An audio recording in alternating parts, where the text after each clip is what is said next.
This is Atlas broadcasting from Station Wasteland Voice. If you're tuning in, congratulations on surviving another day in this parched world of ours. It's been 47 days since the last recorded rainfall anywhere on Earth, and I'm here to keep you informed, prepared, and hopefully alive. For those of you who might be new to our broadcast or need a refresher, let's recap how we got here. It all started with what scientists initially called an anomalous weather pattern. Rainfall decreased globally, and at first, we thought it was just an unusually dry season. But as weeks turned into months, it became clear that this was something far more severe. The Great Drought, as it's now known, has transformed our planet in ways we never imagined. Rivers that once flowed mightily have been reduced to trickles or have dried up completely. Lakes have shrunk to muddy puddles or vanished entirely, leaving behind cracked earth where fish once swam. Our lush green world has turned brown and barren. The global situation is dire, my friends. Water scarcity has become the defining crisis of our time. Major cities around the world are rationing what little water remains in their reservoirs. Some have already run dry, leading to mass exoduses and the collapse of urban centers that once housed millions. Farmlands that used to feed nations lie fallow and dusty. Global food production has plummeted, and famine is a very real threat in many regions. Governments are struggling to maintain order as resources dwindle and desperation grows. The environmental changes we're witnessing are staggering. Wildfires rage unchecked across continents, their smoke turning skies in eerie orange. Dust storms, once rare outside desert regions, now sweep across vast swathes of land, burying everything in their path. Wildlife is suffering too. We're seeing mass migrations of animals searching for water, leading to conflicts with human settlements. Some species are adapting in surprising ways, while others are on the brink of extinction. But perhaps the most profound change is in human society itself. The structures and systems we relied on for centuries are crumbling. In many places, currency has become worthless, replaced by a barter economy where water is the most precious commodity. Communities have fractured, with some banding together in mutual aid, while others have turned to violence and raiding to survive. Yet, amidst this chaos, there are pockets of resilience and hope. People are adapting, finding ingenious ways to conserve water, grow food in harsh conditions, and rebuild some semblance of community. It's these stories of human ingenuity and perseverance that keep me going, that make me believe we can survive this catastrophe. Now, let's zoom in on our local area. For those of you in the vicinity of the old water treatment plant where I'm broadcasting from, I have some important updates. The settlement at Dry Creek Junction, about 10 miles east of here, is still holding strong. They've managed to maintain a small but stable water supply thanks to their deep well and strict rationing. They're open to trade, but be warned, their guards are vigilant and well armed. To the west, the situation is more precarious. The community that had formed in the abandoned mall has dispersed. Reports suggest internal conflicts over water distribution led to a violent split. If you're heading that way, proceed with extreme caution. The area is likely crawling with desperate individuals. On a more positive note, the old farmers market 2 miles south has become a hub for seed exchange and agricultural knowledge sharing.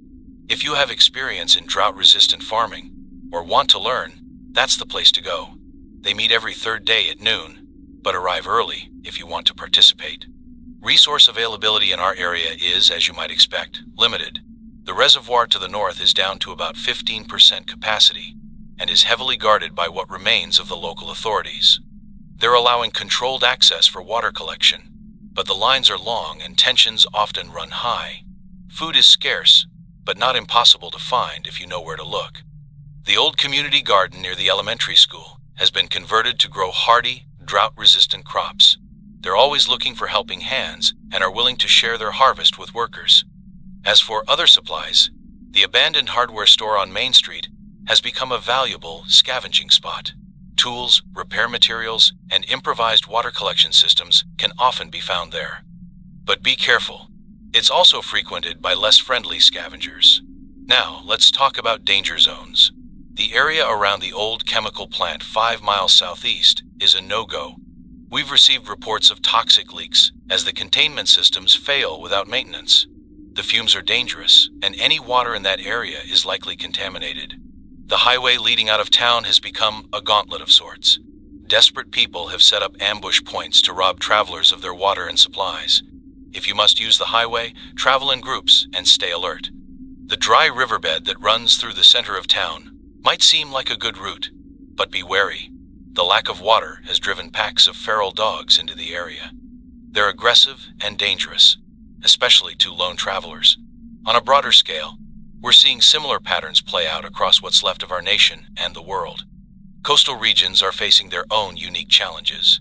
The decrease in rainfall has led to reduced river flow, allowing saltwater to intrude further inland, contaminating groundwater supplies. Major port cities, once the lifeblood of global trade, are now ghost towns as shipping has ground to a halt. Reports from the mountain regions are mixed.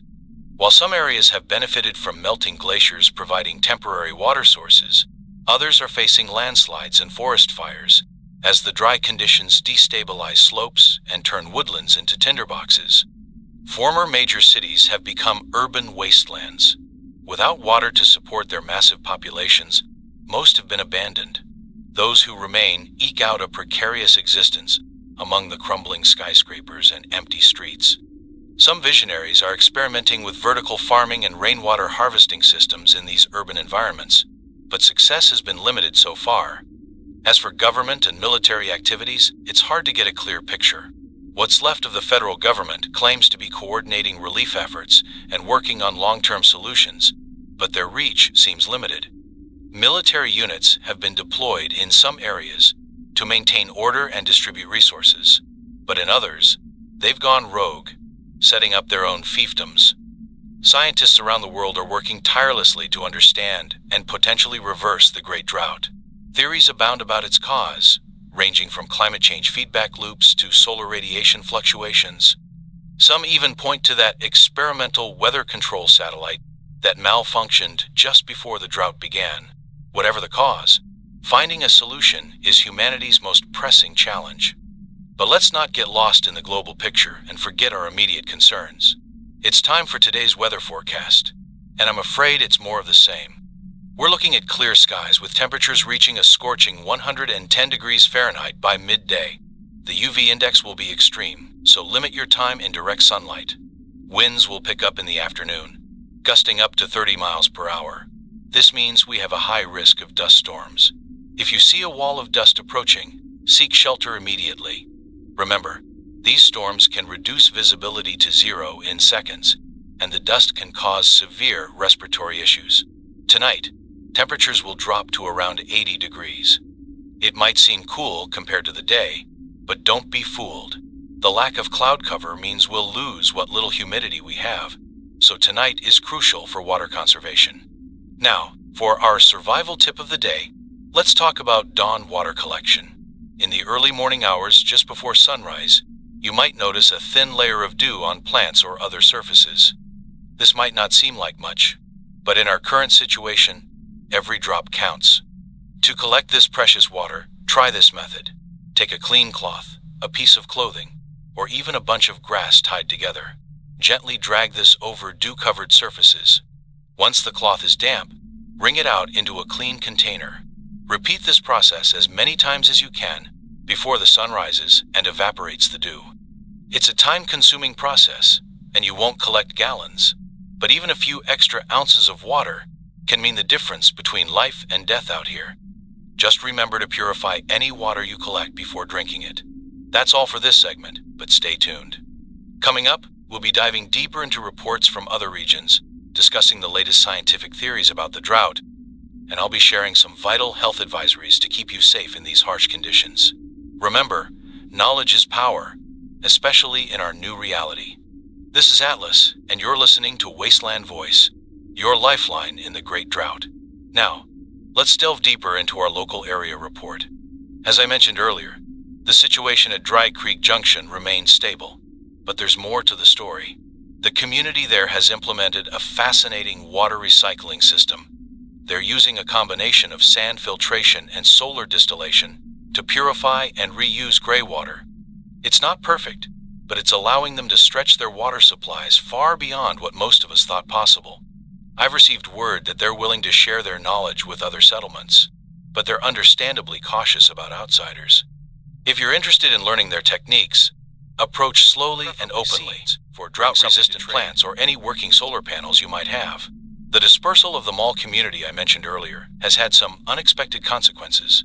While it's true that the area immediately around the mall has become dangerous, some of the former residents have established smaller, more cohesive groups in the surrounding neighborhoods.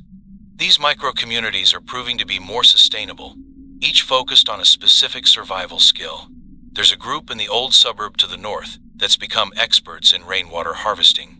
They've set up an impressive array of collectors on every roof and are even experimenting with fog catchers.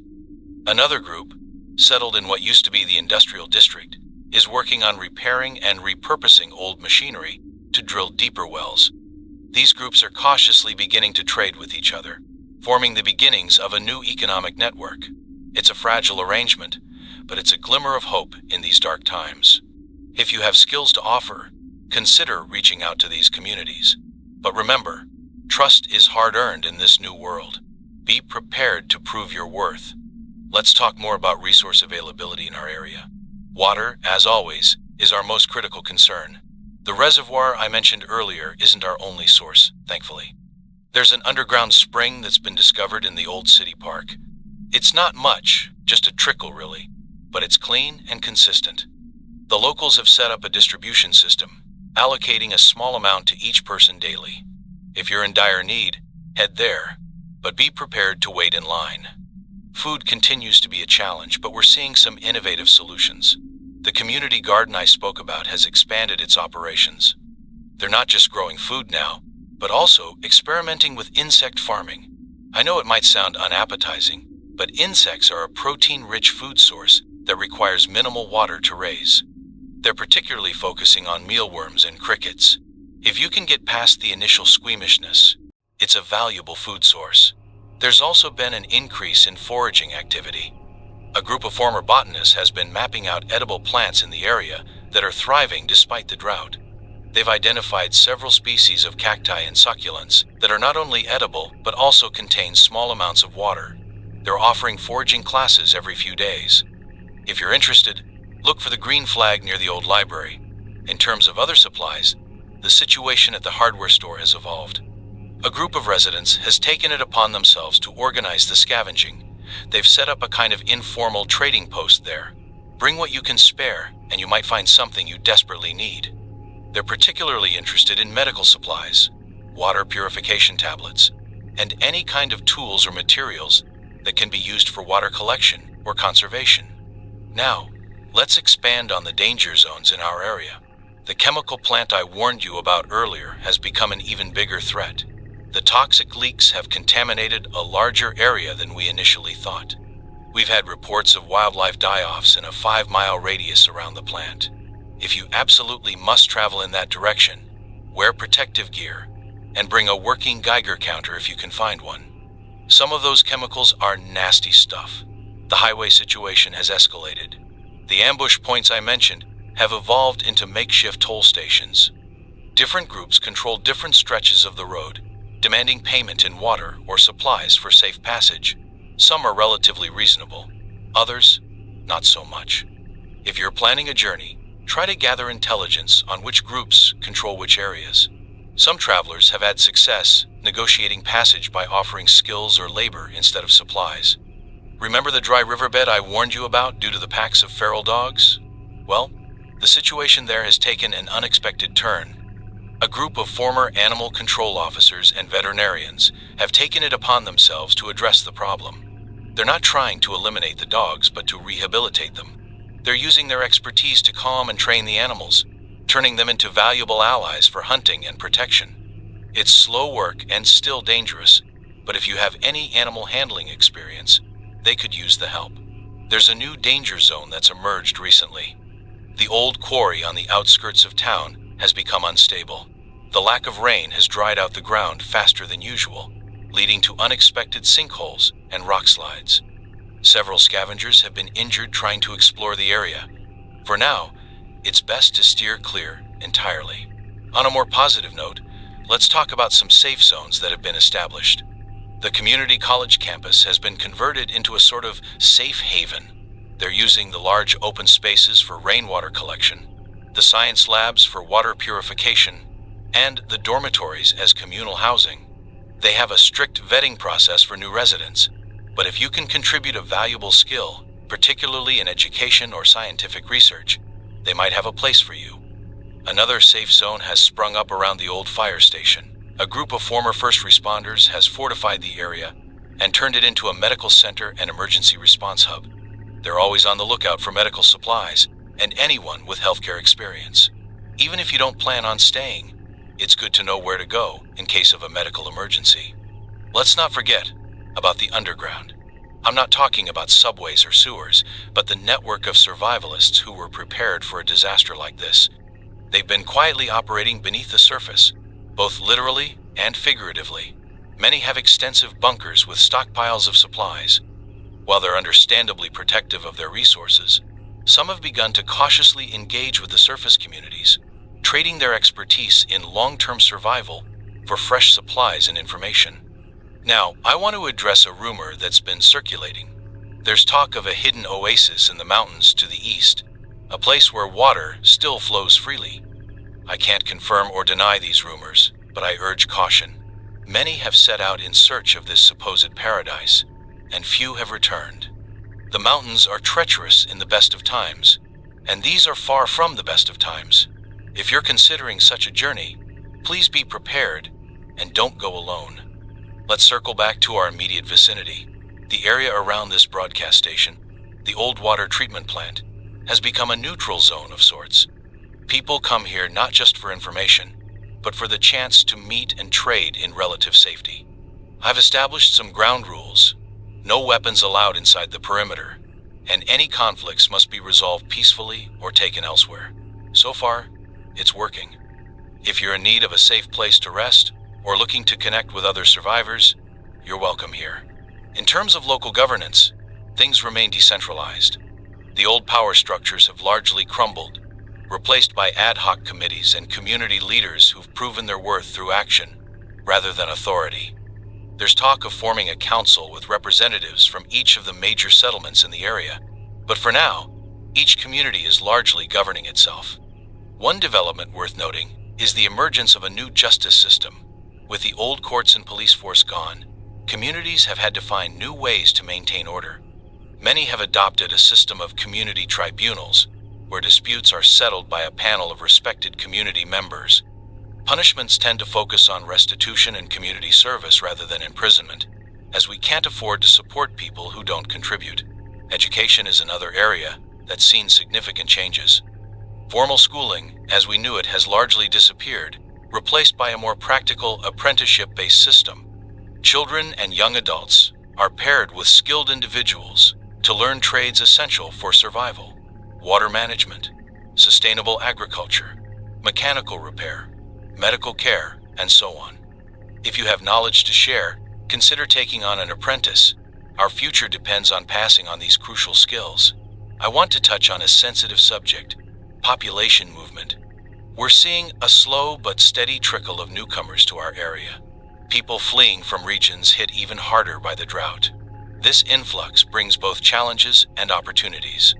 These newcomers often bring new skills and perspectives that can benefit our communities, but they also put additional strain on our limited resources. I urge everyone to approach this situation with compassion and pragmatism. Remember, any one of us could be in their shoes. Lastly, I want to address the state of communication. As you know, most of our old communication infrastructure has failed. No more internet, no more cell phones. We're relying on more basic technologies now. Radio, like this broadcast, has become a crucial lifeline, but we're also seeing a revival of older methods: messenger runners carrying news between settlements, signal fires for simple long-distance communication, even carrier pigeons in some areas. There's a group working on restoring some shortwave radio equipment, which could potentially allow us to communicate with other regions or even other countries. If you have any expertise in this area, they could definitely use your help. You can find them set up in the old radio station downtown. That's all for our local area report. Stay tuned for our next segment. where we'll be discussing the latest weather patterns and what they mean for our survival. Remember, knowledge is power in this new world of ours. Stay informed, stay cautious, and above all, this is Atlas, and you're listening to Wasteland Voice, your beacon of hope in the Great Drought. As promised, let's dive deeper into our weather forecast and share some crucial survival tips.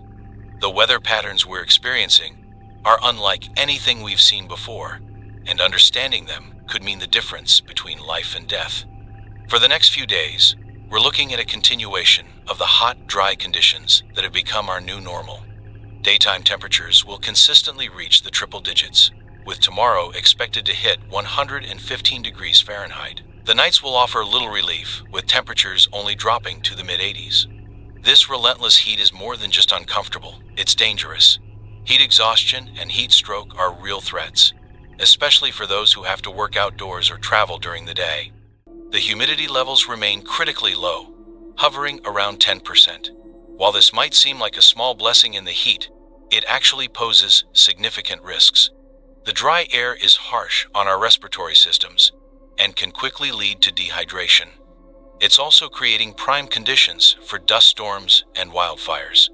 Speaking of dust storms, our weather stations are predicting an increased chance of these over the next week. We're seeing wind speeds pick up, particularly in the afternoons. These winds are carrying fine particles of dust and sand, creating a hazy atmosphere that can quickly escalate into a full-blown dust storm. If you see a wall of dust approaching, seek shelter immediately. These storms can reduce visibility to zero in a matter of seconds, and the particulates in the air can cause severe respiratory issues. On the subject of wind, we're noticing some interesting patterns emerging. The lack of vegetation and changes in surface temperatures are altering local wind patterns. We're seeing more frequent and intense dust devils, those small, short-lived whirlwinds. While they're usually more of a nuisance than a danger, in our current conditions, they can carry debris that might cause injury. Stay alert and keep your distance if you spot one. Now, I know many of you look to the sky each day, hoping for some sign of rain. I wish I had better news, but our long-range forecasts show no significant chance of precipitation in the coming weeks. The jet stream that once brought moisture to our region has shifted, leaving us in this persistent dry pattern. However, there is a small glimmer of hope on the horizon. Our meteorologists have detected some changes in high-altitude air currents that could, and I stress could, bring some cloud cover in about 10 days' time. Now, don't get too excited. Clouds don't necessarily mean rain, but they could provide some much-needed shade and might increase our humidity levels slightly. We'll keep a close eye on this development and update you as we learn more. In the meantime, we need to focus on adapting to these harsh conditions. Which brings me to today's survival tip: managing your body temperature in extreme heat. First and foremost, limit your exposure to direct sunlight, especially during the hottest parts of the day, typically between 10 in the morning and 4 in the afternoon. If you must go out during these times, cover up as much as possible. Loose, light-colored clothing that covers your skin will reflect sunlight and help keep you cooler. Don't forget to protect your head, eyes, and neck. A wide-brimmed hat, sunglasses, and a light scarf or bandana can make a big difference. When you're in a sheltered area, use the Egyptian method to keep cool. Dampen a piece of cloth with whatever water you can spare and drape it over your body, particularly on pulse points like your wrists, neck, and temples. As the water evaporates, it will cool your blood and help lower your overall body temperature. Just be sure to use clean water to avoid skin infections. If you're fortunate enough to have access to a basement or underground shelter, use it. The earth is a natural insulator, and temperatures below ground remain much more stable. Many of our community members have taken to sleeping underground during the day and conducting necessary outdoor activities at night when it's cooler. For those who don't have access to underground spaces, create shade wherever you can. Use tarps, sheets, or even cardboard to block out direct sunlight. Remember, metal surfaces can become dangerously hot in direct sunlight, so be cautious when touching any metal objects that have been out in the sun. Now, let's talk about recognizing the signs of heat-related illnesses. Heat exhaustion is the first stage, and its symptoms include heavy sweating, rapid pulse, dizziness, headache, and nausea. If you or someone you're with experiences these symptoms, move to a cooler location immediately, loosen clothing, and try to cool down with damp cloths or whatever water you can spare. Heat stroke is more severe and can be life-threatening. Signs include a body temperature above 103 degrees Fahrenheit, red, hot, and dry skin, with no sweating, rapid and strong pulse, and possible unconsciousness. Heat stroke is a medical emergency. If you suspect someone is suffering from heat stroke, you need to cool them down quickly. Move them to a shaded area, remove excess clothing, and use any means available to lower their body temperature: water, damp cloths, fanning. If you have ice or cold packs, apply them to the victim's armpits, groin, neck, and back. These areas are rich with blood vessels close to the skin surface, and cooling them can help reduce body temperature. Remember, prevention is always better than cure. Stay hydrated, even if it means rationing your water intake throughout the day. A good rule of thumb is to drink at least 1 cup of water per hour in these extreme conditions. I know water is scarce, but dehydration can kill you faster than thirst. Urine color is a good indicator of hydration levels. If your urine is dark yellow or amber, you need to drink more water. Aim for a light straw color. If you're not urinating at all, or your urine is very dark, you're severely dehydrated and need to address this immediately. Now, let's discuss some long-term strategies for dealing with these weather conditions. Many of our community members have been experimenting with different types of shelters designed to keep cool in extreme heat. One particularly successful design has been the earth-bermed shelter. These are structures partially buried in the ground or built into hillsides, using the Earth's natural insulation to maintain a more stable temperature. Another innovative approach has been the revival of ancient cooling techniques. Some groups have constructed simple evaporative coolers using porous clay pots, damp sand, and the dry air to create a natural refrigeration effect. These can be used to keep small amounts of food fresh or to cool living spaces. We're also seeing increased interest in desert agriculture techniques. While traditional farming is nearly impossible in these conditions, some hardy souls are experimenting with drought-resistant crops and innovative irrigation methods. They're using techniques like sunken bed gardening and shade cloth to create microclimates where plants can survive. One particularly promising development is the use of solar stills for water production. These simple devices use the sun's heat to evaporate water from the ground or from plant material, which then condenses on a sloped piece of plastic or glass and is collected. While the amount of water produced is small, in our current situation, every drop counts. Looking ahead, we need to start thinking about long-term climate adaptation. The harsh reality is that this drought may not end anytime soon, and even if it does, our climate has been irrevocably altered. We need to start redesigning our living spaces, our agriculture, and our entire way of life to be more resilient to these extreme conditions. Some forward-thinking individuals are already working on plans for underground cities, vast networks of tunnels and caverns where we could live and work protected from the harsh surface conditions. Others are looking to the stars, wondering if the technology we once dreamed would take us to Mars might be the key to surviving on our own planet. But for now, we need to focus on the present, on surviving day by day in this harsh new world.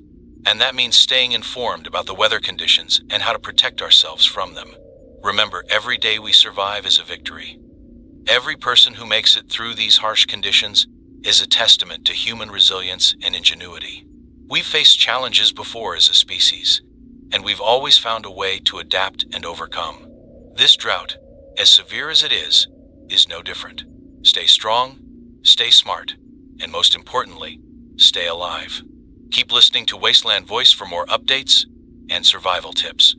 Together, we can weather this storm, no matter how long it lasts. And now, as the sun begins its descent and the first hints of evening coolness creep into the air, let's turn our attention to reports from other regions. The drought may have isolated us, but we're not alone in this struggle. Understanding what's happening in other parts of the world can give us valuable insights and perhaps even hope. Stay tuned, for knowledge is our most precious resource in these trying times. As we turn our attention to the coastal regions, we're faced with a landscape dramatically altered by the Great Drought. Once bustling port cities now stand silent, their harbors dry and ships stranded in mud. The retreat of the oceans has exposed vast stretches of seabed, creating surreal landscapes that are both fascinating and treacherous. Let's start with what was once the east coast of the United States. New York City, once a symbol of human resilience and ingenuity, is facing unprecedented challenges. The Hudson River has shrunk to a and the East River is little more than a muddy channel. The city's vast underground infrastructure, once a marvel of engineering, has become a liability. Subway tunnels have collapsed as the ground above them has dried and shifted, and sinkholes have opened up in streets and parks. Despite these challenges, pockets of humanity cling to existence in the concrete canyons. Resourceful New Yorkers have turned many of the city's skyscrapers into vertical farms, using hydroponic systems to grow food with minimal water. The city's numerous rooftops have been converted into rainwater collection systems, providing a meager but crucial water supply. Moving south, we have reports from Florida that paint a grim picture. The Everglades, once a vast wetland teeming with life, has all but disappeared. The loss of this crucial ecosystem has had far-reaching consequences. Without the natural water filtration provided by the Everglades, saltwater intrusion into the aquifers has accelerated, contaminating much of the state's groundwater. Miami, like many coastal cities, is facing a paradoxical water crisis. While the retreating ocean has exposed new land, much of it is unusable due to salt contamination. The city's famous beaches now extend for miles, but they're no longer the tourist attractions they once were. Instead, they become treacherous salt flats, where the unwary can easily become lost or trapped by sudden salt storms. On the West Coast, the situation in California is equally dire. The San Francisco Bay has shrunk dramatically, turning much of Silicon Valley into a salt-encrusted plain. The Golden Hills of California have turned brown and barren, and the state's once productive Central Valley is now a dust bowl reminiscent of the 1930s. Los Angeles, a city that has always lived on the edge of water scarcity, has been hit particularly hard. The city's complex system of aqueducts, which once brought water from hundreds of miles away, now lies dry and useless. However, in a strange twist of fate, the city's infamous traffic problem has become an unexpected asset. Thousands of abandoned cars have been repurposed into a vast network of water catchment systems, their bodies collecting what little dew forms in the cool hours before dawn. In the Pacific Northwest, the lush rainforests that once defined the region have become tinderboxes. Massive wildfires have swept through Oregon and Washington, leaving behind a landscape of ash and charred trees. The great rivers of the region, the Columbia and the Snake, have been reduced to trickles, devastating the once thriving salmon populations and the communities that depended on them. Seattle, known for its perpetual drizzle, now sees rain only rarely. The city's famous houseboats on Lake Union now sit on dry land, repurposed into shelters for those who've lost their homes to the changing climate. Across the Gulf Coast, from Texas to Florida, the story is much the same. The retreat of the sea has left vast mudflats exposed, creating new land but also new dangers. Abandoned oil rigs dot the landscape, some repurposed into makeshift fortresses by desperate survivors, others simply rusting away in the relentless sun. New Orleans, a city that once battled to keep water out, now struggles to find enough of it. The mighty Mississippi, lifeblood of the American heartland, has slowed to a crawl. In an ironic twist, the levees that once protected the city from flooding now serve to trap what little water remains, turning the lower Ninth Ward into a precious reservoir. But it's not just the United States that's suffering. Reports from around the world paint a picture of global crisis. In the Netherlands, a country famous for its struggle against the sea, centuries of water management have been turned on their head. The elaborate system of dikes and polders now serve to channel what little rainfall occurs into vast underground cisterns. The Dutch, ever resourceful, have turned their expertise in water management towards water conservation on an unprecedented scale. In Venice, the canals that once defined the city have dried up, leaving gondolas stranded in the mud. The ancient buildings, their foundations exposed to the air for the first time in centuries, are crumbling at an alarming rate. Yet, in a testament to human adaptability, Venetians have repurposed their city's vast network of canals into a complex system of gardens and water catchment basins. The great port cities of Asia, from Shanghai to Singapore, have seen their harbors turn to mud. In Hong Kong, the famous Victoria Harbor is now a vast plain of cracked earth. The city's iconic skyline now looks out over a landscape more reminiscent of the Gobi Desert than a thriving metropolis.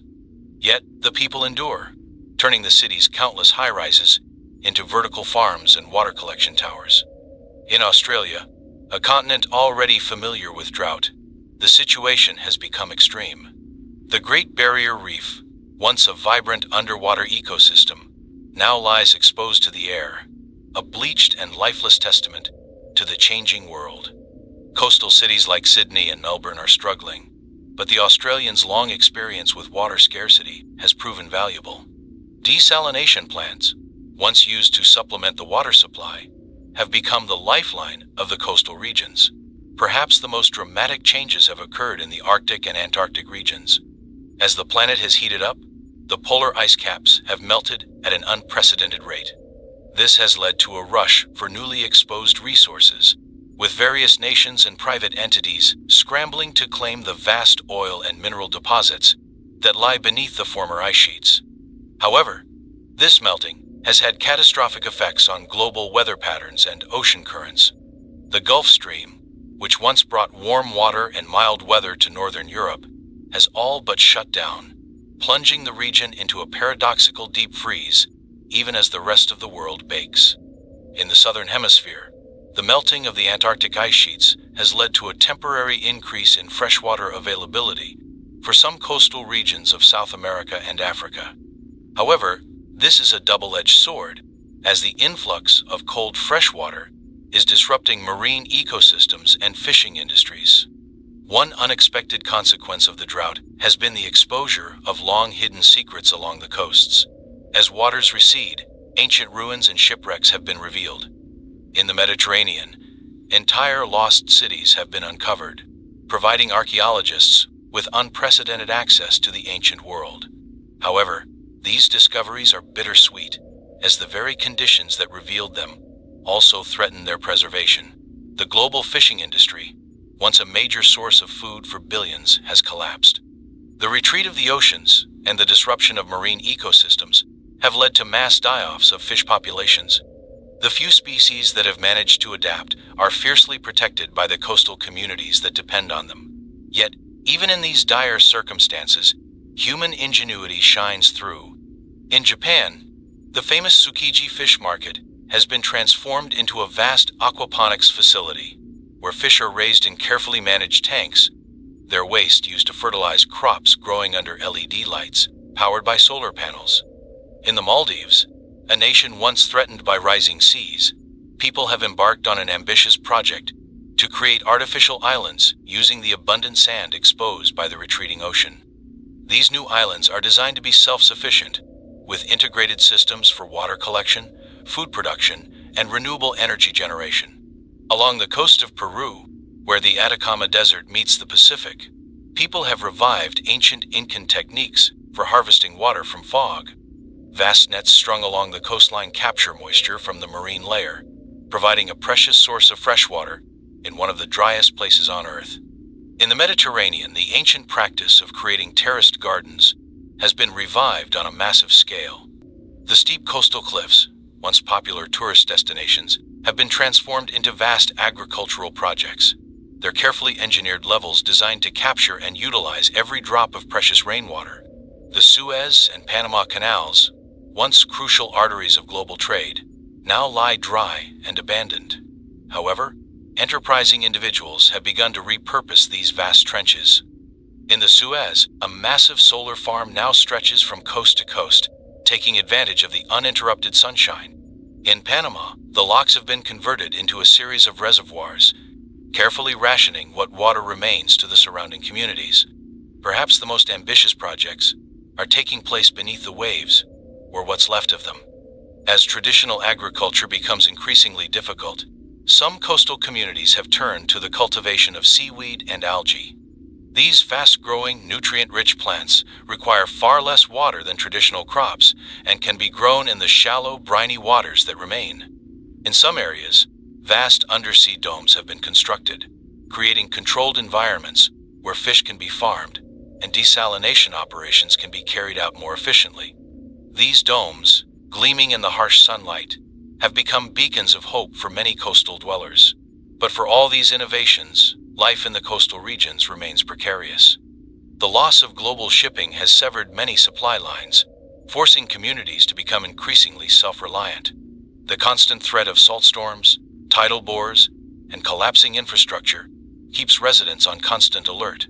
Yet, the human spirit endures. Communities have formed around shared resources, working together to survive in this harsh new world. The very adversity that threatens to destroy us has also brought out the best in many and shared, fostering a sense of that transcends old national and cultural boundaries. As we face this global crisis, we must remember that our coastal regions, once the frontier between land and sea, are now the front line in humanity's struggle for survival. The ingenuity and resilience shown by coastal dwellers around the world give us hope that we can adapt to this new reality, harsh though it may be. Remember, listeners, that knowledge is power. Understanding what's happening in other parts of the world can help us better prepare for the challenges we face here. Stay tuned for more updates and stay strong. This is Atlas, broadcasting from Wasteland Voice, your lifeline in the Great Drought. Now, let's turn our attention to the mountain regions, where the impact of the Great Drought has been just as profound, albeit in different ways.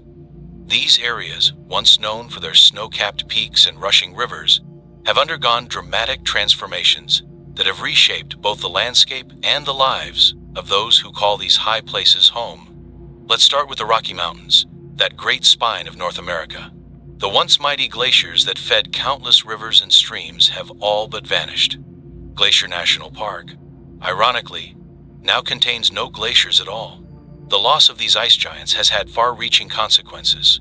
Without the steady melt of glacial ice to feed them, many of the great rivers of the American West, like the Colorado, the Columbia, and the Rio Grande, have been reduced to trickles. This loss of water flow has devastated the lowland areas that once depended on these rivers for irrigation and power generation. The great dams of the West, marvels of engineering that once provided water and electricity to millions, now stand as stark monuments to a vanished age.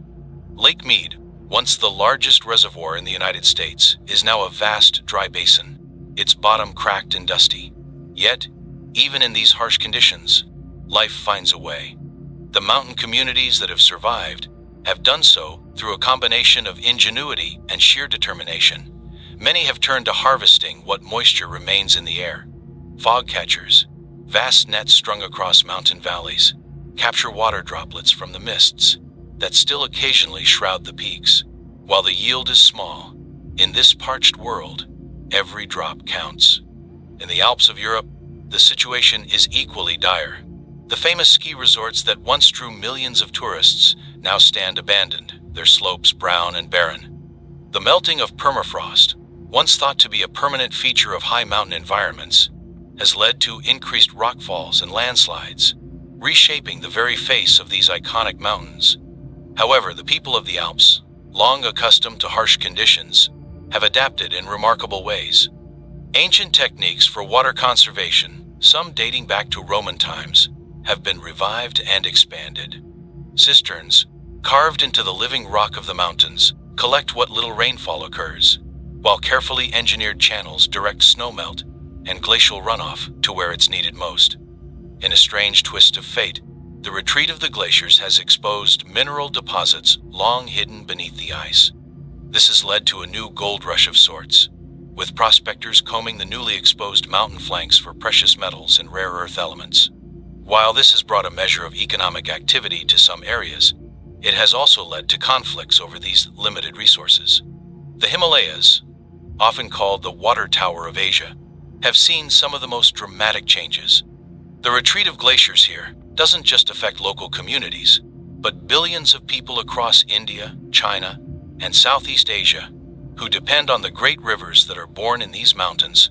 The Ganges, the Yangtze, the Mekong, all have seen their flow reduced to a fraction of what it once was. This has led to mass migrations on a scale never before seen in human history. Millions of people from the lowlands have moved into the mountains, seeking what little water remains. This influx has strained local resources to the breaking point and led to conflicts between newcomers and established mountain communities. Yet even here, human adaptability shines through.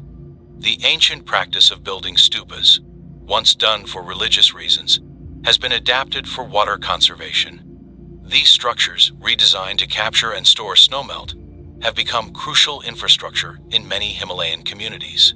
In the Andes of South America, the situation is equally challenging. The tropical glaciers that once fed the Amazon basin have all but disappeared. This has had a profound impact not just on water availability, but on regional and even global weather patterns.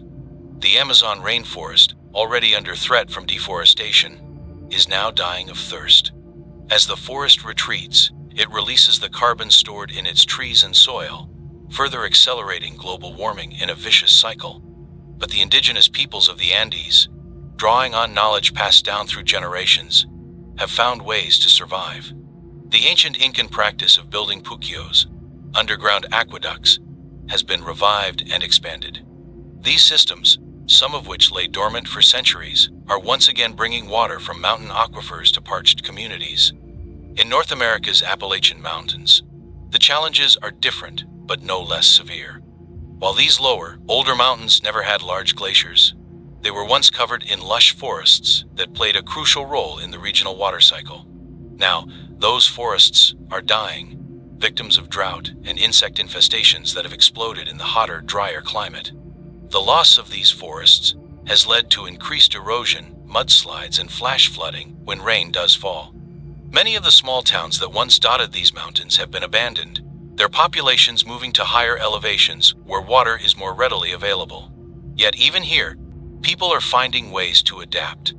The practice of rainwater harvesting has become ubiquitous, with every structure, from humble cabins to larger community buildings, fitted with systems to capture and store every drop of rain that falls. The region's abundant coal mines, long abandoned as the world moved away from fossil fuels, are being repurposed as vast underground reservoirs, storing water for use during the long dry spells. In the mountains of New Zealand, a country once known for its abundant freshwater, the situation is equally grim.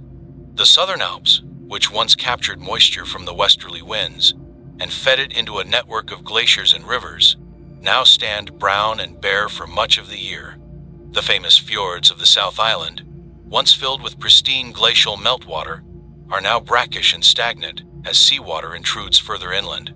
However, the Kiwis, known for their ingenuity, have risen to the challenge. They've developed new strains of drought-resistant plants, drawing on both native species and plants from other arid regions of the world. These new crops are being cultivated on the steep mountain slopes, taking advantage of what little moisture remains in the soil. In Japan, the situation in the mountainous regions is complicated by the country's volcanic nature. As water tables have dropped, many hot springs, once a beloved feature of Japanese culture, have dried up. However, this geothermal activity is now being harnessed in new ways. Deep wells are being drilled to access underground steam, which is then condensed into fresh water. While energy-intensive, this process is providing a lifeline for many mountain communities. The mountains of Central Asia, including the Tian Shan and Pamir ranges, have seen similar changes. These mountains, once the source of water for vast steppes and deserts, are now themselves turning into arid landscapes. The great glaciers that fed the Aral Sea, already drastically reduced by human activity in the 20th century, have now disappeared entirely. The sea itself is now nothing more than a toxic desert, its former bed a source of poisonous dust storms that plague the region. Yet even in these harsh conditions, the nomadic peoples of Central Asia are finding ways to survive. Drawing on centuries of traditional knowledge about surviving in arid conditions, they've adapted their lifestyles to the new reality. Herds of animals have been replaced with hardier species, better able to survive on the sparse vegetation that remains. Traditional yurts have been modified to include water collection systems, their circular shape ideal for funneling what little rain falls into central collection points. In Africa, the situation in mountainous regions varies greatly. In the Atlas Mountains of North Africa, the drought has exacerbated long-standing water scarcity issues. However, the people of this region, long accustomed to living in arid conditions, have expanded ancient water harvesting techniques. The Ketura system, a network of underground channels that tap into aquifers, has been expanded and modernized, providing a lifeline for many communities. The situation is different in the mountains of East Africa. The glaciers of Kilimanjaro and Mount Kenya, once thought to be permanent features of the African landscape, have all but disappeared.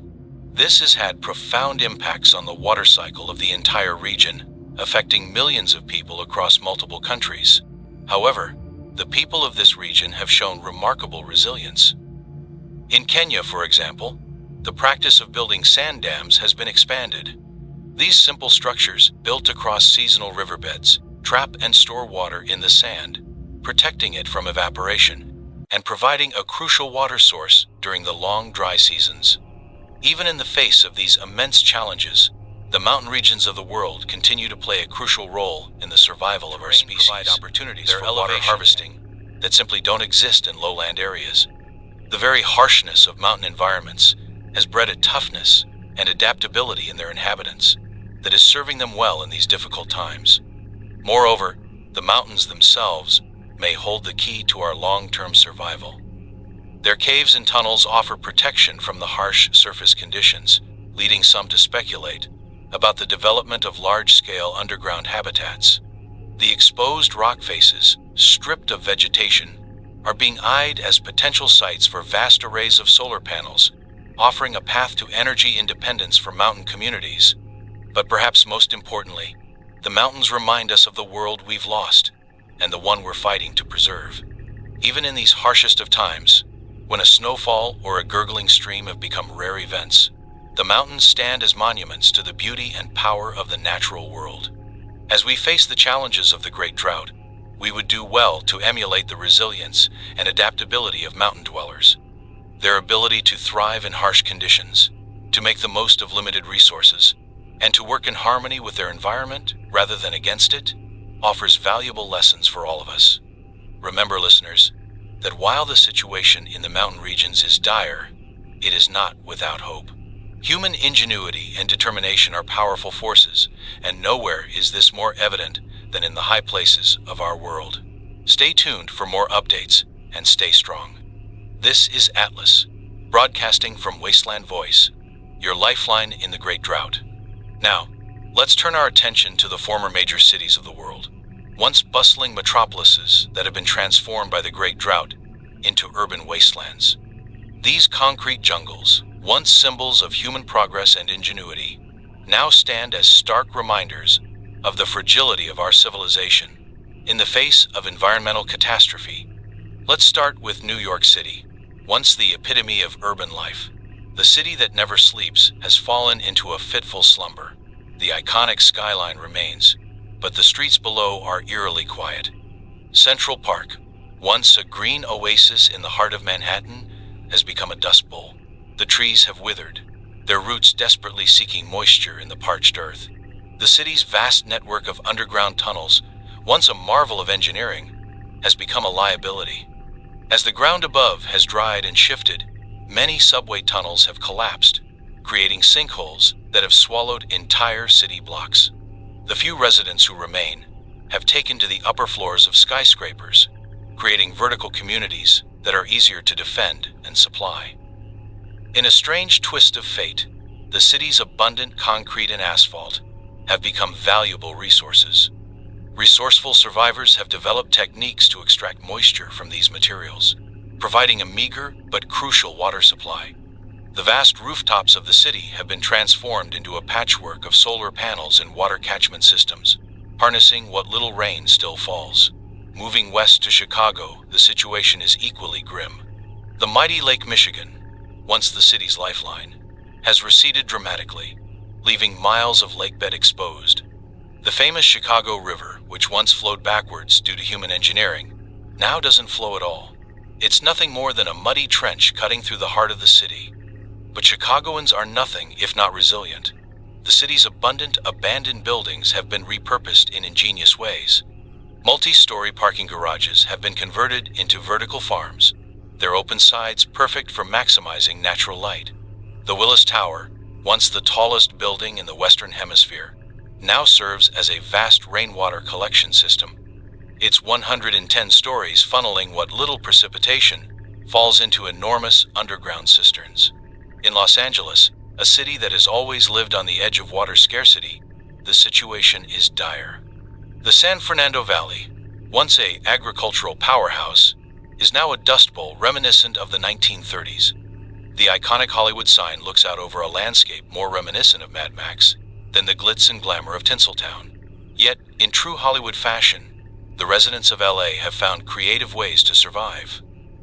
The vast network of swimming pools that once dotted the city's wealthy neighborhoods have been repurposed into a decentralized water storage system. The film industry, or what's left of it, has turned its expertise in special effects towards creating more efficient solar stills and fog catchers.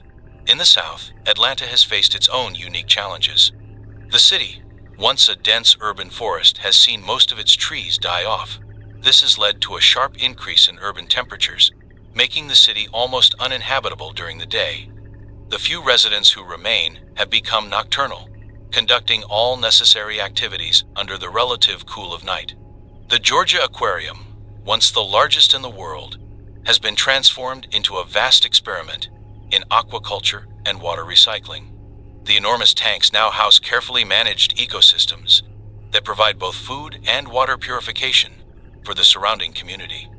In Houston, the sprawling metropolis has been hit hard by the dual threats of drought and rising temperatures. The vast network of bayous that once helped manage the city's frequent floods now lie dry and cracked. The Houston Ship Channel, once one of the busiest ports in the world, is now a graveyard of rusting ships, stranded when the waters receded. However, the city's strong ties to the energy industry have proven unexpectedly useful.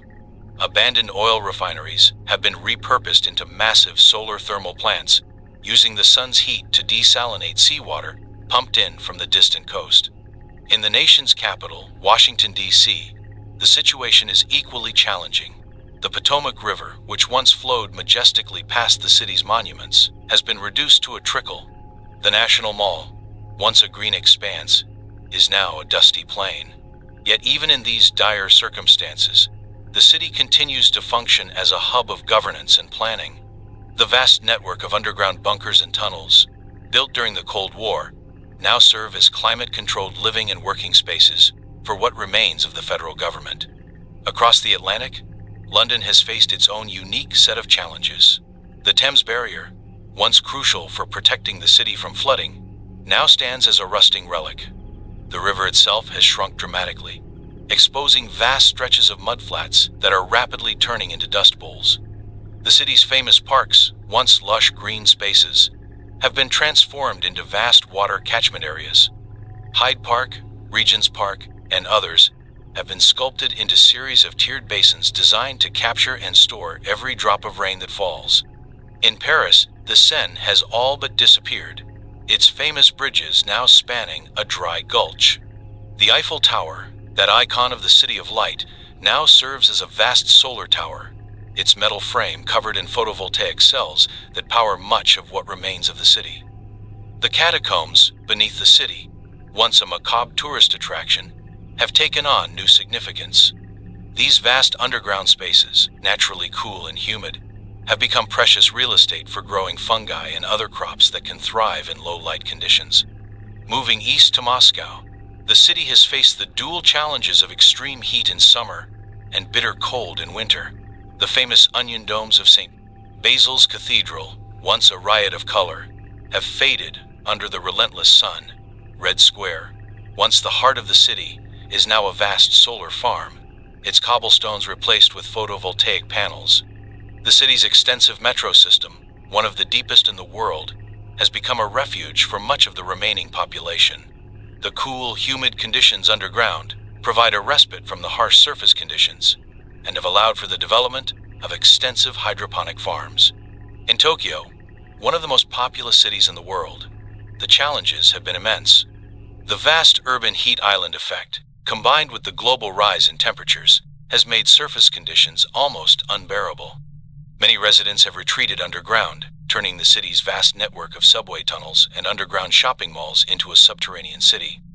The famous Tsukiji fish market, once the largest in the world, has been transformed into a vast aquaponics facility. Fish are raised in carefully managed tanks, their waste used to fertilize crops growing under LED lights powered by solar panels that cover much of the city's remaining rooftops. In Dubai, a city that has always pushed the boundaries of urban living in harsh conditions, the situation is paradoxically both better and worse than many other major cities. The city's expertise in desalination and climate control has proven invaluable. However, the energy costs of maintaining these systems in the face of ever-increasing temperatures have proven unsustainable. The Burj Khalifa, once the tallest building in the world, now stands as a testament to human hubris. Its upper floors, exposed to the harshest sun and wind, have been abandoned. However, the lower levels have been repurposed into a vast vertical farm, its carefully controlled environment producing food for the remaining population. In Shanghai, the retreat of the sea has left the famous Bund high and dry. The iconic skyscrapers of Pudong now look out over a vast mudflat, rather than the Huangpu River. However, the Chinese, with their long history of hydraulic engineering, have adapted in remarkable ways. The city has been transformed into a vast water harvesting machine. Every surface has been optimized to capture and channel what little rainfall occurs. The Shanghai Tower, the tallest building in China, with an external system of pipes and channels that run the entire height of the building, capturing moisture from the air itself. In Mumbai, once one of the most densely populated cities on Earth, the situation is dire. The monsoons, once the lifeblood of the region, have failed year after year. The famous dabawalas, who once delivered hundreds of thousands of home-cooked lunches daily, now use their intricate knowledge of the city's geography to distribute precious water rations. The vast slums that once housed millions have largely been abandoned, their residents either having fled the city or retreated to the relative safety of high-rise buildings. These towers, once symbols of India's economic rise, now serve as vertical villages, their floors divided between living spaces, hydroponic farms, and water storage. In São Paulo, the largest city in the southern hemisphere, the water crisis that began in the early 2020s has evolved into a permanent state of emergency. The vast Cantareira reservoir system, once the city's primary water source, has run completely dry. The city's famous helicopter fleet, once used by the wealthy to avoid traffic, now serves as a crucial component of the water distribution system, ferrying precious supplies to the most inaccessible parts of the sprawling metropolis. Even in these dire circumstances, human ingenuity shines through. In cities around the world, we're seeing the emergence of new urban farming techniques. Abandoned buildings are being transformed into vertical farms, their floors filled with hydroponic and aeroponic systems that use a fraction of the water required by traditional agriculture. Rooftop gardens have become more than just a trend. They're a necessity. Every flat surface is being utilized to grow food and capture water. Green roofs, once praised for their insulating properties and aesthetic appeal, are now crucial for urban food production and water management. The concept of the smart city has taken on new meaning. Sophisticated sensor networks monitor every aspect of the urban environment, from air quality to water usage, allowing for micromanagement of precious resources. AI systems optimize everything from power usage to water distribution, ensuring that nothing is wasted. Urban transportation has been completely transformed. With fuel scarce and temperatures extreme, personal vehicles have largely disappeared from city streets. Instead, we're seeing a revival of human-powered transport, everything from bicycles to pedal-powered micro-vehicles. In many cities, the abandoned subway tunnels have been repurposed into climate-controlled pedestrian and cycle highways. Perhaps most importantly, we're seeing a fundamental shift in how we think about urban living. The concept of the self-sufficient city block has gained traction, with communities working together to produce food, manage water, and generate power at a hyper-local level. The challenges facing our urban centers are immense, but so is human resilience and creativity. As we navigate this new reality, our cities are being reborn, transformed from symbols of excess into models of efficiency and sustainability. Remember, listeners, that even in the face of this global catastrophe, human ingenuity and determination continue to shine through. Our cities, once the epitome of our separation from nature, are now becoming examples of how we can live in harmony with our environment, no matter how harsh it may be. Stay tuned for more updates and stay strong. This is Atlas, broadcasting from Wasteland Voice, your lifeline in the Great Drought. As we continue our broadcast, let's turn our attention to the activities of what remains of our government and military in these trying times. The landscape of power and authority has shifted dramatically since the onset of the Great Drought, and understanding these changes is crucial for our survival and adaptation. First, let's address the federal government. The structure we once knew has been dramatically altered. With Washington, D.C., facing its own water crisis, the seat of power has become more decentralized. The vast network of underground bunkers and facilities, originally designed for continuity of government in case of nuclear war, has become the new nerve center of what remains of our national leadership. The President and key members of the cabinet have relocated to these secure facilities, coordinating what relief efforts they can from these fortified positions. However, their reach and influence have been severely limited by the breakdown of traditional communication and transportation infrastructure. Congress, in its traditional form, has been suspended. Instead, we have a much smaller emergency council, comprised of representatives from regions that still maintain some form of organized governance. These representatives meet virtually when possible, or in secure, undisclosed locations when necessary, to make crucial decisions about resource allocation and national priorities. The Supreme Court has similarly been reduced in scope and scale. Legal disputes now largely focus on resource rights and the balance between individual liberties and collective survival. Many of the constitutional issues that once occupied the court's time have been set aside in favor of more immediate concerns. At the state level, the picture is even more fragmented. Some states, particularly those with access to remaining water sources, or those that have successfully implemented large-scale desalination projects, have become virtually autonomous. They control their own resources and have established their own militias for defense.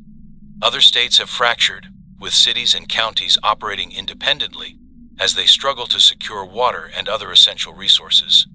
In many areas, the concept of state boundaries has become largely meaningless, replaced by spheres of influence centered around viable water sources. The military, once a global force, has been largely refocused on domestic issues. The various branches have been consolidated under a unified Survival and Reclamation Command. Their primary missions now include water security. Military units are often deployed to protect and manage crucial water sources. This includes guarding reservoirs, operating desalination plants, and in some cases, securing ice harvesting operations in what remains of the polar regions. Resource distribution. The logistics capabilities of the military have been repurposed to distribute water and other essential supplies to areas in critical need. Military aircraft and vehicles, running on stockpiled fuel or converted to run on alternative energy sources, are often the only means of reaching isolated communities. Infrastructure protection. Key infrastructure, particularly power generation facilities and water treatment plants, are under constant military protection. These sites are vital to our survival and are frequent targets for desperate raiders. Climate mitigation. Some military resources have been redirected towards ambitious geoengineering projects aimed at mitigating the worst effects of the drought. These include cloud seeding operations and the deployment of solar reflectors in the upper atmosphere. Peacekeeping. In areas where local governance has collapsed, military units often serve as de facto law enforcement, maintaining order and mediating disputes over resources. Research and development. Military research facilities, in cooperation with what remains of our scientific institutions, are working tirelessly on developing new technologies for water conservation, purification, and generation. However, it's important to note that the military, like all our institutions, is operating under severe constraints. Fuel shortages have grounded much of the Air Force and Navy.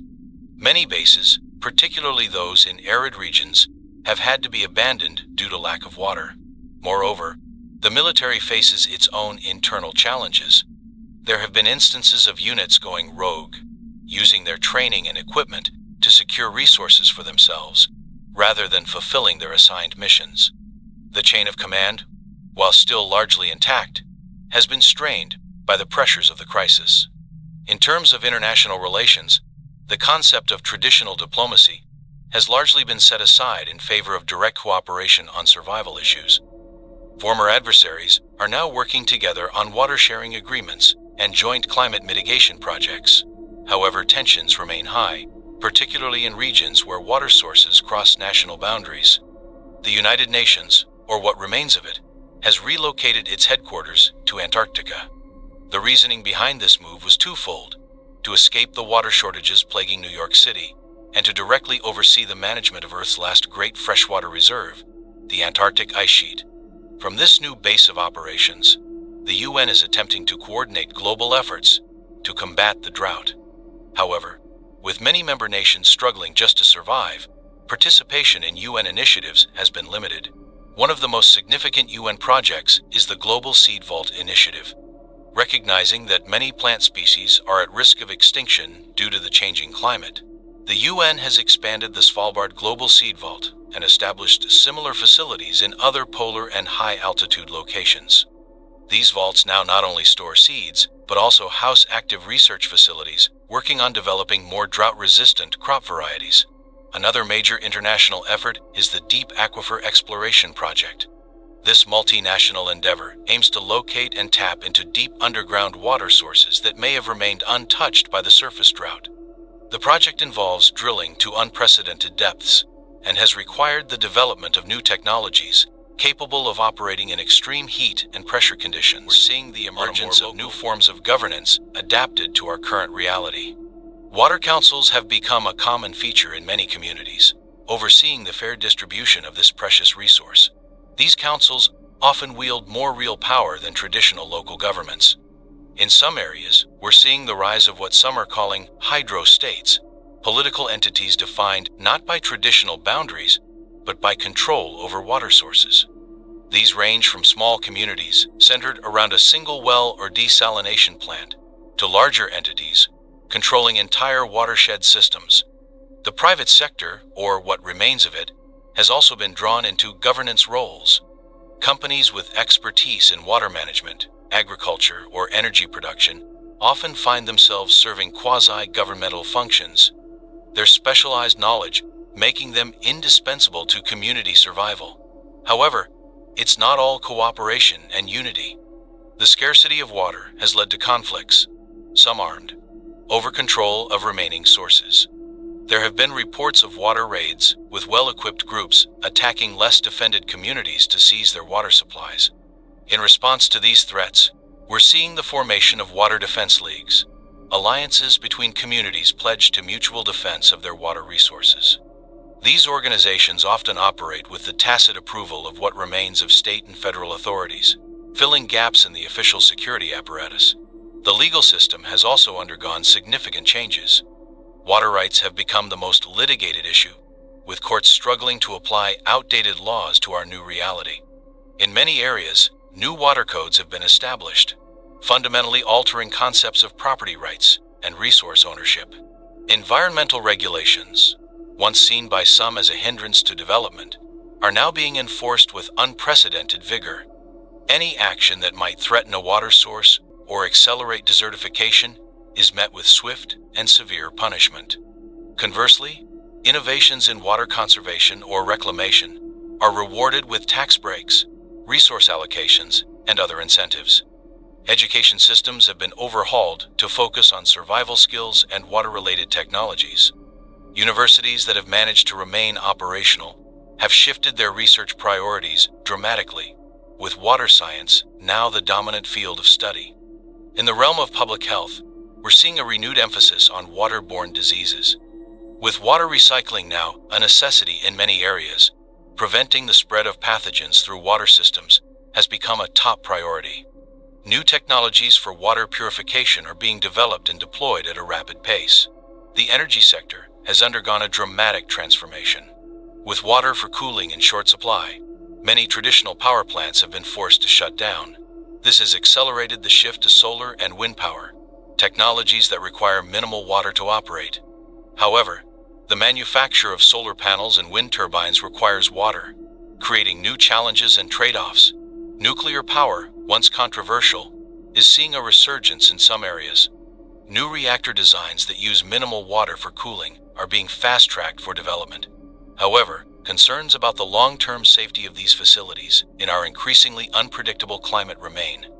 One of the most ambitious government projects currently underway is the National Water Grid Initiative. This vast infrastructure project aims to create a countrywide network of pipelines and aqueducts to move water from areas of relative abundance to those in critical need. However, the project has been plagued by political disputes over water rights and the enormous water requirements of the construction process itself. In the field of agriculture, government agencies are working closely with researchers and farmers to overhaul our food production systems. Drought-resistant crop varieties are being developed and deployed at an unprecedented rate. Vertical farming and other water-efficient growing techniques are being subsidized and promoted as the future of food security. Space programs, once focused on exploration, have been repurposed for Earth observation and climate monitoring. A new generation of satellites is being deployed to track water resources, predict weather patterns, and monitor the progress of desertification. There's even discussion of ambitious plans to harvest water from comets or extract it from the polar ice caps of Mars, though such projects remain in the realm of speculation for now. As we navigate these changes in governance and authority, it's crucial to stay informed and engaged. The decisions being made at all levels of government have direct impacts on our daily survival. While the structures of power may have changed, the principles of civic participation remain as important as ever. Remember, listeners, that even in these dire times, we are not without direction or purpose. Our governments and institutions, though strained, are adapting to meet the enormous challenges we face. Stay informed, stay involved, and above all, stay hopeful. This is Atlas, broadcasting from Wasteland Voice, your lifeline in the Great Drought. Now, let's delve into the scientific theories about the Great Drought that has gripped our world. Understanding the causes of this catastrophe is crucial, not only for our efforts to mitigate its effects, but also for any hope of reversing or adapting to this new reality. The scientific community, though greatly reduced and operating under severe constraints, has been working tirelessly to unravel the mystery of the Great Drought. Several theories have emerged, each with its own supporting evidence and implications for our future. The leading hypothesis, supported by a majority of climatologists, points to a cascading series of feedback loops in the Earth's climate system. This theory suggests that global warming, which had been steadily increasing for decades, reached a critical tipping point. As temperatures rose, it led to increased evaporation and changes in atmospheric circulation patterns.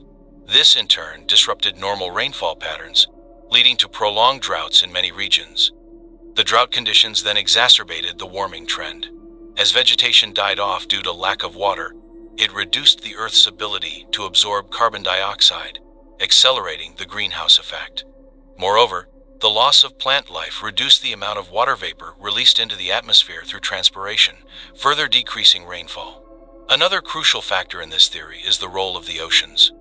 As global temperatures rose, it altered ocean currents and temperature gradients. This disrupted weather patterns that had been stable for centuries. The El Niño and La Niña phenomena, once cyclical and somewhat predictable, became erratic and more extreme. Some scientists believe we're now locked in a permanent El Niño-like state, leading to persistent drought conditions in many parts of the world. The melting of polar ice caps and glaciers, while initially increasing freshwater availability in some regions, has had long-term detrimental effects. The influx of cold freshwater into the oceans has disrupted thermohaline circulation, the global conveyor belt of ocean currents that plays a crucial role in distributing heat and moisture around the planet. Some researchers believe this disruption has pushed us into a new climate regime, one characterized by extreme aridity in many regions. A more controversial theory points to the role of solar activity. Some scientists argue that we've entered a period of increased solar radiation, similar to but more extreme than the medieval warm period. They point to observed changes in the sun's magnetic field and an increase in solar flare activity. While this theory is hotly debated, with many arguing that solar variations alone cannot account for the magnitude of changes we're seeing, it has gained traction in some circles. Another hypothesis focuses on the role of atmospheric aerosols. In the years leading up to the Great Drought, many countries had implemented geoengineering projects aimed at cooling the planet by increasing the Earth's albedo, or reflectivity. These projects involved injecting reflective particles into the upper atmosphere. Some scientists now believe these efforts may have backfired, disrupting atmospheric circulation patterns in ways we didn't anticipate and ultimately contributing to the drought conditions. There's also a theory that points to the rapid loss of biodiversity in the decades leading up to the drought. This hypothesis suggests that the complex interactions between different species played a more significant role in maintaining stable climate patterns than we realized. The mass extinctions caused by human activity may have disrupted these intricate ecological relationships, leading to a cascade of environmental changes that culminated in the current drought. A more radical theory, still on the fringes of scientific discourse but gaining attention, suggests that the Earth has entered a new geological epoch characterized by extreme aridity. Proponents of this theory argue that the planet has experienced similar periods of global drought in its deep history, and that human activity may have inadvertently triggered a shift back to one of these arid epochs. Some researchers are exploring the possibility of extraterrestrial factors. They point to historical evidence of how asteroid impacts and other cosmic events have dramatically altered Earth's climate in the past. While there's no evidence of a recent major impact, some scientists speculate that a series of small, undetected asteroid strikes or changes in cosmic ray intensity could have played a role in triggering the current crisis. There's also ongoing research into the role of Earth's that the weakening of the magnetic field, a process that has been underway for centuries, may be accelerating. A weaker magnetic field could allow more solar radiation to reach the Earth's surface, potentially contributing to the warming trend and altered weather patterns we're experiencing. One of the most unsettling theories comes from the field of complex systems analysis. This hypothesis suggests that the Earth's climate system, pushed far from equilibrium by human activity, has entered a chaotic state. In this scenario, the drought isn't the result of any single factor, but rather the emergent behavior of a complex system that has become fundamentally unstable. Despite the variety of theories, there's a growing consensus among scientists that the Great Drought is likely the result of a complex interplay of multiple factors. The Earth's climate system is incredibly complex, with numerous interconnected feedback loops. It's possible, even likely, that several of these proposed mechanisms are working in concert to produce the conditions we're now experiencing. Understanding the root causes of the drought is more than an academic exercise.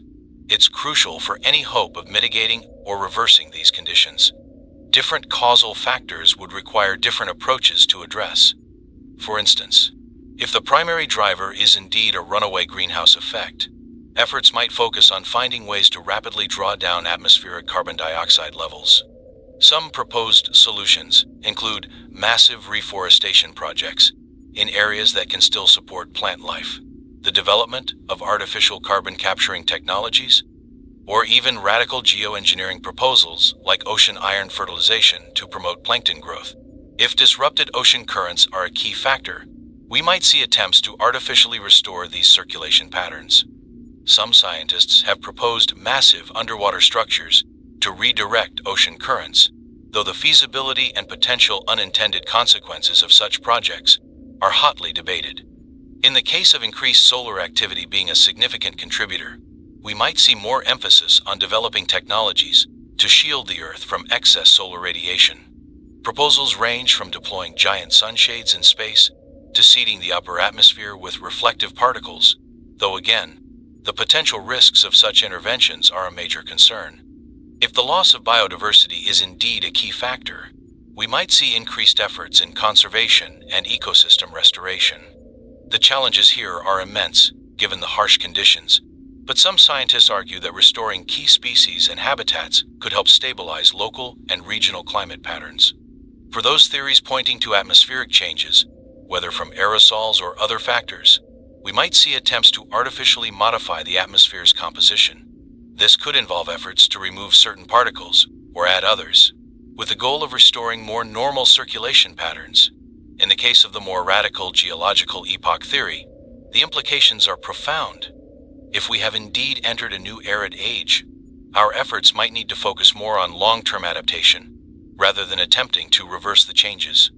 It's worth noting that many scientists are pursuing multiple lines of inquiry simultaneously, recognizing that the ultimate solution may involve addressing several of these factors in concert. Despite the challenges, the scientific community continues to work tirelessly to understand and address the Great Drought. Research stations have been established in some of the harshest environments on the planet, gathering data on how different ecosystems are responding to the changed conditions. Vast computer models, running on what remains of our supercomputing infrastructure, are constantly being refined to better predict future changes and test potential interventions. There's also been a renewed interest in paleoclimatology, the study of Earth's past climates. Scientists are examining evidence from ice cores, tree rings, and sediment samples to understand how the Earth responded to past periods of extreme climate change. The hope is that by understanding how the planet recovered from previous catastrophes, we might find clues to addressing our current crisis. In addition to these broad theories, scientists are also studying more localized phenomena that may be contributing to or resulting from the drought.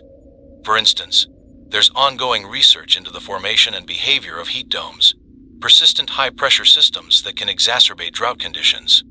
Understanding these phenomena could lead to better short-term prediction and mitigation strategies.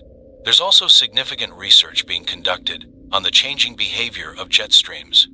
These high-altitude air currents play a crucial role in global weather patterns, and their increasing instability is thought to be a major factor in the persistence of the drought in many regions.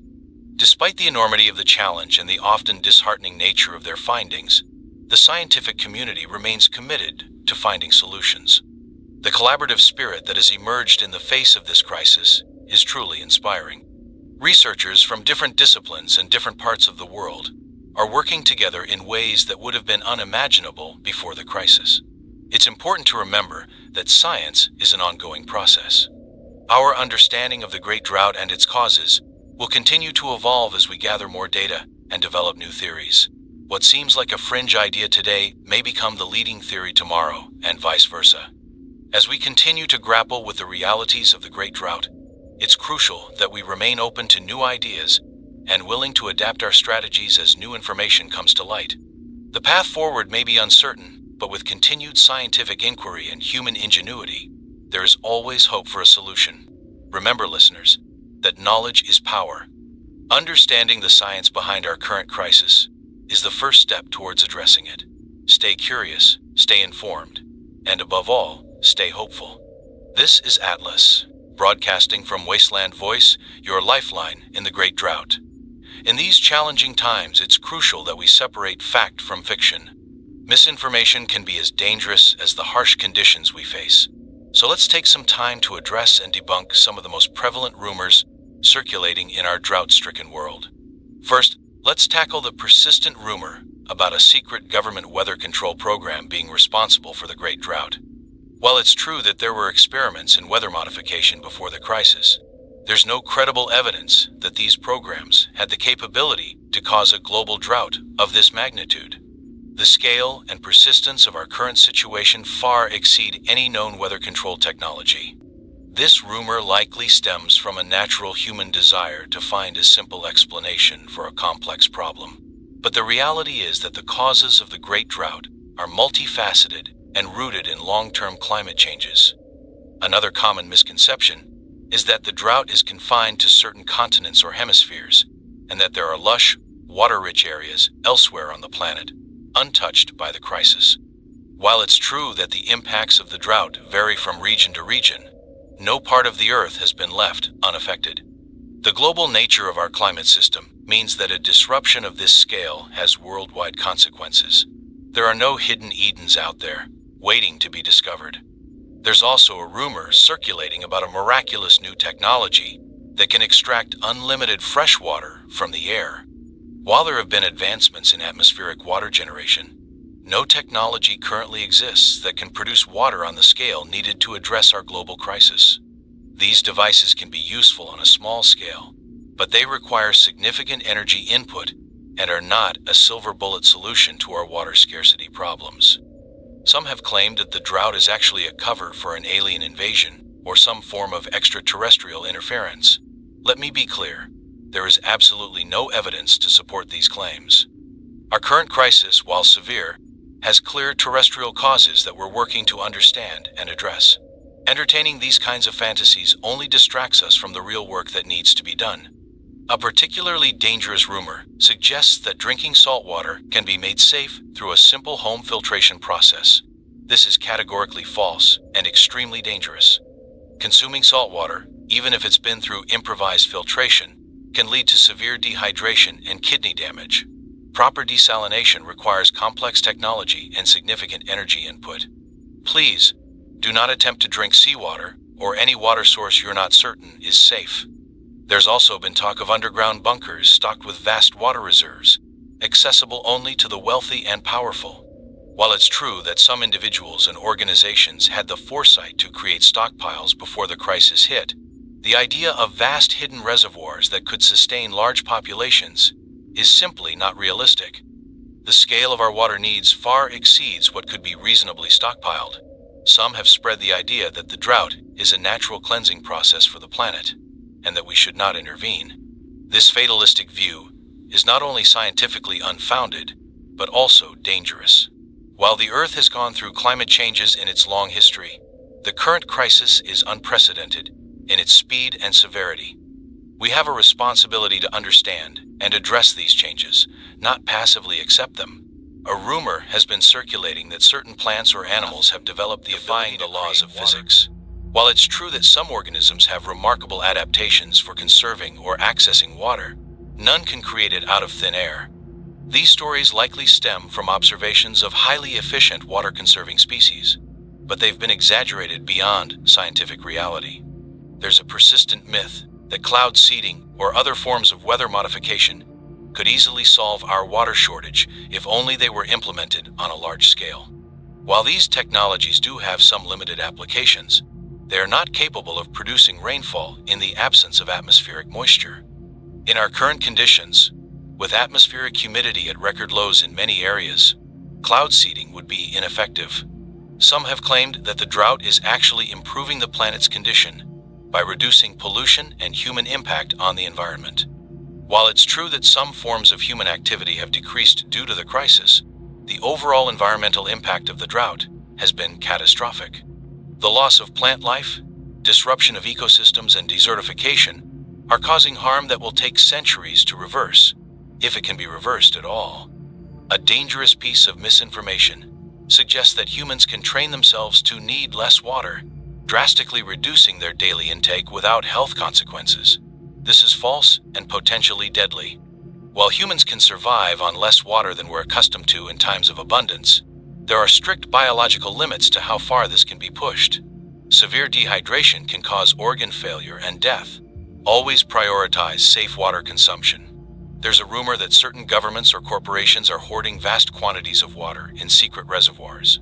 While water management and distribution are certainly complex political issues, the idea of hidden lakes or reservoirs, large enough to significantly impact the global water shortage, is simply not plausible.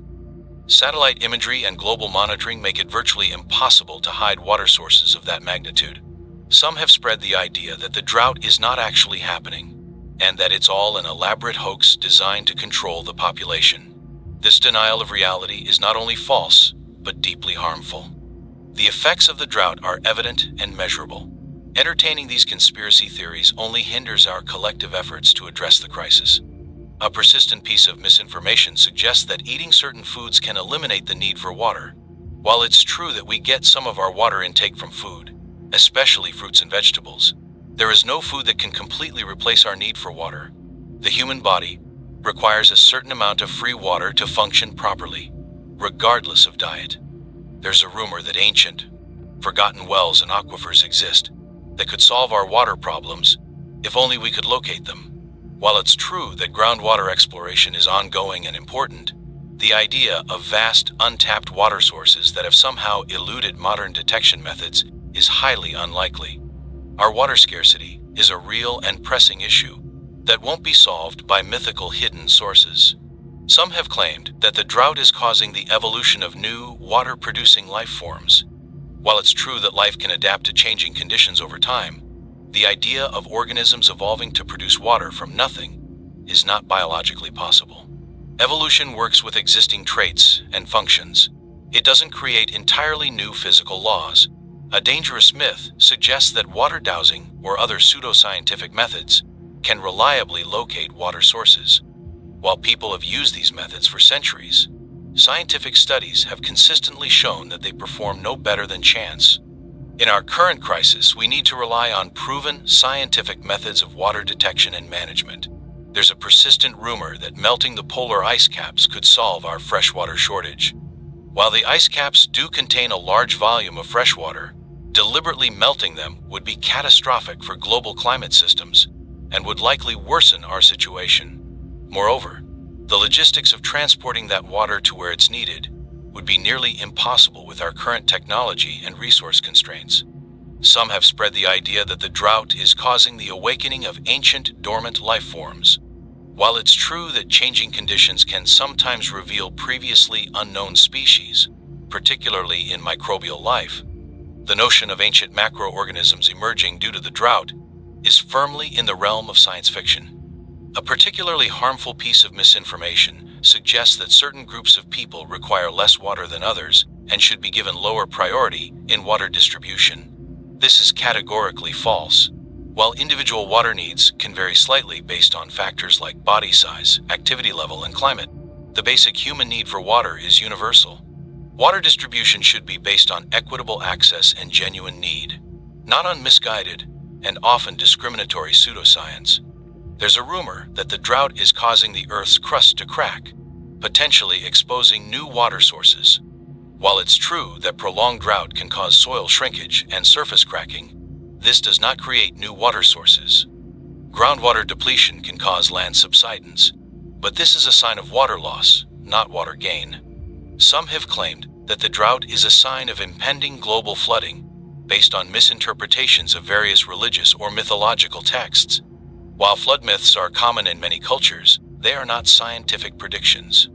Our current crisis is one of water scarcity, not impending deluge, and we need to focus on the real, observable evidence in addressing it. A persistent piece of misinformation suggests that the drought is causing the activation of dormant plant seeds that can grow without water. While some plants have remarkable adaptations for drought survival, including long dormant seeds, no plant can grow and thrive without any water at all. These stories likely stem from observations of highly drought-resistant plants, but have been exaggerated beyond biological reality. There's a rumor that certain animals have developed the ability to start fires as a way of coping with the drought. While some animals do benefit from wildfires, and may even spread them under certain conditions, no animal has been observed deliberately starting fires as a drought survival strategy. This myth likely arises from increased wildfire activity due to dry conditions, combined with occasional observations of animals interacting with these fires.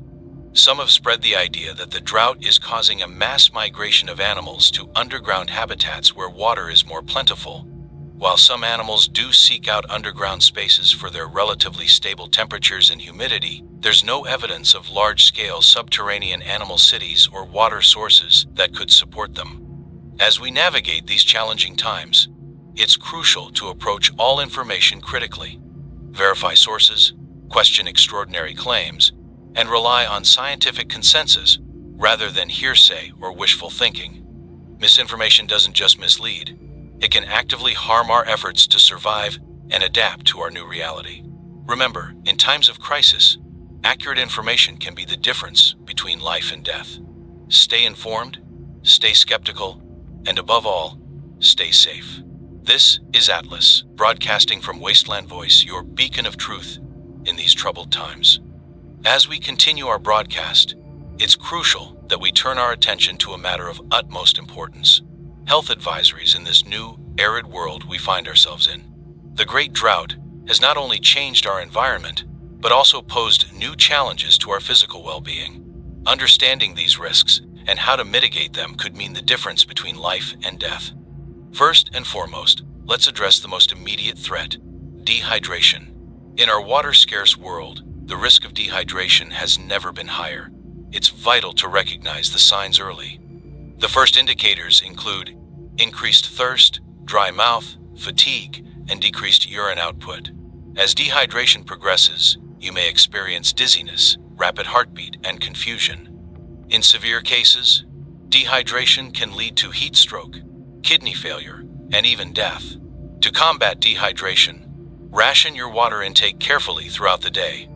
Even if water is scarce, do not be tempted to go without. Your body needs a minimum amount to function. Urine color is a good indicator of hydration status. Aim for a pale straw color.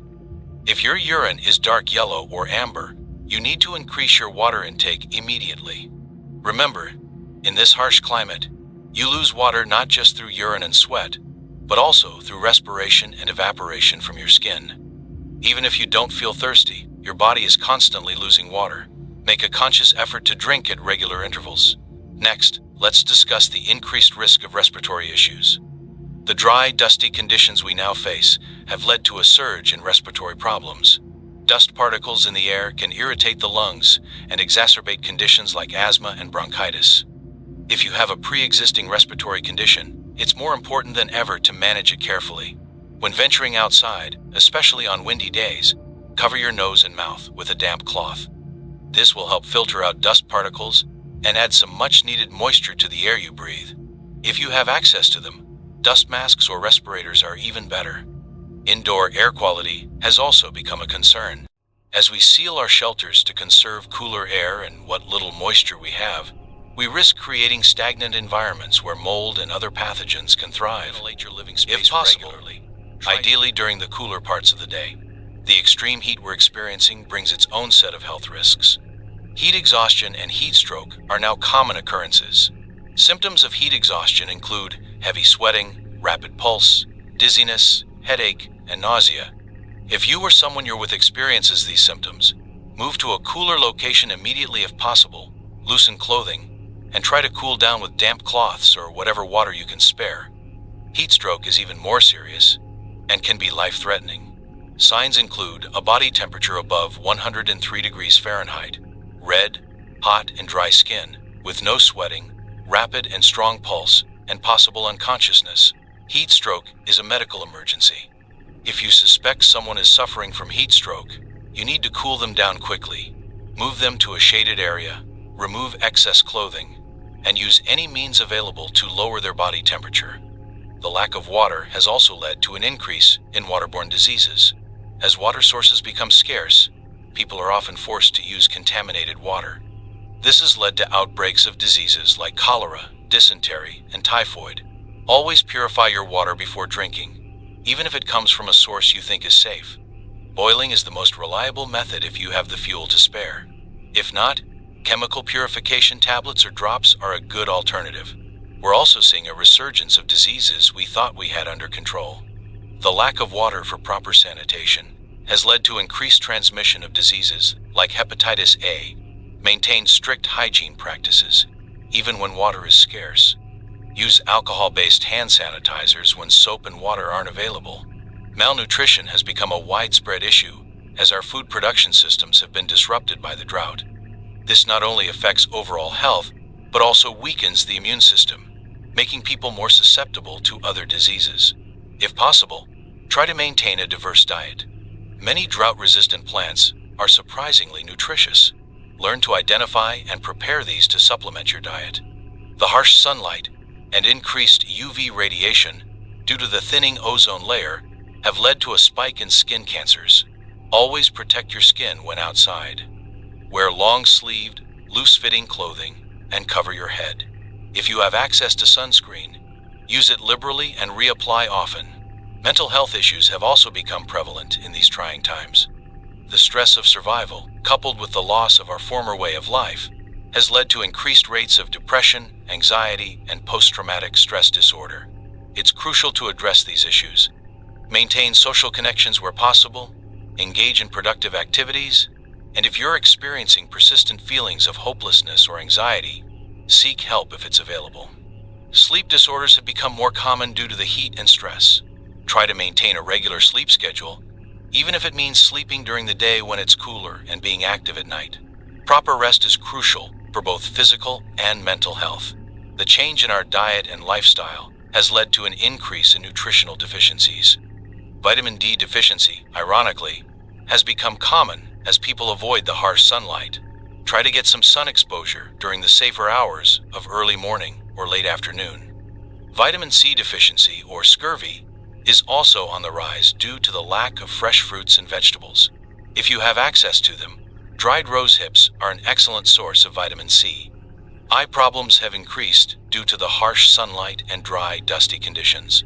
Protect your eyes with sunglasses or improvised eye coverings when outside. Regularly clean your eyes with clean water if available to remove dust and irritants. Dental health has suffered as well. The lack of proper nutrition and dental care has led to an increase in tooth decay and gum disease.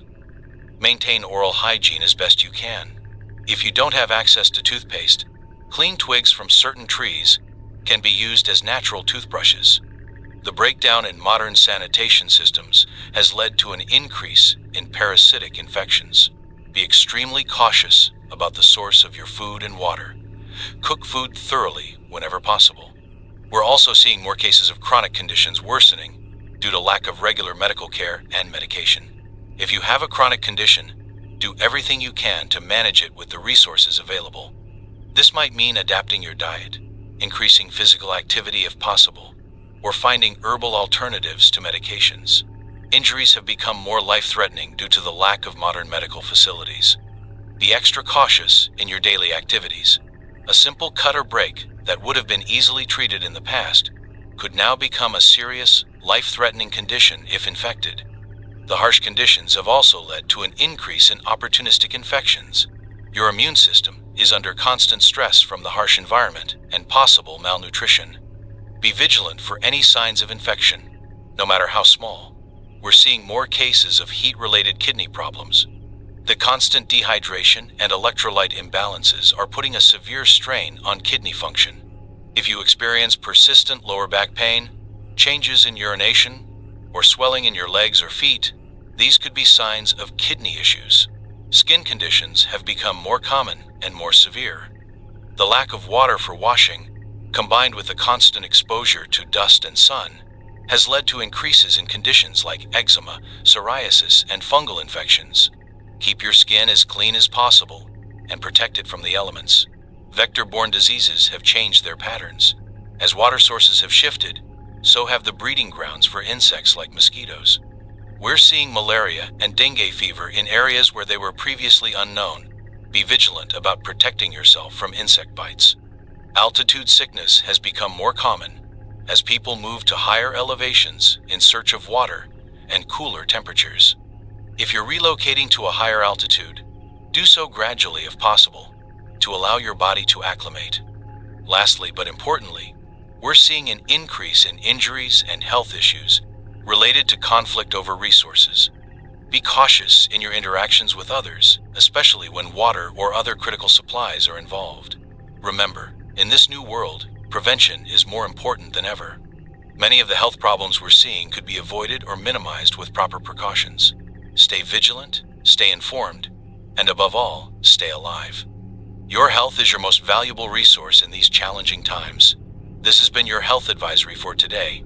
Stay tuned for more vital information and updates. This is Atlas, broadcasting from Wasteland Voice, your lifeline in the Great Drought. Now, let's turn our attention to a critical issue that affects us all: the state of agriculture in our drought-stricken world. The Great Drought has fundamentally altered our ability to produce food, forcing us to adapt our agricultural practices in ways our ancestors could scarcely have imagined. First, let's address the stark reality. Traditional large-scale farming, as we knew it, has largely collapsed. The vast fields of wheat, corn, and soybeans that once fed millions are now dusty, barren expanses. The loss of reliable rainfall, coupled with the depletion of aquifers and rivers, has made conventional irrigation impossible in many areas. However, human ingenuity has not failed us. New forms of agriculture are emerging, adapted to our harsh, new reality. One of the most promising developments has been the rise of vertical farming. In abandoned buildings across our cities and towns, multi-story hydroponic systems are producing fresh vegetables using a fraction of the water required by traditional farming methods. These vertical farms are marvels of efficiency. By carefully controlling temperature, humidity, and light, they can produce crops year-round, unaffected by the brutal conditions outside. The water used in these systems is recycled continuously, with losses only occurring through plant transpiration and harvesting. Some of the most advanced systems are even capable of extracting moisture from the air, making them nearly self-sufficient in terms of water usage. Another innovative approach that's gaining traction is the use of seawater greenhouses in coastal areas. These ingenious systems use seawater and sunlight to create fresh water and a cool, growing environment. As the seawater evaporates, it humidifies the air and provides water for the plants. The excess salt is harvested and can be used for other purposes or traded. In more arid inland areas, we're seeing a revival and modernization of ancient desert farming techniques. The sunken gardens of the Negev Desert, the Khanats of Persia, and the Chinampas of the Aztecs are all being studied and adapted for our current conditions. These methods, refined over centuries by cultures well-versed in water scarcity, are proving invaluable in our struggle to maintain food production. One particularly promising technique is the use of buried clay pot irrigation. This method, which involves burying unglazed clay pots filled with water near plant roots, allows for extremely efficient water use. The water seeps slowly through the porous clay, providing a steady supply directly to the plant's root zone with minimal evaporation loss. We're also seeing a shift in the types of crops being cultivated. Drought-resistant varieties, many developed through careful breeding programs in the years leading up to the Great Drought, are now the norm. Plants like sorghum, millet, and amaranth, once considered minor crops, have become staples due to their ability to thrive in hot, dry conditions. In many areas, there's been a renewed interest in native desert plants. Plants like mesquite, which produces protein-rich pods, and the versatile prickly pear cactus are being cultivated on a large scale for the first time. These plants, already adapted to arid conditions, require minimal additional water to produce a crop. The practice of agroforestry, combining trees and shrubs with crop production, has gained new relevance. Deep-rooted trees can access water far below the surface, creating microclimates that allow for the cultivation of more water-demanding crops in their shade. This approach not only produces food, but also helps combat desertification and soil erosion. Aquaponics, a system that combines raising fish with growing plants in a symbiotic environment, has become increasingly popular. These closed-loop systems are incredibly water-efficient, using the waste produced by farmed fish to fertilize plants, which in turn purify the water for the fish. In areas where water is extremely scarce, aquaponics offers a way to produce both plant and animal protein with minimal water input. Speaking of animal protein, traditional livestock farming has been hit hard by the drought. Vast rangelands have turned to desert, and the water requirements of cattle and other large animals have become unsustainable in many areas. As a result, we're seeing a shift towards smaller, more drought-tolerant animals like goats and rabbits. There's also been a surge of interest in insect farming. Insects like crickets and mealworms can be raised with very little water and can convert feed to protein much more efficiently than traditional livestock. While the idea of eating insects may have once seemed unpalatable to many, necessity has broadened our culinary horizons. In coastal areas, seaweed farming has exploded in popularity. Seaweeds require no fresh water or land to grow and can be incredibly nutritious. Some species of seaweed can be used as animal feed, providing a sustainable alternative to land-based fodder crops. The drought has also forced us to reconsider what we once thought of as agricultural waste. For example, the pits and seeds of many fruits, once discarded, are now being processed into nutritious flours and oils. Every part of every crop is being utilized to its fullest potential. Urban and suburban agriculture has taken on new importance. Every available space, from rooftops to small backyards, is being used to grow food. Community gardens have become central to many neighborhoods, providing not just food, but a sense of purpose and community in these challenging times. The collapse of global transportation networks has led to a necessary localization of food production. The idea of shipping water-rich foods across vast distances is now an unthinkable luxury. This has led to the development of regional food systems, with each area focusing on crops and production methods best suited to their specific conditions. One unexpected development has been the rise of underground farming. In areas where surface conditions have become too harsh for agriculture, people have turned to subterranean spaces. Abandoned mines and purposely excavated caverns are being converted into vast underground farms, using LED lighting and carefully controlled environments to produce food. The field of genetics has played a crucial role in our agricultural adaptation. Scientists are working tirelessly to develop new crop varieties that can thrive in our changed climate. Genes for drought tolerance, salt tolerance, and heat resistance are being identified and incorporated into our food crops at an unprecedented rate. There's also been a resurgence of interest in permaculture principles, the idea of creating agricultural systems that mimic natural ecosystems has proven valuable in our water-scarce world. Permaculture designs maximize water efficiency and soil health, creating resilient food production systems that can withstand the harsh conditions we now face. One of the most ambitious projects underway is the development of large-scale fog harvesting systems in coastal desert areas. Vast nets are being erected to capture moisture from fog, providing water for agriculture in areas that receive little to no rainfall. While still in its early stages, this technology shows promise for dramatically expanding our agricultural capabilities in some of the driest regions on Earth. The breakdown of industrial fertilizer production has led to a renewed focus on natural soil building techniques. Composting has become a universal practice, with every scrap of organic matter carefully recycled to build and maintain soil fertility. The use of biochar, a form of charcoal used as a soil amendment, has spread widely due to its ability to improve soil water retention and fertility. In some areas, floating farms have become a reality. On shrinking water bodies, rafts made of natural materials support soil for growing crops. This approach not only produces food, but also helps reduce water evaporation from the surface of reservoirs and lakes. The concept of food forests has gained traction in many communities. These multi-layered agricultural systems mimic natural forest ecosystems, combining trees, shrubs, and ground crops in a water-efficient, self-sustaining system. Once established, these food forests require minimal input while providing a diverse array of foods. Seed saving has become a critical practice in our new agricultural reality. With the collapse of the commercial seed industry, communities are working to preserve and adapt seed varieties to their local conditions. Seed libraries and exchanges have become vital institutions in many areas. The practice of dry farming, once limited to a few crops in Mediterranean climates, has been adapted and expanded. Farmers are learning to cultivate crops using only residual soil moisture, without irrigation. While yields are lower, this method allows for food production in areas where irrigation is impossible. In some regions, farmers are experimenting with dual-use crops that provide both food and another valuable product. For example, certain varieties of sorghum can be used for both grain production and as a source of biofuel. This approach maximizes the value obtained from the limited water available for agriculture. The importance of soil health has never been more apparent.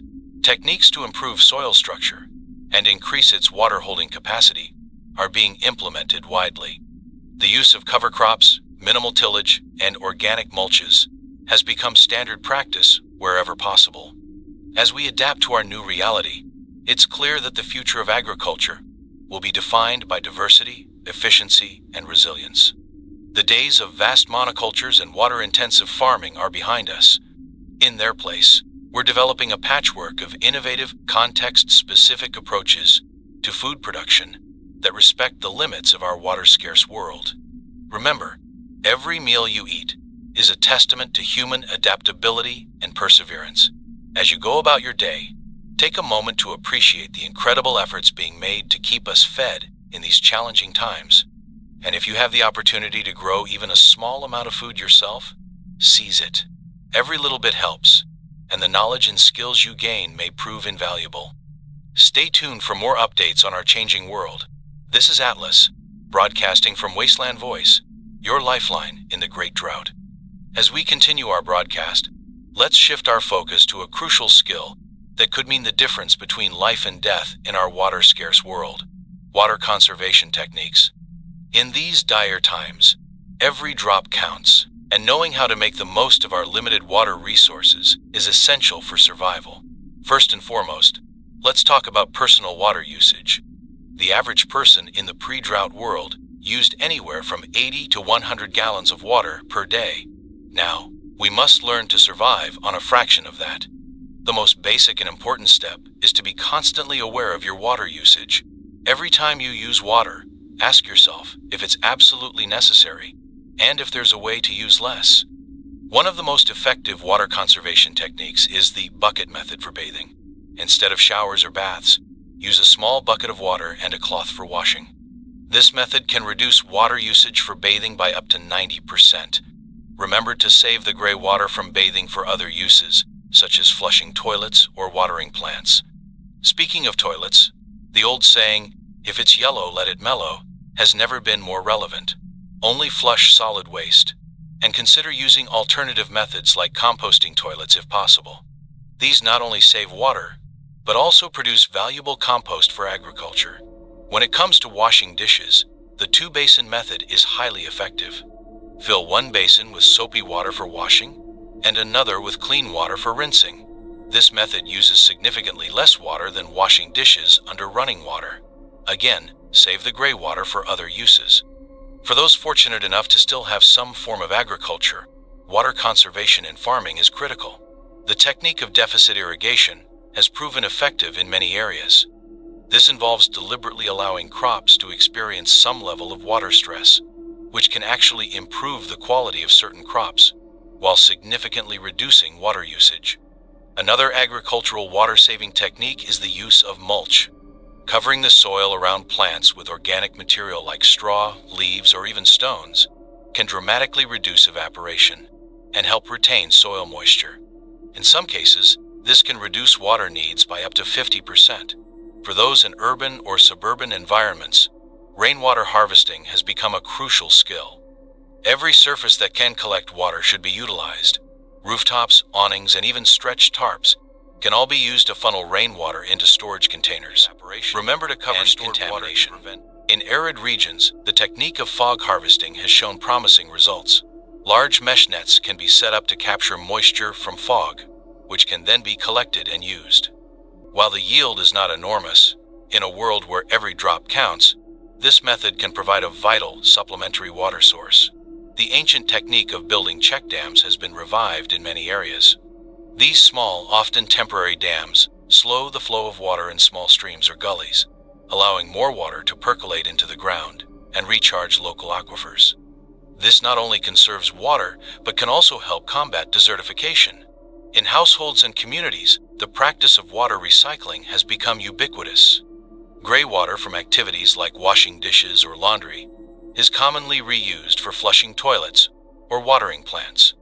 Some communities have even set up small-scale water treatment systems to recycle a large portion of their water. The technique of xeriscaping, or water conservative landscaping, has spread far beyond its origins in drought-prone areas. This involves using native, drought-resistant plants in landscaping to minimize or eliminate the need for irrigation. In many communities, lush lawns have been replaced with rock gardens or native desert plants.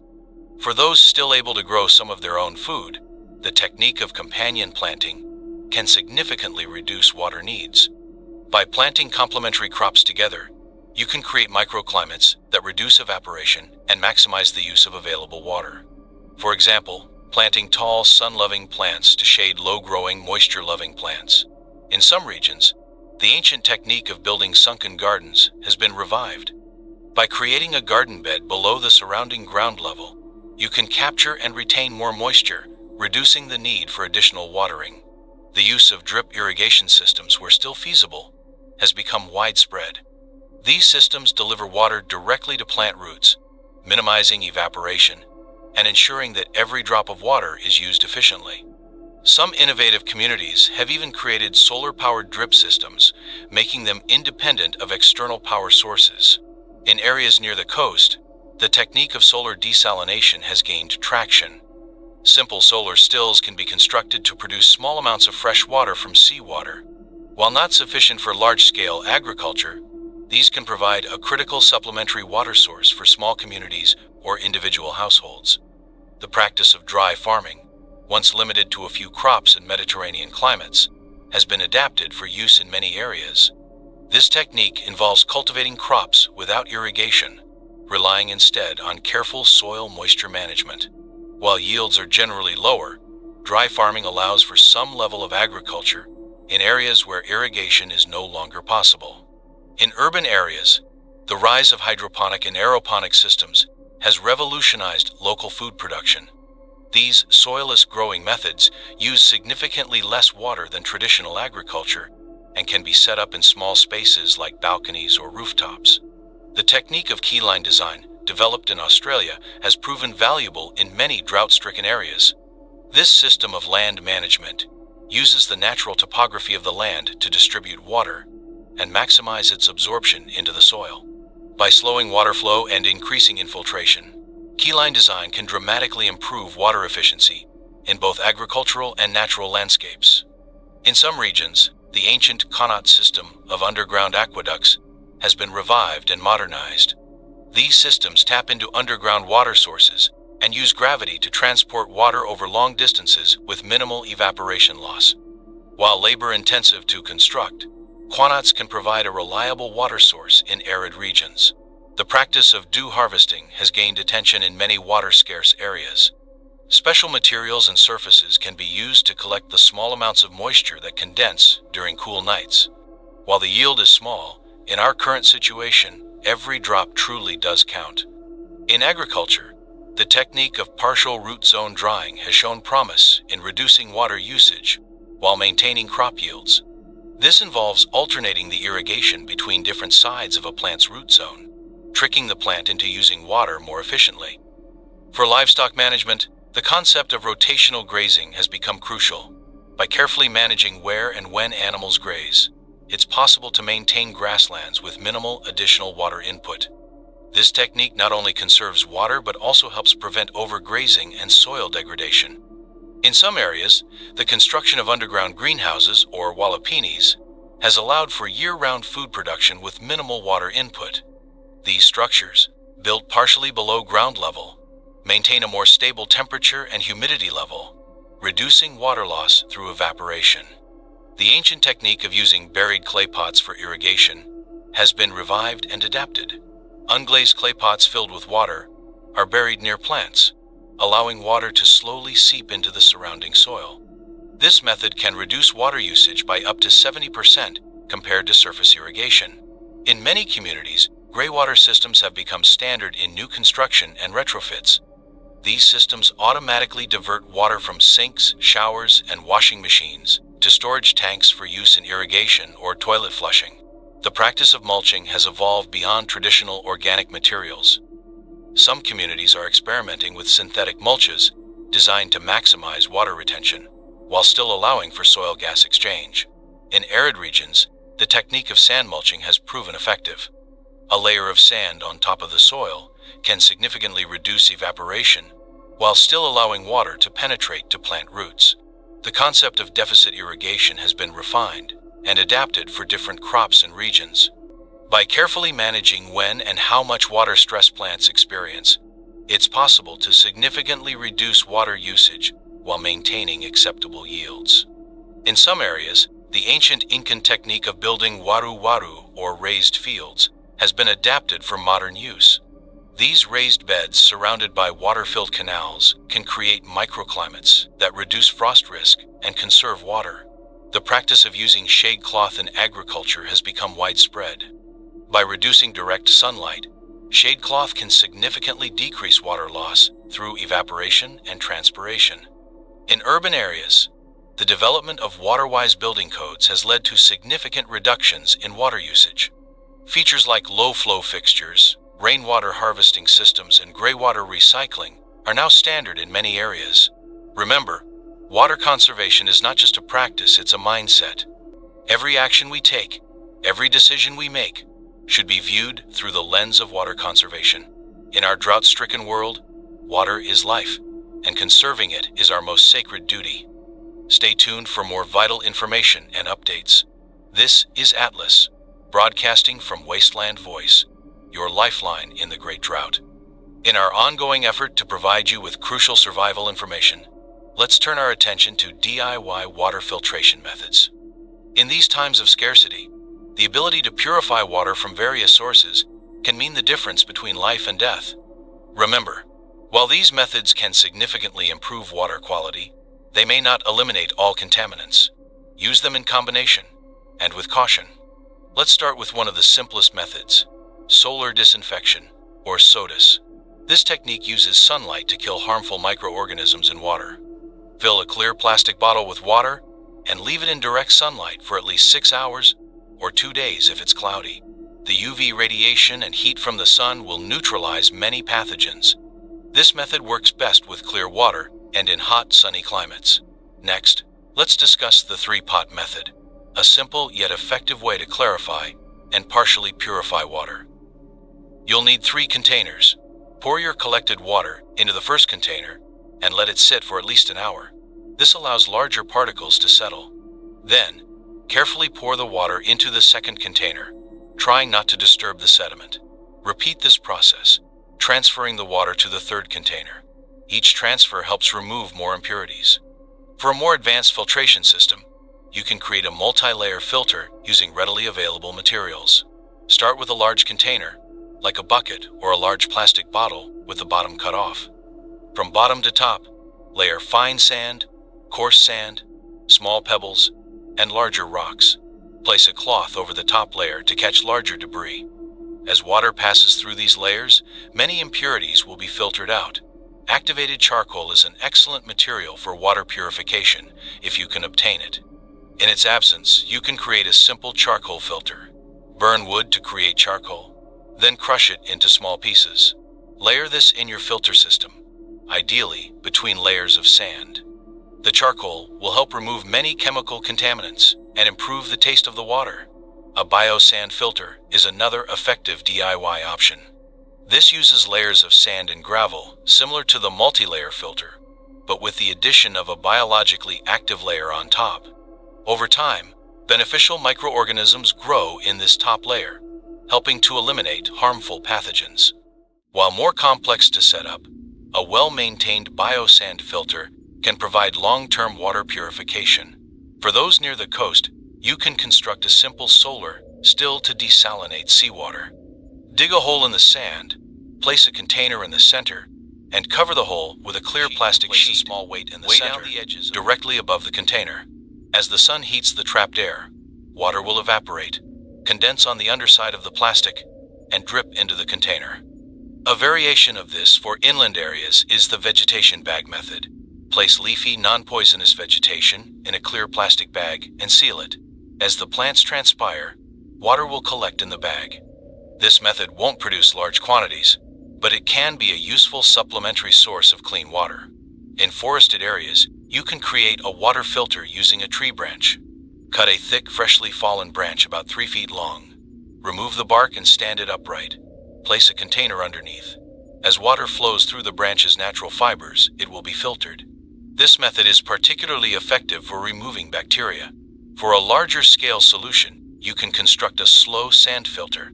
This involves a large container filled with layers of sand and gravel. Water is poured in at the top and slowly percolates through the layers. Over time, a biofilm forms on the top layer of sand, significantly enhancing the filter's ability to remove pathogens.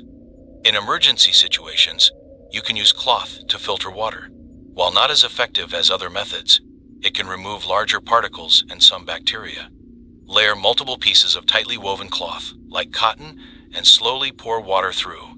This is particularly useful as a pre-treatment step before using other purification methods. A simple yet effective method for small quantities of water is the cotton and charcoal filter. Stuff a clean cotton sock or similar material with layers of sand and crushed charcoal. Secure it over a container and slowly pour water through. This portable filter can be useful when on the move. In areas where clay is available, you can create a ceramic filter. Mix clay with organic material like sawdust or rice husks. Form this into a pot shape and fire it in a kiln or hot fire. The organic material will burn away, leaving tiny pores that can filter out many contaminants. For those with access to the necessary materials, constructing a solar water disinfection system can be highly effective. This involves running water through a series of reflective troughs that concentrate sunlight, heating the water, and killing pathogens. A reed bed filtration system can be an excellent long-term solution if you have the space. Plant reeds or other aquatic plants in a gravel bed. As water flows through the system, the plants and associated microorganisms help purify it. This method is particularly good at removing organic pollutants. In urban environments, you can create a compact filtration system using a series of buckets. Each bucket contains a different filtration material, such as sand, charcoal, and gravel. Water passes through each bucket, becoming progressively cleaner. For a simple, portable option, you can make a filtration straw. Take a hollow reed or similar tube and fill it with layers of grass, sand, and charcoal. This can be used to drink directly from a water source, filtering as you go. If you have access to certain plants known for their water purification properties, such as moringa oleifera seeds, you can create a natural coagulant. Crush the seeds and add them to turbid water. They will help clump together impurities, which can then be strained out. In areas with high mineral content in the water, you can construct a distillation system. Boil water in a covered container with a spout. Connect the spout to a tube that runs through cold water or is cooled by air. The steam will condense back into pure water, leaving minerals and many contaminants behind. For a low-tech solution, you can use the capillary action of plant fibers to filter water. Place one end of a rope made from natural fibers in your water source and the other end in a clean container positioned lower than the source. Water will slowly travel along the rope, leaving some contaminants behind. In arid regions, you can construct a solar still using a piece of clear plastic sheeting. Dig a hole, place a container in the center, and cover with the plastic. Weigh down the edges and place a small weight in the center above the container. This will collect both groundwater and morning dew. A variation on the 3-pot method is the 5-gallon bucket filter. Drill small holes in the bottom of one bucket, layer sand, charcoal, and gravel inside, then place it inside another bucket. Pour water through the top bucket and collect the filtered water from the bottom one. For those in cold climates, you can use the natural purification process of freezing to your advantage. As water freezes, many contaminants are pushed out. Discard the unfrozen water and melt the cleaner ice for use. Remember, while these DIY methods can significantly improve water quality, they may not remove all contaminants, especially chemical pollutants. Whenever possible, combine methods for the best results. And always be on the lookout for new materials and techniques to improve your water filtration capabilities. Stay vigilant, stay innovative, and above all, stay hydrated. This is Atlas, broadcasting from Wasteland Voice, your lifeline in the Great Drought. In our ongoing effort to provide you with crucial survival information, let's turn our attention to identifying edible plants in arid environments. As our traditional food sources have become scarce, the ability to forage safely could mean the difference between starvation and survival. Remember, while this information is based on the best knowledge available, always exercise caution when foraging. If you're unsure about a plant, it's better to err on the side of caution and avoid it. Let's start with one of the most recognizable desert plants, the prickly pear cactus. This plant is a true survival superstar. Both the pads, nopales, and the fruit are edible. The pads are best when young and tender. To prepare them, carefully remove the spines and glochids, tiny hair-like thorns, using a knife or by singeing them off over a fire. The pads can be eaten raw or cooked and are a good source of vitamins and minerals.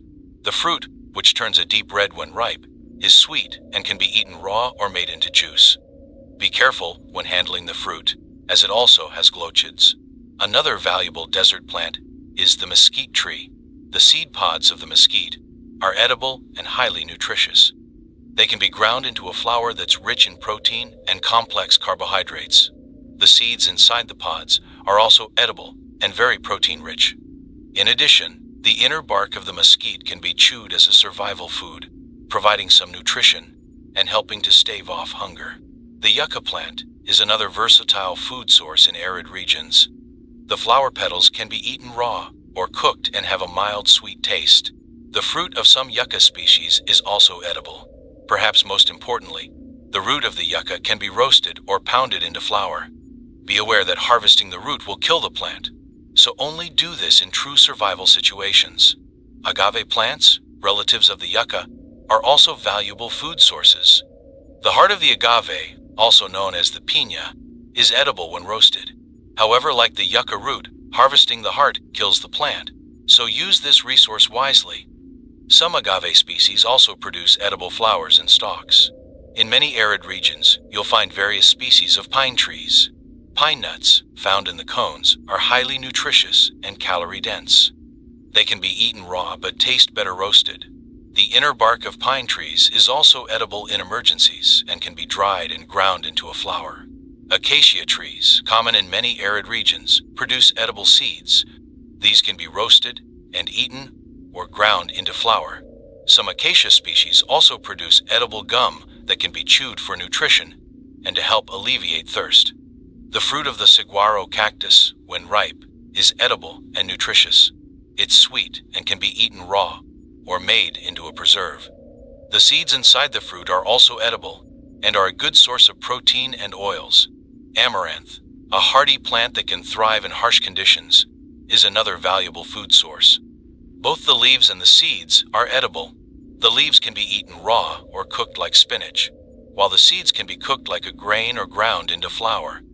In some arid regions, you may find purslane growing as a weed. This succulent plant is not only edible but also highly nutritious, containing high levels of omega-3 fatty acids. The leaves and stems can be eaten raw or cooked. Desert chia, a relative of the popular superfood, can be found in some arid regions. The seeds are highly nutritious and can be eaten raw, cooked into a porridge, or ground into flour. They're an excellent source of protein, fiber, and omega-3 fatty acids. The barrel cactus is another potential food source, although it should be used cautiously. The fruit is edible, and in extreme emergencies, the pulp of the cactus can be chewed for moisture. However, consuming large amounts can cause digestive issues, so it should only be used as a last resort. In some desert regions, you may find ephedra plants, also known as Mormon tea. The stems can be brewed into a tea that provides a mild stimulant effect, which can be helpful in survival situations. However, it should be used in moderation. Wolfberries, also known as goji berries, grow wild in some arid regions. These small red berries are highly nutritious and can be eaten raw or dried for later use. They're an excellent source of vitamins and antioxidants. The desert plantain, not to be confused with the banana-like fruit, is a small plant with leaves that grow in a rosette pattern. The young leaves can be eaten raw or cooked and are rich in vitamins A and C. In some areas, you may find wild desert grapes. While usually smaller and more tart than cultivated grapes, they are edible and can provide much. The leaves of grapevines are also edible when young and can be used as wraps for other foods. Manzanita, a shrub common in some arid regions, produces small apple-like fruits. These can be eaten raw, though they're quite tart. They can also be mashed and soaked in water to make a refreshing drink. The fruit of the palo verde tree, which resembles a small pea pod, is edible when young and green. The seeds inside mature pods can also be eaten but need to be cooked first to remove toxins. In some desert areas, you may find wild pomegranates. The seeds of these fruits are edible and highly nutritious. Even if the fruit looks dry and unappealing on the outside, the seeds inside may still be good. The paddle-shaped leaves of the desert saltbush can be eaten raw or cooked. They have a salty taste, which can be a welcome addition to a bland survival diet. However, they should be eaten in moderation due to their high salt content. Ocotillo, a spiny plant found in some desert regions, produces edible flowers in the spring. These bright red flowers can be eaten raw and provide a sweet nectar. The leaves and flowers of the desert marigold are edible and can be eaten raw or cooked. They have a slightly bitter taste, but can add variety to your survival diet. In some arid regions, you may find desert oregano growing wild. The leaves can be used as a flavorful herb and also have medicinal properties, potentially helping with digestive issues. The fruit of the desert hackberry is small but edible. It's sweet and can be eaten raw. The seeds inside are also edible and are a good source of protein and oils.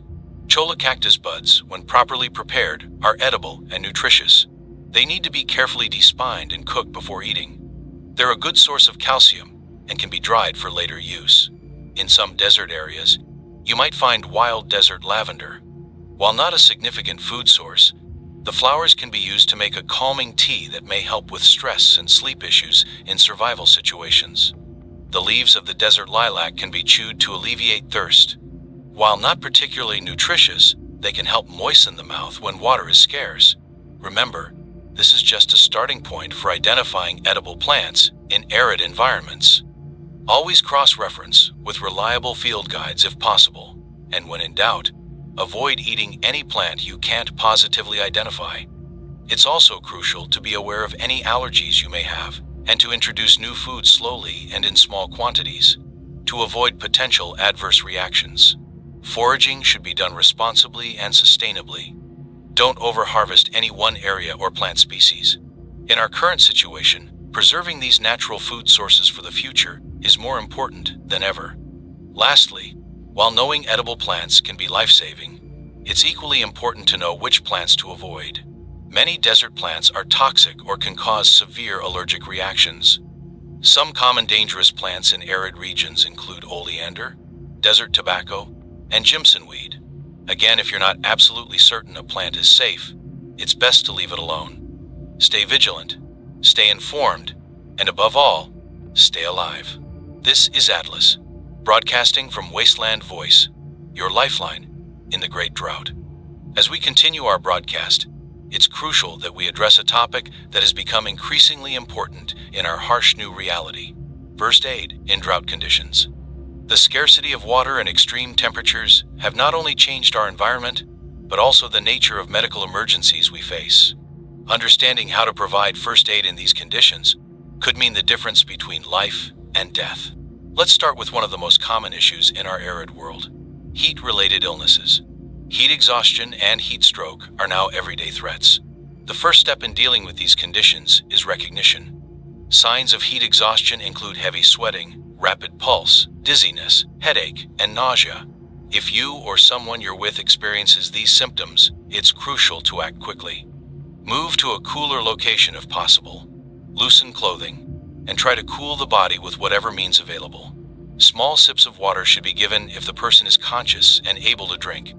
Heat stroke is even more serious and can be life-threatening.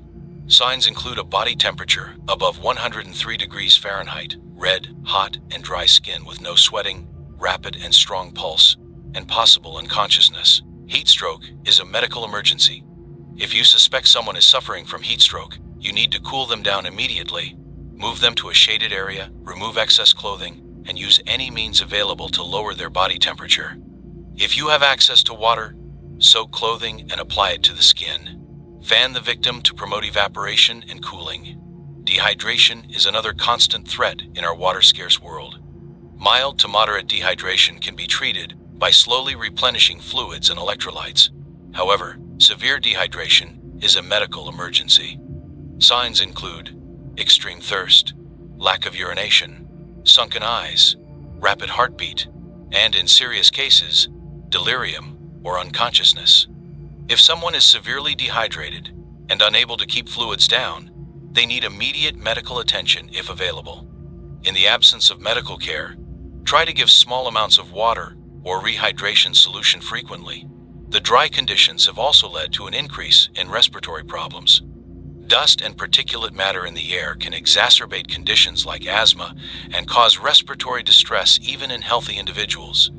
If someone is having difficulty breathing, help them to a less dusty area if possible. Encourage them to breathe slowly and deeply. If they have medication for respiratory conditions, assist them in using it. In severe cases where the person is unable to breathe or is turning blue, begin rescue breathing if you're trained to do so. Skin conditions have become more prevalent in our harsh environment. Cracked, dry skin can lead to infections if not properly cared for. Clean any cuts or abrasions thoroughly with clean water if available, or with the cleanest water source you have. Apply an antiseptic if you have access to one. Keep wounds covered to prevent dust and debris from entering. Sunburn has become a more serious issue than ever before. With the thinning of the ozone layer, UV radiation is more intense. Severe sunburns can lead to sun poisoning, which can cause fever, chills, and dehydration. Treat sunburns by cooling the skin with cool, not cold, water. Apply aloe vera if available. For sun poisoning, treat the symptoms, cool the body, provide hydration, and seek medical help if the condition is severe. Eye problems have increased due to the harsh sunlight and dry, dusty conditions. If someone gets dust or debris in their eyes, do not let them rub their eyes. If water is available, gently flush the eye. If not, encourage blinking to produce tears naturally. For severe eye injuries or persistent problems, cover the eye with a clean cloth and seek medical help if possible. In our resource-scarce world, traditional first aid supplies may not always be available. It's important to know how to improvise. Clean cloth can serve as bandages. Strips of wood or sturdy plant material can be used as splints. Honey, if you can find it, has natural antibacterial properties and can be used on wounds. The inner gel of aloe vera plants can be used to treat burns and skin irritations. The risk of fractures and sprains has increased as people traverse difficult terrain in search of resources. For suspected fractures, immobilize the injured area. Do not attempt to realign bones. For sprains, remember rice, rest, ice or cooling, compression, and elevation. In our hot climate, cooling an injury is often more feasible than icing it. Snake bites have become more common as snakes and humans increasingly compete for limited resources. If someone is bitten by a snake, keep them calm and still to slow the spread of venom. Do not attempt to suck out the venom or apply a tourniquet. If you have a clean bandage, wrap it snugly above the bite to slow lymph flow, but not so tight as to cut off blood flow. Seek medical help immediately if available. Insect stings can be more than just a nuisance in our harsh environment. For most stings, remove the stinger if it's still present and clean the area. Apply a cold compress if possible to reduce swelling. For those with known allergies to insect stings, anaphylaxis is a real danger. If someone goes into anaphylactic shock and you have access to an epinephrine autoinjector, administer it immediately and seek medical help. Waterborne illnesses have become more common as people are forced to use less reliable water sources. Symptoms often include severe diarrhea, which can quickly lead to dangerous dehydration. If someone is experiencing severe diarrhea, it's crucial to replace fluids and electrolytes. If you have access to oral rehydration solutions, use them. If not, a simple solution can be made by mixing 6 level teaspoons of sugar and half a level teaspoon of salt into 1 liter of clean water. In our changed world, mental health emergencies have become increasingly common. Panic attacks, severe anxiety, and acute stress reactions can all mimic physical emergencies. If someone is experiencing a panic attack, encourage them to take slow, deep breaths. Remind them that they are safe and that the feeling will pass. For severe mental health crises, especially if someone is a danger to themselves or others, they need professional help if it's available. The risk of hypothermia, while it may seem counterintuitive in our hot world, is still present, especially at night in desert environments where temperatures can drop dramatically. Signs include shivering, confusion, and loss of coordination. If someone is hypothermic, get them to a warmer place and warm them gradually. Skin-to-skin contact can be an effective way to transfer body heat in emergency situations. Malnutrition has become a widespread issue. While not an acute emergency like many of the conditions we've discussed, it can lead to a host of health problems and make individuals more susceptible to other illnesses and injuries. If you suspect someone is malnourished, gradually introduce nutrients. Sudden intake of large amounts of food can be dangerous for severely malnourished individuals. In our resource-scarce world, wound care has become more challenging, but also more crucial. Even small cuts can become life-threatening if they become infected. Clean all wounds thoroughly with the cleanest water available. Keep wounds covered and change dressings regularly if possible. Watch for signs of infection such as redness, swelling, warmth, and pus. Burns have become more common as people deal with fire and hot surfaces more frequently. For minor burns, cool the area with clean water if available. Do not use ice, as it can cause further damage. For severe burns, do not remove clothing stuck to the burn, as this can cause more harm. Cover the burn with a clean, dry cloth if possible, and seek medical help.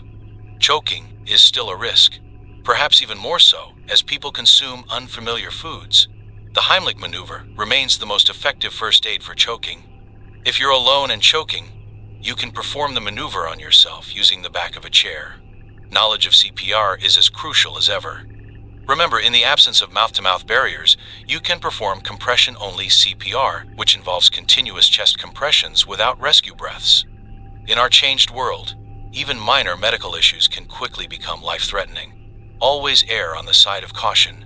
Monitor any ill or injured individuals closely for changes in condition. And remember, in many cases, preventing medical emergencies through careful behavior and resource management is your best strategy. Stay vigilant, stay prepared, and above all, stay alive. This is Atlas, broadcasting from Wasteland Voice, your lifeline in the Great Drought. As we continue our broadcast, let's turn our attention to a crucial aspect of survival in our harsh new reality: shelter building in extreme heat. The ability to create a cool, protected space can mean the difference between life and death in the unforgiving environment we now face. First, let's consider the basic principles of shelter in extreme heat. Your primary goals are to create shade, maximize airflow, and insulate against the hot ground. Remember, in desert conditions, the ground can become hot enough to cause burns, so elevating your living space is crucial. One of the simplest and most effective shelters for extreme heat is the classic desert shade structure. Start by finding or creating 4 support posts. These can be sturdy branches, salvaged poles, or even stacked stones if you're in a rocky area. Arrange these in a square or rectangle, ideally oriented with the long sides facing east and west to maximize shade throughout the day. Next, create your roof. In an ideal situation, you'd have a tarp or large piece of fabric for this. However, in our resource-scarce world, you may need to improvise. Woven plant materials can work well. Palm fronds, if available, are excellent. Overlap them densely to create a thick barrier against the sun. If you're in an area with broad-leafed plants, you can layer these to create a natural roof. If you have access to reflective materials such as emergency blankets or even scavenged aluminum, use these on top of your shelter. The reflective surface will bounce back a significant amount of solar radiation, keeping the interior much cooler. Remember, your shelter doesn't need to be completely enclosed. In fact, in extreme heat, you want to maximize airflow. Leave the sides open, or if you need protection from blowing sand, create loose walls that allow air to pass through. For those in areas with loose, sandy soil, consider the benefits of a pit shelter. By digging down into the earth, you can take advantage of the cooler temperatures below the surface. Dig a pit large enough to comfortably sit or lie in, ideally about 3 feet deep. Create a roof over this pit using the same principles as the shade structure. If you're in a rocky area, look for natural formations that can provide shelter. Large boulders or rock overhangs can form the basis of an excellent heat shelter. Use smaller rocks to build low walls on the exposed sides, leaving gaps for airflow. Create a roof as described earlier to expand the shaded area. In areas where plant materials are scarce, consider the traditional desert shelter known as a talapa. This involves creating a domed framework using flexible branches or poles, then covering it with whatever materials you have available. The dome shape helps to circulate air and can be surprisingly cool if properly constructed. For those in urban or suburban environments, don't overlook the potential of existing structures. Abandoned buildings can provide excellent shelter if they're structurally sound. Focus on basement areas if they're accessible, as these will naturally be cooler. If you must use above-ground spaces, concentrate on creating shade and airflow. Cover windows with reflective materials on the outside and dark materials on the inside to reduce heat gain. Regardless of the type of shelter you build, consider the benefits of a double roof system. This involves creating 2 layers of roofing material with an air gap between them. The upper layer takes the brunt of the sun's heat, while the air gap acts as an insulating layer, keeping the lower level significantly cooler. In all shelter designs, the orientation is crucial. In the northern hemisphere, the south-facing side of your shelter will receive the most direct sunlight throughout the day. Plan accordingly, perhaps by making this side the most robust, or by adding extra shading elements. If you have access to water, even in limited quantities, consider incorporating it into your shelter design. A shallow trench filled with water around the perimeter of your shelter can help cool the air as it enters. Just be sure to keep it covered to prevent evaporation and mosquito breeding. For those in areas with significant temperature drops at night, consider a shelter design that can be easily modified. A roof that can be partially opened at night can allow you to take advantage of cooler nighttime temperatures and possibly collect dew. In any shelter, the ground you sleep on is as important as the roof over your head. The ground in desert environments can remain hot well into the night. Create a sleeping platform raised off the ground if possible. If not, insulate your sleeping area with layers of dry plant material. If you're in an area with high winds, your shelter will need to be more robust. Consider a low-profile design, almost hugging the ground. Use heavy rocks or stakes to secure any loose materials. Remember, in windswept areas, sand and dust can be as dangerous as the heat itself, so you may need to create more enclosed walls while still maintaining some airflow. For longer-term shelters, consider the benefits of thermal mass. Materials like stone or earth absorb heat during the day and release it at night. While this can be problematic in constantly hot environments, it can be beneficial in areas with cooler nights. A thick earthen or stone wall on the west side of your shelter can absorb the intense afternoon heat, slowly releasing it overnight when temperatures drop. If you have access to clay-rich soil, consider the benefits of a sun-dried brick shelter. These can be surprisingly durable and provide excellent insulation.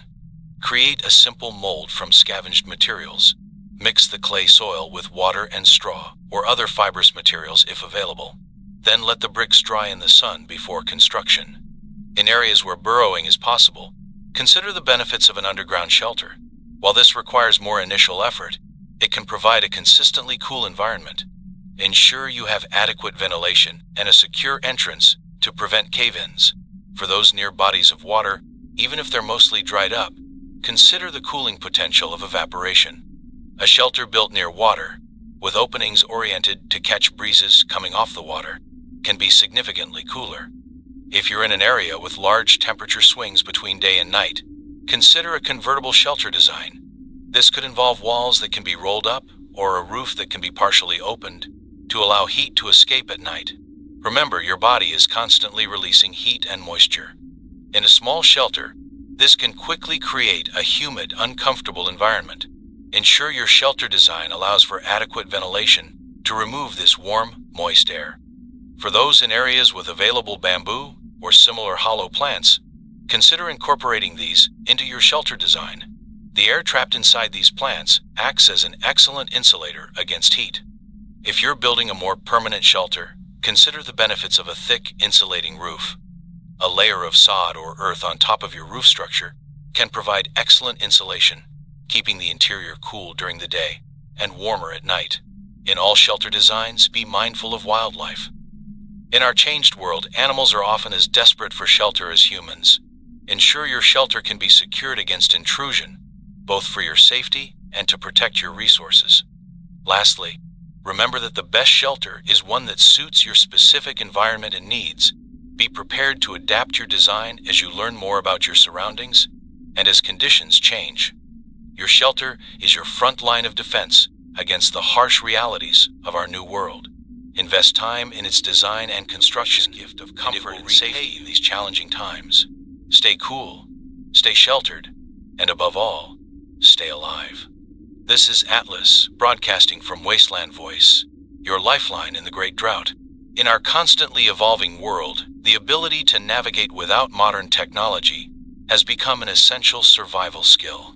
Today, we'll explore various methods to find your way in this new landscape, using the natural world as your guide. These techniques, once considered outdated, are now crucial for anyone venturing beyond their immediate surroundings. Let's start with the most fundamental method, using the sun. In the northern hemisphere, the sun rises in the east and sets in the west. At noon, the sun will be directly south. This knowledge alone can give you a basic sense of direction. Remember, in the southern hemisphere, this is reversed, with the sun being in the north at noon. For more precise navigation using the sun, you can create a simple sundial. Find a level spot and place a stick vertically in the ground. Mark the tip of the shadow cast by the stick. Wait about 15 minutes, and mark the new position of the shadow's tip. Draw a straight line between these two marks. This line runs approximately east to west, with the first mark being west and the second east. At night, the stars become your guide. The North Star, Polaris, is key for navigation in the Northern Hemisphere. To find it, locate the Big Dipper constellation. The two stars at the front edge of the Big Dipper's bowl point directly to Polaris. Once you've found Polaris, you've found North. The Southern Cross serves a similar function in the Southern Hemisphere, pointing towards the South Celestial Pole. In our New World, landmarks have taken on renewed importance. Prominent features like unusual rock formations, lone trees, or the remains of tall buildings can serve as navigation points. When traveling, regularly look behind you to memorize how these landmarks appear from different angles. This will help you find your way back if needed. Natural indicators can also help you determine direction. In many areas, moss tends to grow more on the northern side of trees and rocks, as it's typically shadier and damper. However, this isn't foolproof and can vary based on local conditions. Similarly, in the Northern Hemisphere, the southern side of hills often has less vegetation due to increased sun exposure. Wind patterns, while more variable, can also provide directional clues if you're familiar with the prevailing winds in your area. In many regions, winds tend to blow from west to east, but local geography can significantly affect this. Rivers and streams can be valuable navigation aids. In general, water flows downhill and often towards larger bodies of water. Knowing the major water features in your region can help you orient yourself if you find a stream or river. Animal behavior can also provide navigational hints. Many bird species migrate north in spring and south in autumn.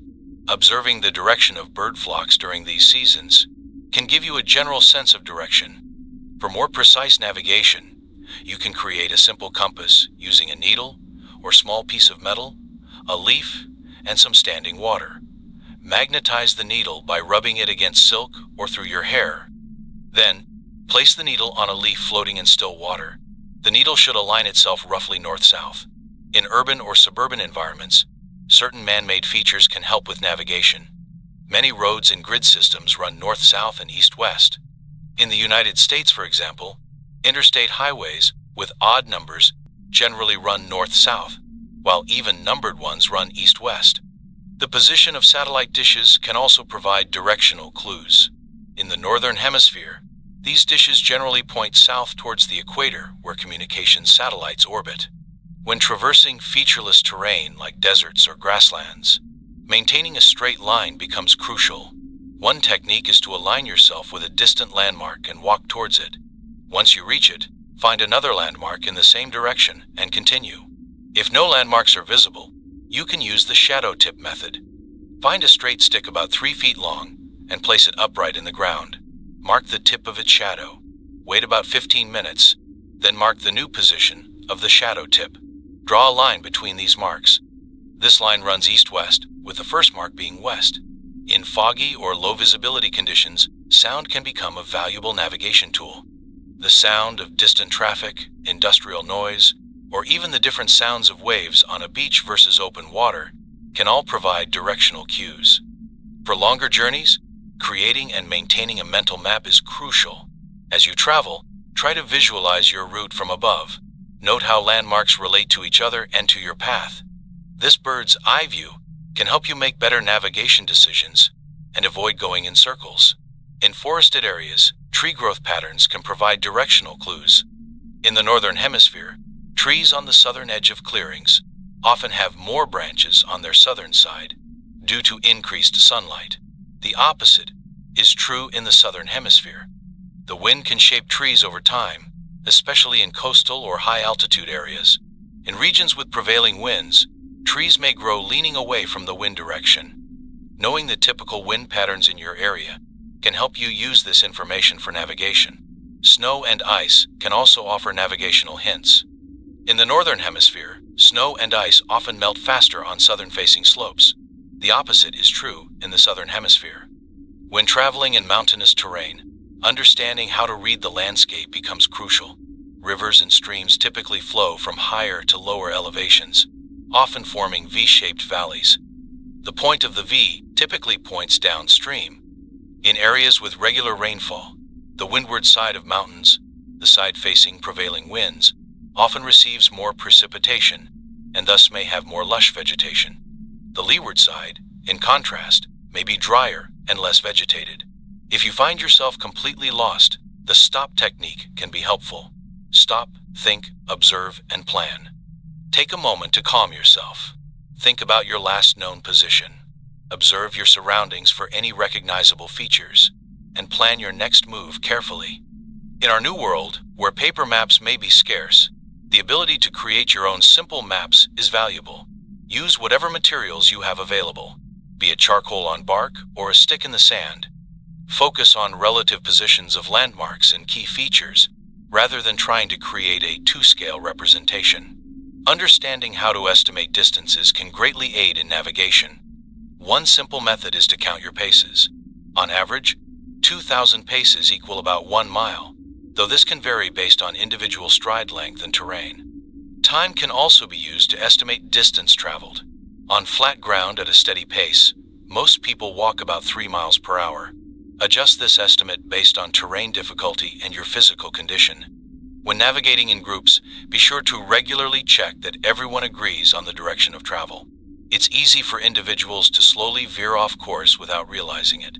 In areas where you expect to return by the same route, marking your trail can be helpful.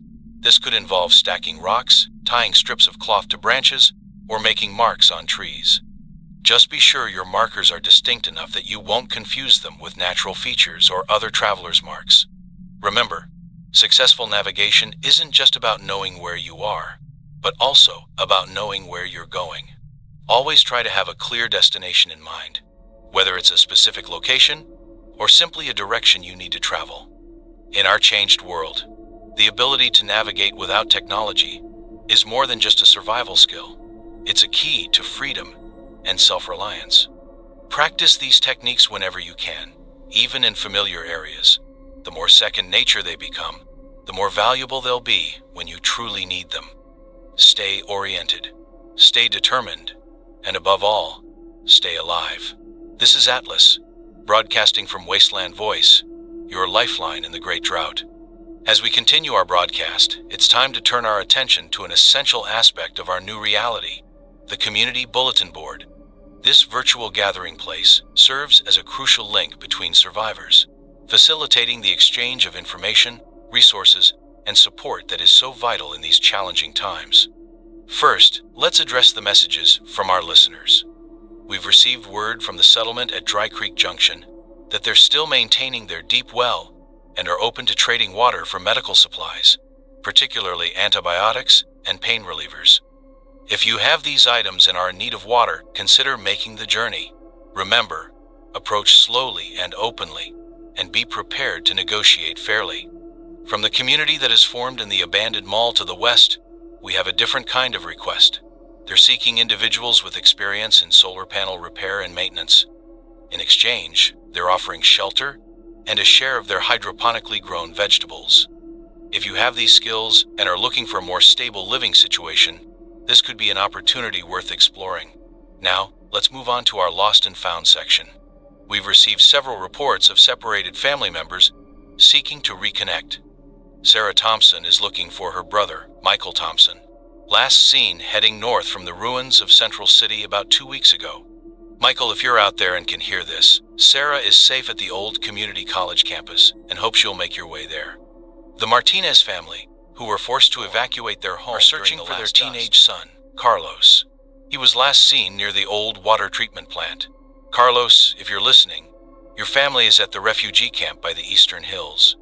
They're worried about you and hope you'll join them there. On a more positive note, we've had a successful reunion to report. The Anderson siblings, separated for months, have finally found each other thanks to messages shared on this bulletin board.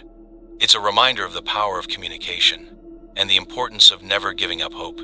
In terms of resources, we've had several reports come in about newly discovered water sources. A small underground spring has been found in the old city park. The locals have set up a distribution system, allocating a small amount to each person daily. If you're in dire need, head there but be prepared to wait in line. There's also word of a previously untapped aquifer discovered about 50 miles to the south. A group of engineers is working on accessing it, but they're in need of specific equipment. If anyone has access to industrial water pumps or deep drilling equipment, your help could be invaluable.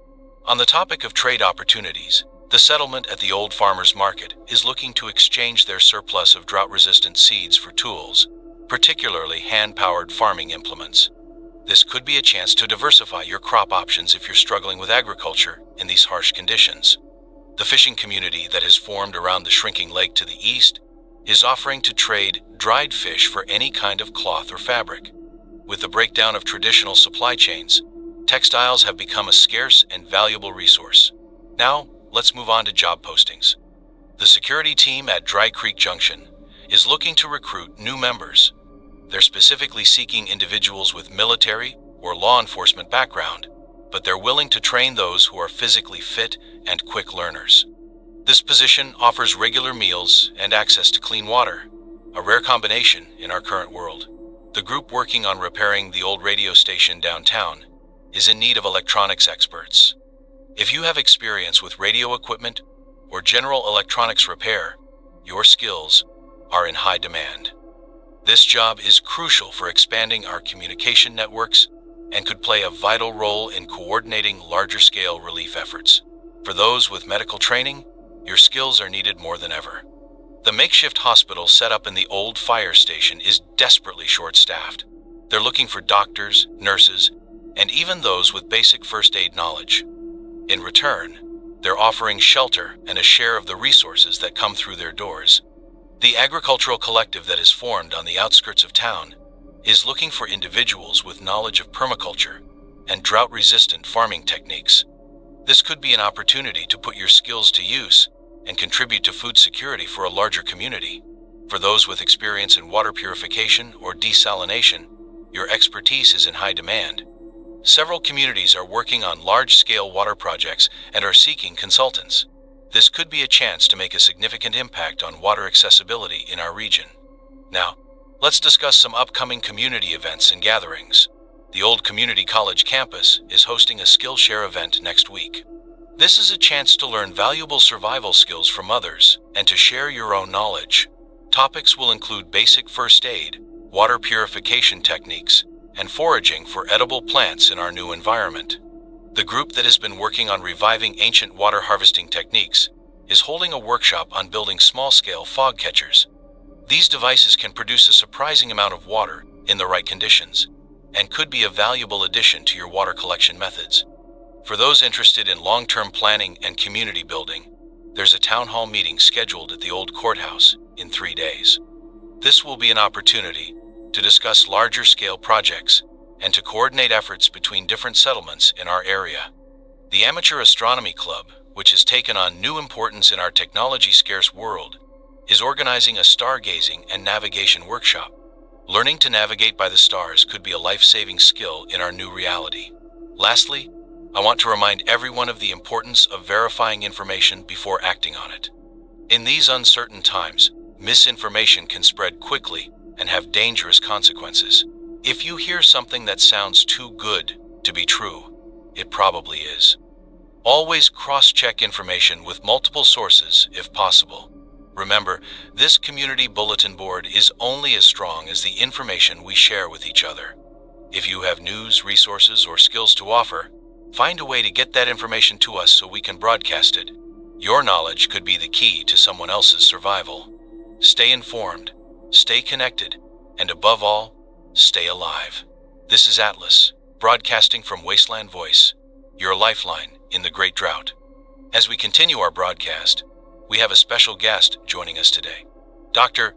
Sarah Chen, a renowned climate scientist, has agreed to share her insights on the causes of the Great Drought, its potential duration, and the long-term effects on our planet. Dr. Chen, thank you for being here with us today. Dr. Chen, let's start with the fundamental question on everyone's mind. What caused the Great Drought? Can you explain the scientific theories behind this catastrophic event? Thank you for that question, Atlas. The Great Drought is the result of a complex interplay of various factors, but the primary driver is undoubtedly human-induced climate change. For decades, scientists warned about the potential consequences of unchecked greenhouse gas emissions, and unfortunately, we are now experiencing the severe end of those predictions. The increased concentration of greenhouse gases in our atmosphere has led to a significant rise in global temperatures.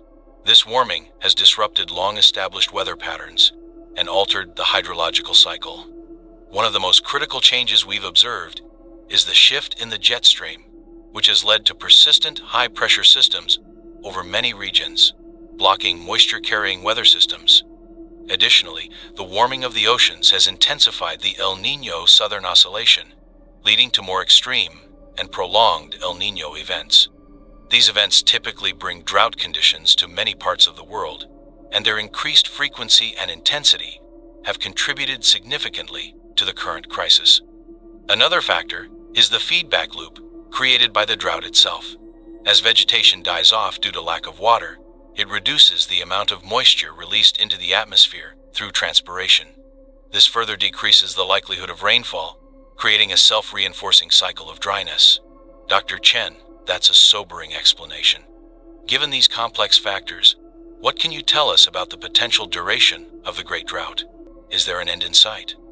I wish I could provide a more optimistic outlook, Atlas, but the reality is that the Great Drought is likely to persist for an extended period. The changes we've induced in the Earth's climate system are not easily or quickly reversed. Even if we were to completely halt all greenhouse gas emissions today, which is practically impossible given our current situation, the excess heat and carbon dioxide already in the system would continue to influence our climate for decades, if not centuries. However, this doesn't mean we're without hope. The Earth's climate system is incredibly complex, and there's still much we don't fully understand. There's always the possibility of unforeseen factors coming into play that could alleviate the drought conditions. For instance, large-scale volcanic eruptions can sometimes have a cooling effect on the global climate, which could potentially disrupt the current pattern. That said, our best current models suggest that we should be prepared for these drought conditions to last for at least several more decades. It's crucial that we focus on adaptation strategies and finding ways to live sustainably in this new, drier world. Thank you, Dr. Chen. That leads us to our next question. What are the long-term effects of the Great Drought on our planet? How is this changing Earth's ecosystems and geology? The long-term effects of the Great Drought are profound and far-reaching. We're seeing changes on a scale and at a speed that is unprecedented in Earth's recent geological history. One of the most visible effects is the massive loss of vegetation. Forests, grasslands, and agricultural areas are dying off at an alarming rate. This loss of plant life has multiple knock-on effects. It's leading to increased soil erosion, as there are fewer root systems to hold the soil in place. This in turn is causing more frequent and severe dust storms, which can transport topsoil over vast distances. We're also seeing significant changes in the Earth's water cycle. As mentioned earlier, the loss of vegetation reduces transpiration, which is a key part of the water cycle. This is altering local and regional climates, often making them even drier. The drying up of lakes, rivers, and wetlands is having a devastating impact on biodiversity. We're witnessing mass extinctions of freshwater species and the collapse of many ecosystems that depend on these water sources. In terms of geology, we're observing increased rates of weathering in many areas as rocks are exposed to more extreme temperature fluctuations without the moderating influence of water.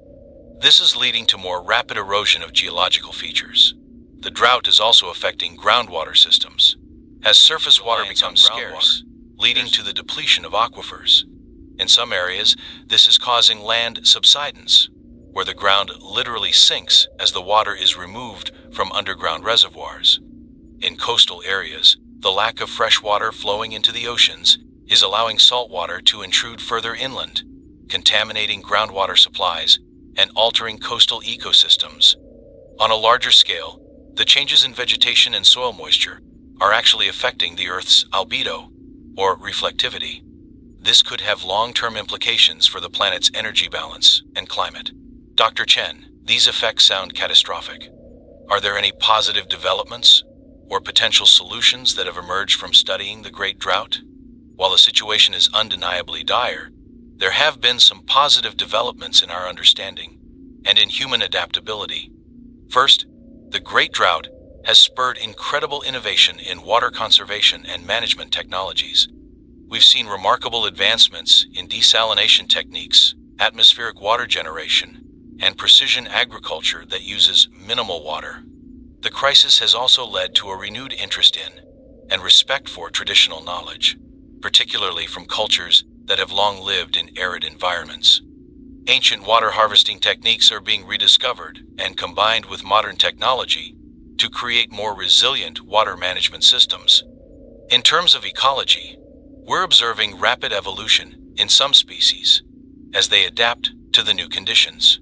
While many species are going extinct, others are developing drought-resistant traits at an unprecedented rate. This is providing valuable insights into evolutionary biology and may help us develop more drought-resistant crops. The drought has also accelerated research into climate intervention technologies, such as stratospheric aerosol injection and marine cloud brightening. While these technologies are controversial and not without risks, they may provide tools for mitigating some of the worst effects of climate change. Perhaps most importantly, the Great Drought has fundamentally changed human society's relationship with water and the environment. There's a growing recognition of the interconnectedness of Earth's systems and the need for sustainable, holistic approaches to resource management. Thank you, Dr. Chen. One final question. Based on your research, what advice would you give to our listeners for surviving and adapting to this new reality? My advice would be threefold: conserve, innovate, and cooperate. First, conserve every drop of water you can. Treat water as the precious resource it is. Learn and implement water conservation techniques in every aspect of your life. Second, innovate. We need new solutions to survive in this changed world.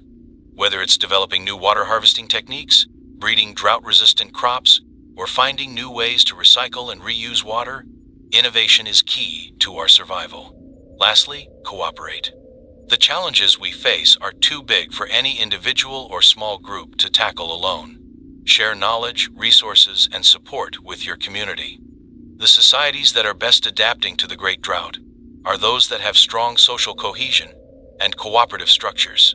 Remember, while the situation is grave, human beings are incredibly adaptable. We've faced severe challenges throughout our history and have always found ways to survive and even thrive. With determination, creativity, and solidarity, we can adapt to this new reality. Dr. Chen, thank you for sharing your invaluable insights with us today. Your words offer both a stark reminder of the challenges we face and a glimmer of hope for our future. To our listeners, let Dr.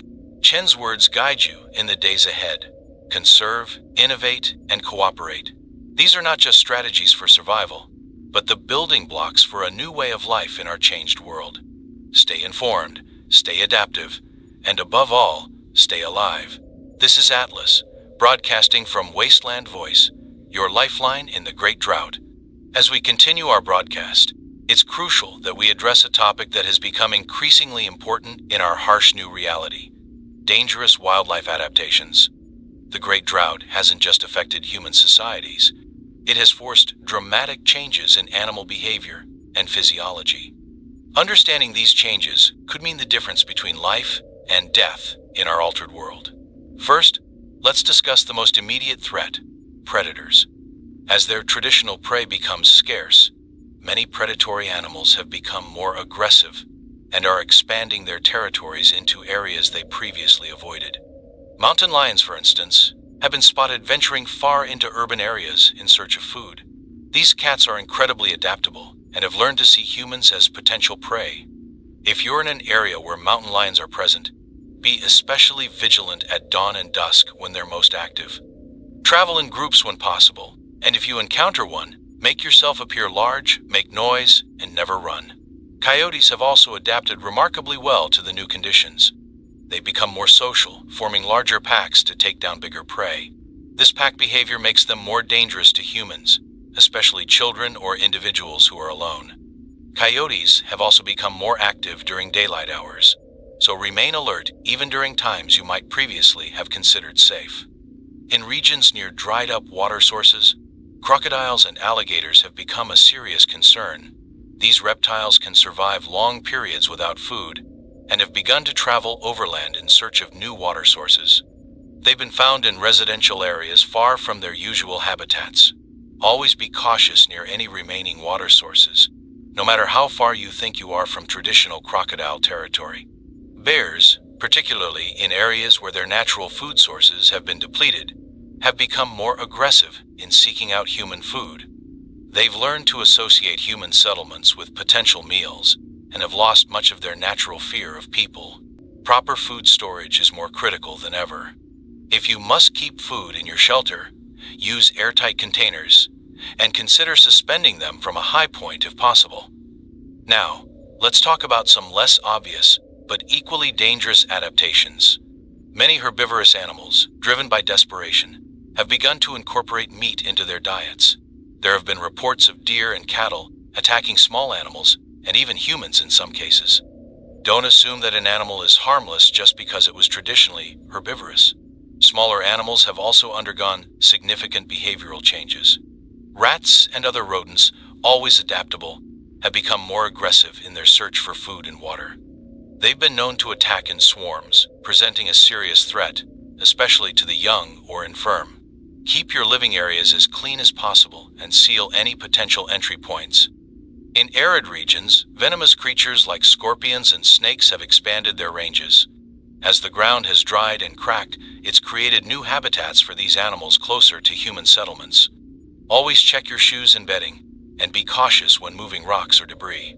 Bats, which play a crucial role in controlling insect populations, have been forced to adapt to the changing conditions. Some species have begun to roost in abandoned buildings in large numbers. While bats generally avoid human contact, such large colonies can pose health risks due to the accumulation of guano and the potential for disease transmission. Speaking of insects, we've seen some alarming adaptations in this group. Some species of ants have formed supercolonies, with millions of individuals working together over vast areas. These supercolonies can strip an area of any available food in a remarkably short time. Be vigilant for ant activity and protect your food stores accordingly. Mosquitoes, always a nuisance, have become a more serious threat. As traditional breeding sites have dried up, they've adapted to breed in smaller water sources, including the water storage containers many of us rely on. This has led to an increase in mosquito-borne diseases in many areas. Always keep water containers sealed and remove any standing water near your shelter. In coastal areas, the changes in ocean conditions have driven some marine life to new behaviors. There have been increased reports of shark attacks in areas where they were previously rare. Bull sharks, in particular, have been found far upriver in search of food. Exercise extreme caution when near any water bodies, even those you might have previously considered safe from shark activity. Birds of prey have also adapted their behaviors. As small mammal populations have declined, some species have begun to see human infants and small pets as potential prey. Eagles and large owls have been reported attacking people in some areas. Be especially vigilant in open areas and protect small children. Even traditionally docile animals can pose a threat in our new reality. Horses and cattle, driven by thirst, have been known to become aggressive around water sources. If you're near a water source and large animals are present, give them a wide berth. In some regions, wild boars have become a significant threat. These intelligent and adaptable animals have learned to work together to overcome defenses and have little fear of humans. They're capable of causing severe injury with their tusks. If wild boars are present in your area, reinforce your shelter and always carry a means of defense when outside. The drought has also affected marine life in unexpected ways.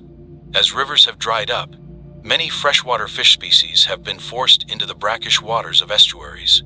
This has led to increased competition and aggression among fish species. Be cautious when fishes, as some traditionally docile fish have become surprisingly aggressive. In forested areas, the lack of water and food has made many animals, including deer and elk, more likely to stand their ground rather than flee from humans. This is especially dangerous during mating seasons, when males are already more aggressive. Always give large animals space and never approach them, no matter how harmless they may appear. The changing conditions have also affected animal migration patterns. Many birds and mammals, are appearing in areas where they were previously unseen, leading to new interspecies conflicts and unexpected dangers for humans. Stay informed about animal sightings in your area and be prepared for encounters with unfamiliar species. Primates, where present, have shown remarkable adaptability. Some species have begun raiding human settlements in organized groups. These raids can be dangerous, as primates are strong and intelligent. Secure your resources and be prepared to defend your shelter if you're in an area with primate populations. Even domestic animals have been affected by the drought. Feral dog packs have become a serious problem in many areas. These animals, once pets, have reverted to wild behaviors and can be extremely dangerous. They're intelligent, work in groups, and have little fear of humans. Always be on guard for pack activity and avoid areas where feral dogs are known to roam. Raccoons and other small mammals have become more aggressive in urban and suburban areas. They've learned to work together to overcome obstacles and access food sources. While not usually a direct threat to adults, they can be dangerous to children and can cause significant damage to resources and shelters. In aquatic environments, the concentration of animals in shrinking water sources has led to increased aggression among many species. Hippos, where present, have become exceptionally dangerous as they compete for limited water and territory. Never approach remaining water sources without carefully assessing the risks. The drought has also forced many burrowing animals to dig deeper and more extensively in search of water. This has led to increased ground instability in some areas. Be cautious of sudden sinkholes or collapses, especially in areas where you know burrowing animals are active. Lastly, it's important to note that these adaptations are ongoing. Animals are continuing to evolve and change their behaviors in response to the drought. What was true yesterday may not be true tomorrow. Stay vigilant, stay informed, and always be prepared for the unexpected. Remember, in our new world, knowledge of these wildlife adaptations is as crucial to survival as finding water and food. Stay alert, respect the animals around you, and above all, stay alive. This is Atlas, broadcasting from Wasteland Voice, your lifeline in the Great Drought. As we continue our broadcast, it's crucial that we address a topic that has become increasingly prevalent in our harsh new reality: human threats in the wasteland. The scarcity of resources, particularly water, has driven some to desperate measures.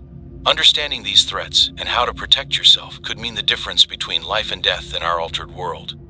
First, let's discuss the most immediate danger: raiders. These are groups of individuals who have chosen to take what they need by force. They often target small settlements, lone travelers, or anyone they perceive as vulnerable. Raiders typically operate in groups and are usually well armed. They're known to be ruthless and will not hesitate to use violence to get what they want. If you encounter raiders, your best option is to avoid confrontation if possible. Always be aware of your surroundings and have an escape route planned. If you're traveling, stick to cover and concealment as much as possible. If you must engage, do so only as a last resort and with extreme caution. Another significant threat comes from desperate individuals or small groups. These are people who may not typically resort to violence, but have been pushed to their limits by the harsh conditions. They might approach seeming friendly at first, only to turn hostile when they realize you have resources they need. Always be cautious in your interactions with strangers, no matter how harmless they may appear. In some areas, we've seen the rise of what can only be described as feudal-like systems. Powerful individuals or groups have taken control of vital resources, particularly water sources, and use this control to dominate others. These water barons often demand labor or other resources in exchange for access to water. While not always overtly violent, these systems can be exploitative and dangerous. Cults have also become a significant concern in many areas. The extreme conditions have led some to seek meaning or hope in fringe beliefs. While not all cults are violent, many have proven dangerous, often led by charismatic individuals who exploit their followers and sometimes resort to violence against outsiders. Be wary of groups that promise easy solutions or salvation in these difficult times. We've also seen the emergence of highly organized criminal groups.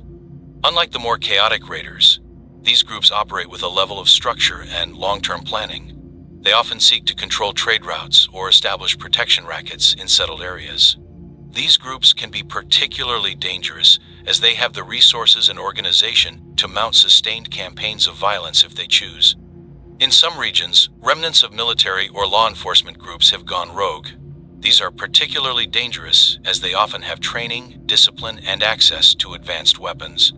Some of these groups offer protection to communities in exchange for resources, essentially setting themselves up as warlords. While they may provide some level of security, they can also be oppressive and violent. Human trafficking has become a serious issue in our changed world. Some groups are exploiting the desperate situation by promising safe haven or resources, only to force people into labor or worse. Be extremely cautious of offers that seem too good to be true, and always verify the reputation of any group or settlement before joining them. We've also seen the rise of gladiatorial-style fighting arenas in some areas. These brutal spectacles, often organized by powerful groups, force people to fight for resources or entertainment. While participation is sometimes voluntary, with fighters hoping to earn resources or status, many are coerced into participating. Avoid these events and the groups that organize them. Cannibalism, while rare, has been reported in some of the most desperate areas. Usually, this is a last resort of the starving, but there have been reports of groups actively hunting humans for food. Be especially cautious in areas where food is extremely scarce, and always be wary of offers of meat from unknown sources. Slave labor has unfortunately made a resurgence in some regions. Powerful groups are exploiting the desperate, forcing them to work in harsh conditions in exchange for basic necessities.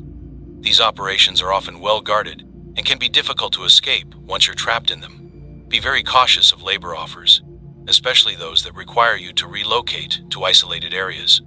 In urban areas, we've seen the rise of territorial gangs.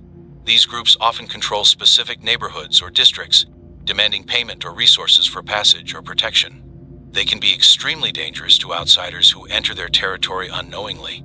If you're in an urban area, try to gather intelligence about these territories and avoid them if possible. Some individuals and groups have turned to kidnapping as a way to acquire resources. They often target those they believe have access to water, food, or other valuable commodities. They may hold victims for ransom or try to extract information about resource locations. Be cautious about revealing what resources you have access to, and vary your routines to make yourself a harder target. We've also seen the emergence of false prophets and con artists who exploit people's desperation and fear. They often claim to have solutions to the drought or promise divine intervention. While they may not be directly violent, their actions can lead followers to give up vital resources or take dangerous risks. Always be skeptical of miraculous claims or easy solutions. In some areas, forced marriages have become a way for powerful individuals or groups to exert control and acquire resources. This is essentially a form of slavery and human trafficking. Be wary of arrangements that seem coercive or that pressure individuals, particularly young people or women, into relationships in exchange for protection or resources. Mercenary groups have also become more prevalent. While some operate with a code of ethics, many will work for whoever can pay, regardless of the morality of their actions. These groups can be particularly dangerous due to their training and equipment. Be cautious when you hear of new armed groups arriving in an area, as they may be mercenaries hired by local powers. We've received reports of groups exploiting children, forcing them into dangerous labor, or using them as expendable scouts or thieves. These operations often target orphans or children separated from their families. If you encounter unaccompanied children, be cautious but compassionate, and report their presence to trusted authorities if possible. Some groups have turned to terrorism, using violence against civilians to further their goals or extract resources from communities. These attacks are often unpredictable and can be devastating to vulnerable settlements. Stay informed about any such groups operating in your area, and be prepared to evacuate quickly if necessary. In some regions, we've seen with groups carrying out harsh punishments for perceived crimes. While some communities see this as necessary for maintaining order, it often leads to abuse and can be used as a tool for control and exploitation. Be aware of the local laws and power structures wherever you are. Lastly, it's important to note that not all threats come from organized groups. In these desperate times, individuals pushed to their limits can be incredibly dangerous. Always be cautious in your interactions, even with those who seem friendly at first. Remember, In our new world, understanding these human threats is as crucial to survival as finding water and food. Stay alert, trust cautiously, and always have a plan. Above all, remember that cooperation and community are our best defenses against these dangers. By working together and maintaining our humanity, we can overcome the worst this harsh new world throws at us. Stay vigilant, stay compassionate, and above all, stay alive. This is Atlas, broadcasting from Wasteland Voice, your lifeline in the Great Drought. As we continue our broadcast, it's crucial that we turn our attention to the environmental hazards that have become increasingly prevalent in our drought-stricken world.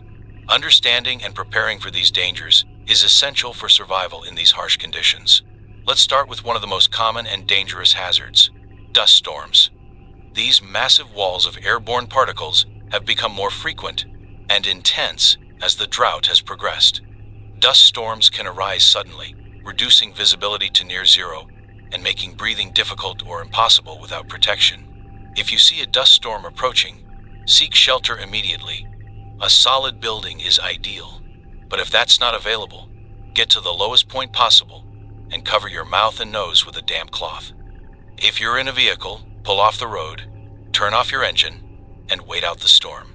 Remember, dust storms can last for hours, so always be prepared with water and emergency supplies.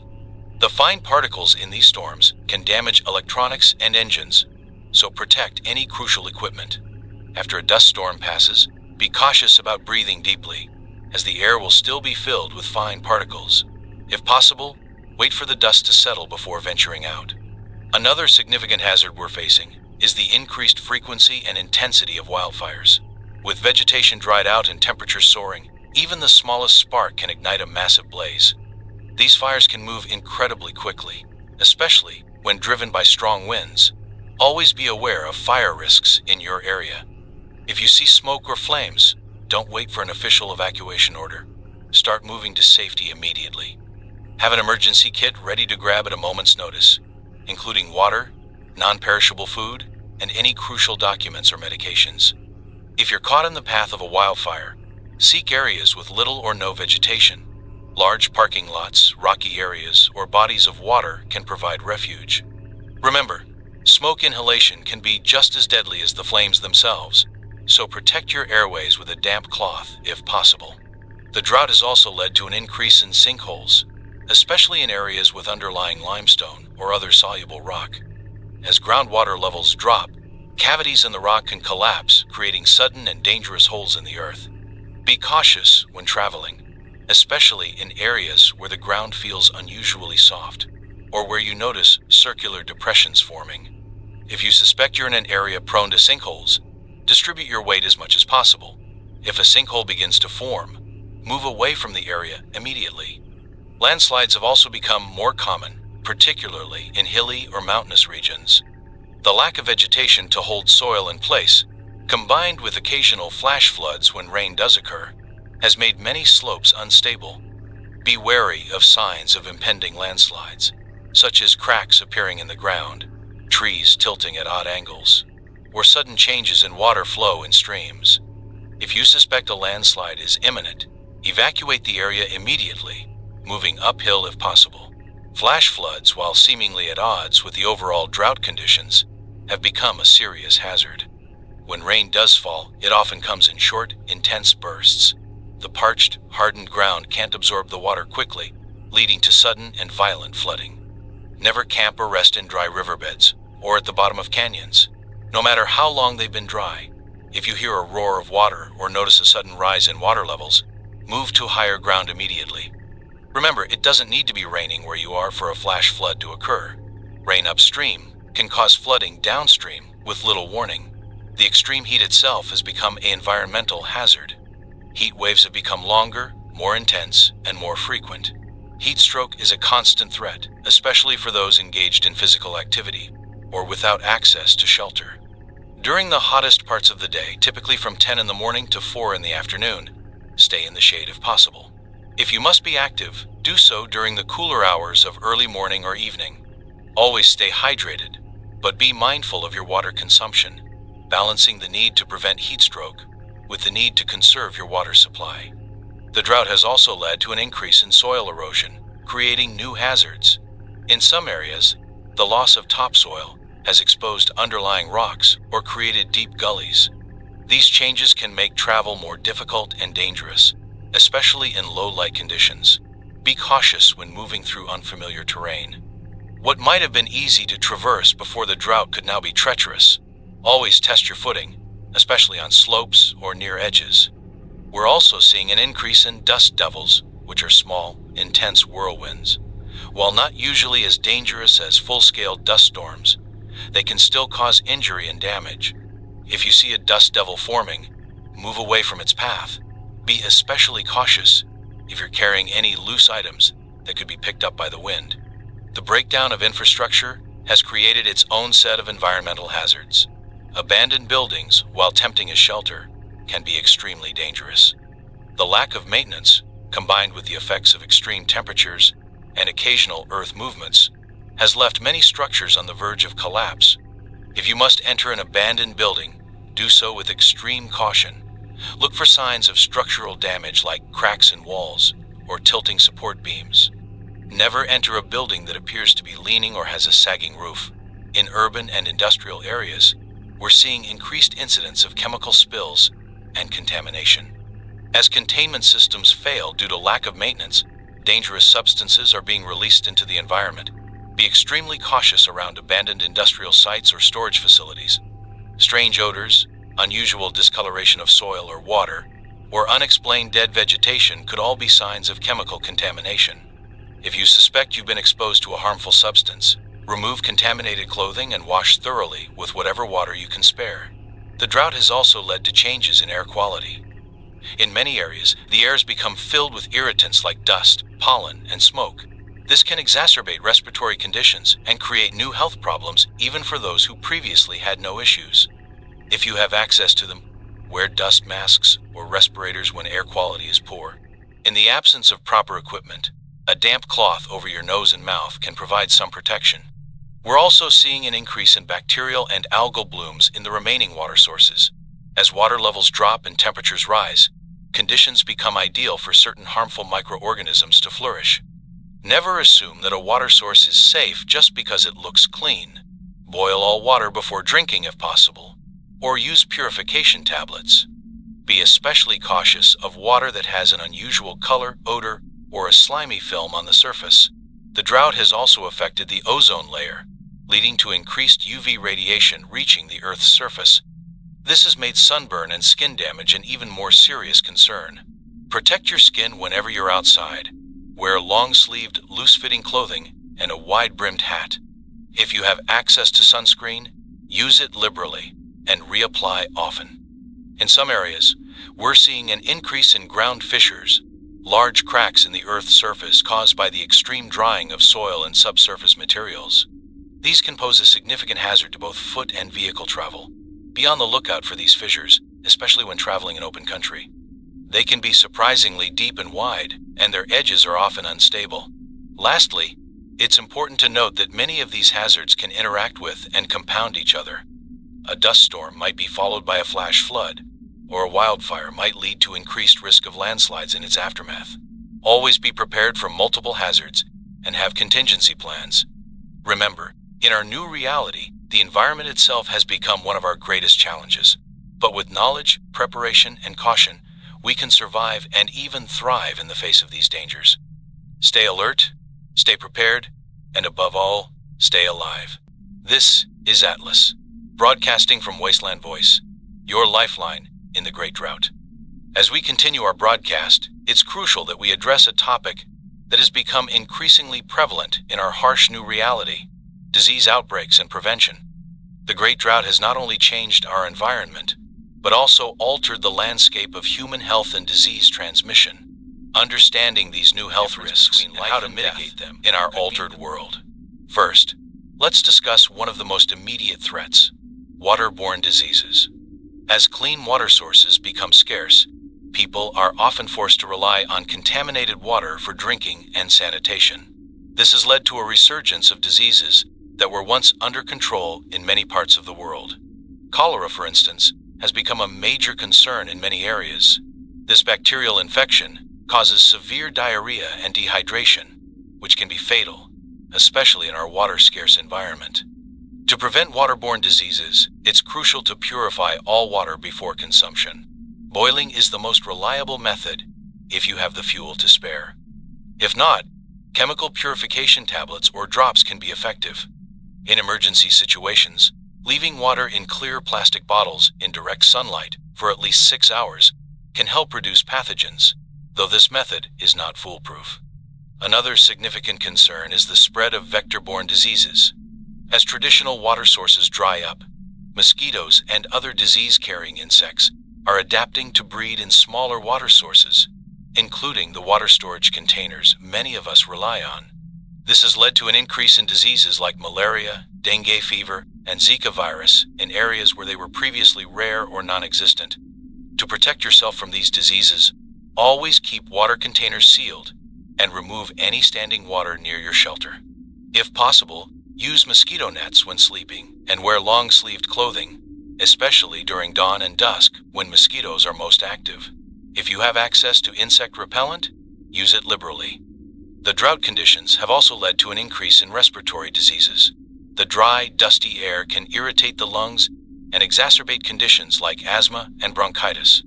Moreover, the increased frequency of wildfires has led to prolonged periods of poor air quality in many regions. To protect your respiratory health, try to limit your exposure to dust and smoke. If you have access to them, wear dust masks or respirators when air quality is poor. In the absence of proper equipment, a damp cloth over your nose and mouth can provide some protection. If you have a pre-existing respiratory condition, be extra vigilant about managing it with whatever means you have available. The breakdown of sanitation infrastructure in many areas has led to a resurgence of diseases spread through poor hygiene. Typhoid fever, hepatitis A, and various parasitic infections have become more common. Maintaining strict hygiene practices, even when water is scarce, is crucial. Use alcohol-based hand sanitizers when soap and water aren't available. If you must use potentially contaminated water for washing, add a small amount of bleach if you have access to it. The stress of survival and the lack of proper nutrition have weakened many people's immune systems, making them more susceptible to opportunistic infections. Fungal infections of the skin and nails have become particularly common, thriving in the hot, dry conditions. Keep your skin as clean and dry as possible, and if you develop any unusual rashes or lesions, treat them promptly to prevent spread and secondary infections. In some areas, we're seeing the emergence of new zoonotic diseases, infections that jump from animals to humans. As both humans and animals are forced to adapt to new environments and compete for scarce resources, the opportunities for such transmissions increase. Be cautious when interacting with wildlife, and thoroughly cook any meat before consumption. The breakdown of medical infrastructure and supply chains has led to a resurgence of diseases that were once controlled through vaccination programs. Measles, whooping cough, and even polio have re-emerged in some areas. If you have children or are caring for others, be vigilant for the symptoms of these diseases. While vaccines may be scarce, practicing good hygiene and isolating sick individuals can help prevent spread. Mental health issues, while not infectious, have become a significant health concern in our new reality. The stress of survival, coupled with the loss of our former way of life, has led to increased rates of depression, anxiety, and post-traumatic stress disorder. While professional mental health care may be scarce, it's crucial to address these issues. Maintain social connections where possible, engage in productive activities, and if you're experiencing persistent feelings of hopelessness or anxiety, seek help if it's available. Malnutrition has become a widespread issue, not only affecting overall health, but also weakening the immune system, making people more susceptible to other diseases. If possible, try to maintain a diverse diet. Many drought-resistant plants are surprisingly nutritious. Learn to identify and prepare these to supplement your diet. If you have access to them, multivitamin supplements can help address nutritional deficiencies. The lack of dental care has led to an increase in oral health problems, which can have serious implications for overall health. Maintain oral hygiene as best you can. If you don't have access to toothpaste, clean twigs from certain trees can be used as natural toothbrushes. Saltwater rinses can help maintain oral health, when other options aren't available. In some areas, we're seeing an increase in diseases spread by rodents, such as hantavirus and leptospirosis. As their natural habitats change, rodents are coming into closer contact with humans, often seeking the same scarce water sources. Keep your living areas as clean as possible, secure your food stores, and avoid contact with rodent droppings or urine. The change in our environment has also led to an increase in certain fungal infections. Valley fever, caused by breathing in spores from soil-dwelling fungi, has become more common as soil is disturbed by wind and human activity. In areas where this is a concern, try to avoid activities that generate dust, and wear a mask if you must be outdoors during dusty conditions. Tetanus has become a more significant risk, as people are more likely to sustain injuries while scavenging or traveling through harsh terrain. Any deep puncture wound can potentially lead to tetanus. Clean all wounds thoroughly and seek medical attention if it's available, especially for deep or dirty wounds. The lack of refrigeration and proper food storage has led to an increase in foodborne illnesses. Always cook food thoroughly, especially meat. If you must eat food that you suspect may have spoiled, heating it to boiling for at least 5 minutes can help kill many pathogens, though this is not a foolproof method and should only be used in desperate situations. In some regions, we're seeing an increase in parasitic infections. Contaminated water and food are the primary vectors. Always wash fruits and vegetables thoroughly if you have the water to spare. If not, peeling fruits and vegetables can help reduce the risk of parasitic infections. Skin cancer rates have increased due to the increased UV radiation reaching the Earth's surface. Protect your skin whenever you're outside. Wear long-sleeved, loose-fitting clothing and a wide-brimmed hat. If you have access to sunscreen, use it liberally and reapply often. Finally, it's crucial to remember that in our resource-scarce world, preventing disease is far easier than treating it. Prioritize hygiene and sanitation, even when it means using precious water resources. Be cautious about the food and water you consume, and always err on the side of caution when it comes to your health. Remember, in these challenging times, your health is your most valuable resource. Stay vigilant, stay clean, and above all, stay alive. This is Atlas, broadcasting from Wasteland Voice, your lifeline in the Great Drought. As we continue our broadcast, I want to share with you some inspiring survival stories that have reached us here at Wasteland Voice. These tales of resilience and ingenuity in the face of our harsh new reality serve as a testament to the human spirit and offer hope and valuable lessons for all of us struggling to survive in this drought-stricken world. Let's start with the story of Maria Rodriguez, a former urban gardener from what used to be the suburbs of Phoenix. When the water shortages first hit, Maria knew she had to adapt quickly. She began experimenting with drought-resistant plants and innovative water conservation techniques. Using a combination of buried clay pot irrigation and carefully designed swales, Maria managed to create a thriving garden oasis in the midst of the desert. What makes Maria's story truly remarkable is how she shared her knowledge with her community. She's turned her small plot of land into a learning center, teaching others how to grow food with minimal water. Her efforts have not only provided a vital food source for her neighborhood, but have also created a sense of purpose and community in these difficult times. Next, we have the inspiring tale of the Chen family from the former Silicon Valley. When the drought hit and the tech industry collapsed, the Chens found themselves without jobs and with dwindling resources. Instead of giving up, they turned their technical skills to solving the problems of survival in our new world. Using salvaged solar panels and electronic components, the Chens developed a highly efficient atmospheric water generator. While it doesn't produce large quantities of water, their device can extract enough moisture from the air to provide drinking water for their family and several neighbors. They've since started teaching others how to build similar devices, spreading this life-saving technology throughout their region. Another remarkable story comes from the Jackson siblings in the Appalachian Mountains. When their small town's water supply ran dry, Tom and Sarah Jackson remembered the tales their grandmother used to tell about the town's. Using old maps and their grandmother's stories as a guide, they spent weeks exploring the mountains. Their perseverance paid off when they discovered an underground spring that had been covered by a landslide decades ago. With the help of their community, they cleared the blockage and set up a distribution system. Their discovery has provided a stable water source for their entire town, turning what could have been a ghost town into a beacon of hope in the region. From the coastal regions, we have the inspiring story of the Nguyen fishing community. As the drought caused sea levels to recede and traditional fishing grounds to disappear, the community faced the very real threat of starvation. But instead of giving up, they adapted. Led by elder fisherwoman Lin Nguyen, the community began cultivating seaweed and shellfish in the shallow waters of their new coastline. They developed innovative techniques for farming these marine resources with minimal freshwater input. Their efforts have not only provided a sustainable food source, but have also helped maintain the local marine ecosystem in the face of changing conditions. In the urban ruins of what was once Chicago, we find the remarkable story of former history teacher turned urban explorer Marcus Green. When the drought hit and the city began to empty, Marcus realized that the abandoned buildings held valuable resources that could mean the difference between life and death for the remaining residents.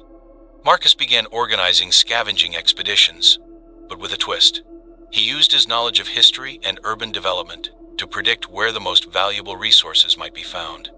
His expeditions became known for their high success rate and low risk. But Marcus didn't keep this knowledge to himself.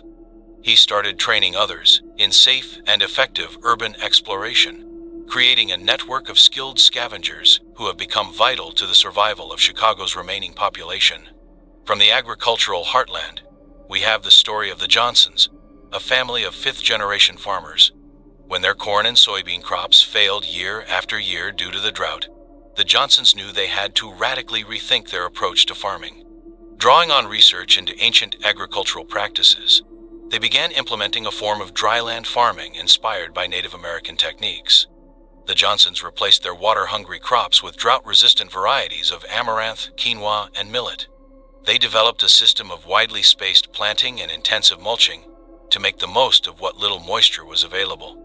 While their yields are lower than in the pre-drought years, the Johnsons have managed to maintain a productive farm in conditions that have forced many others to abandon their land.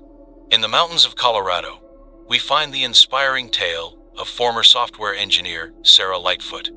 When the drought caused the small creek that supplied her town's water to dry up, Sarah remembered a university project she had worked on involving fog harvesting. Using materials scavenged from abandoned homes and businesses, Sarah constructed a series of large mesh nets on the mountainside above the town. These nets capture moisture from the fog that often shrouds the mountain peaks, providing a small but consistent source of water for the community. Sarah's innovative solution has since been adopted by other mountain communities, turning a once-overlooked weather phenomenon into a vital water source. From the desert southwest comes the story of the Navajo Nation's solar desalination project. As freshwater sources dried up, the Navajo people turned to the brackish water beneath their lands. Led by environmental engineer Nizoni Begay, they developed a solar-powered desalination system that can produce clean drinking water with minimal energy input. What makes this project truly remarkable is how it combines modern technology with traditional Navajo values of living in harmony with the land. The system is designed to have minimal environmental impact, and the salt byproduct is used in traditional crafts and traded with other communities. In the forests of the Pacific Northwest, we find the story of mycologist Dr. Elena Kozlov. As traditional food sources became scarce, Dr. Kozlov turned her attention to the fungal networks that permeate the forest floor. She discovered that certain mushroom species were not only surviving the drought, but thriving in the changed conditions. Dr. Kozlov developed techniques for cultivating these drought-resistant mushrooms, creating a new and sustainable food source for her community.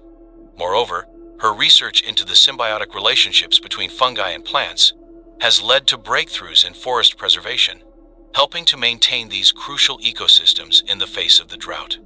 From the Great Lakes region, we have the inspiring story of the Lake Guardian Volunteer Group. As water levels in the lakes dropped to record lows, this group of citizen scientists came together to monitor water quality and protect the remaining aquatic ecosystems. Led by retired ecologist Dr. James Whitaker, the Lake Guardians have developed innovative techniques for preserving fish populations in shrinking habitats and preventing the spread of invasive species that thrive in the new conditions. Their efforts have been crucial in maintaining the Great Lakes as a vital water and food resource for the entire region. In the southern states, we find the remarkable tale of the Martin family and the revival of traditional rainwater harvesting techniques. Inspired by ancient Mayan methods, the Martins transformed their property into an intricate system of channels and reservoirs designed to capture and store every drop of the infrequent rainfall. Their system not only provides water for their own use, but has also helped recharge the local groundwater, benefiting the entire community. The Martins have opened their home as a living laboratory, teaching others how to implement similar systems and spreading this vital knowledge throughout the drought-stricken South. From the ruins of Las Vegas, we have the story of former casino manager turned community leader Frank Delgado. When the famous fountains ran dry and the tourists stopped coming, Delgado recognized that the survival of the city's remaining residents depended on radical change. Delgado organized the community to transform the abandoned casinos and hotels into self-contained arcologies. Using the building's vast interior spaces, they created vertical farms and implemented large-scale water recycling systems. Under Delgado's leadership, the glittering capital of excess has been reborn as a model of sustainable urban living in a water-scarce world. These stories, diverse as they are, all share common threads of innovation, community, and unyielding hope in the face of tremendous adversity. They remind us that even in the darkest of times, the human spirit is capable of remarkable things. Each of these individuals and communities faced challenges that might have seemed insurmountable, but through creativity, perseverance, and cooperation, they found ways not just to survive, but to thrive. As we face the ongoing challenges of the Great Drought, let these stories inspire you. Remember that you too have the power to make a difference, to find innovative solutions, and to build resilient communities. In every crisis lies opportunity, and in every challenge, the seed of a solution. Stay hopeful, stay innovative, and above all, stay alive. This is Atlas, broadcasting from Wasteland Voice, your lifeline in the Great Drought. As we continue our broadcast, I want to turn our attention to the ongoing rebuilding efforts and scientific breakthroughs that are shaping our world in the wake of the Great Drought. Despite the immense challenges we face, human ingenuity and determination continue to push forward, finding new ways to adapt and even thrive in our changed environment. Let's start with the remarkable progress being made in water reclamation technology. In what was once the San Francisco Bay Area, a team of engineers and environmental scientists have developed a revolutionary new method for extracting fresh water from salt water.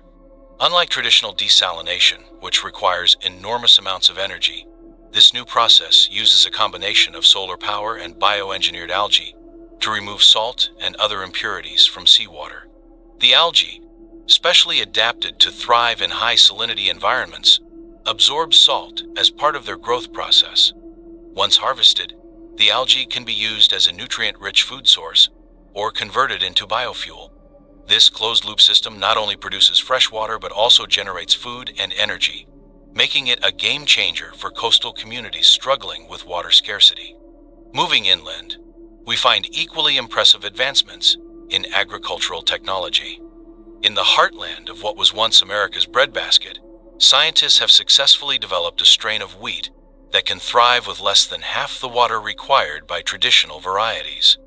This drought-resistant wheat, combined with innovative dry farming techniques, is allowing for the revival of large-scale grain production in areas that had been written off as agricultural wastelands. But the breakthroughs aren't limited to traditional farming. In urban centers around the world, vertical farming has taken on new importance. In Singapore, an international team of botanists and engineers has created a skyscraper farm that produces as much food as 1,000 acres of conventional farmland, while using only a fraction of the water. The building uses a combination of hydroponics, aeroponics, and carefully controlled LED lighting to grow crops year-round, regardless of external weather conditions. In the realm of energy production, we're seeing exciting developments in solar technology. Has developed a new type of photovoltaic cell that can generate electricity not just from sunlight, but from the infrared radiation the Earth emits at night. This breakthrough allows for 24-hour solar power generation, solving one of the biggest challenges of renewable energy. But it's not just about developing new technologies.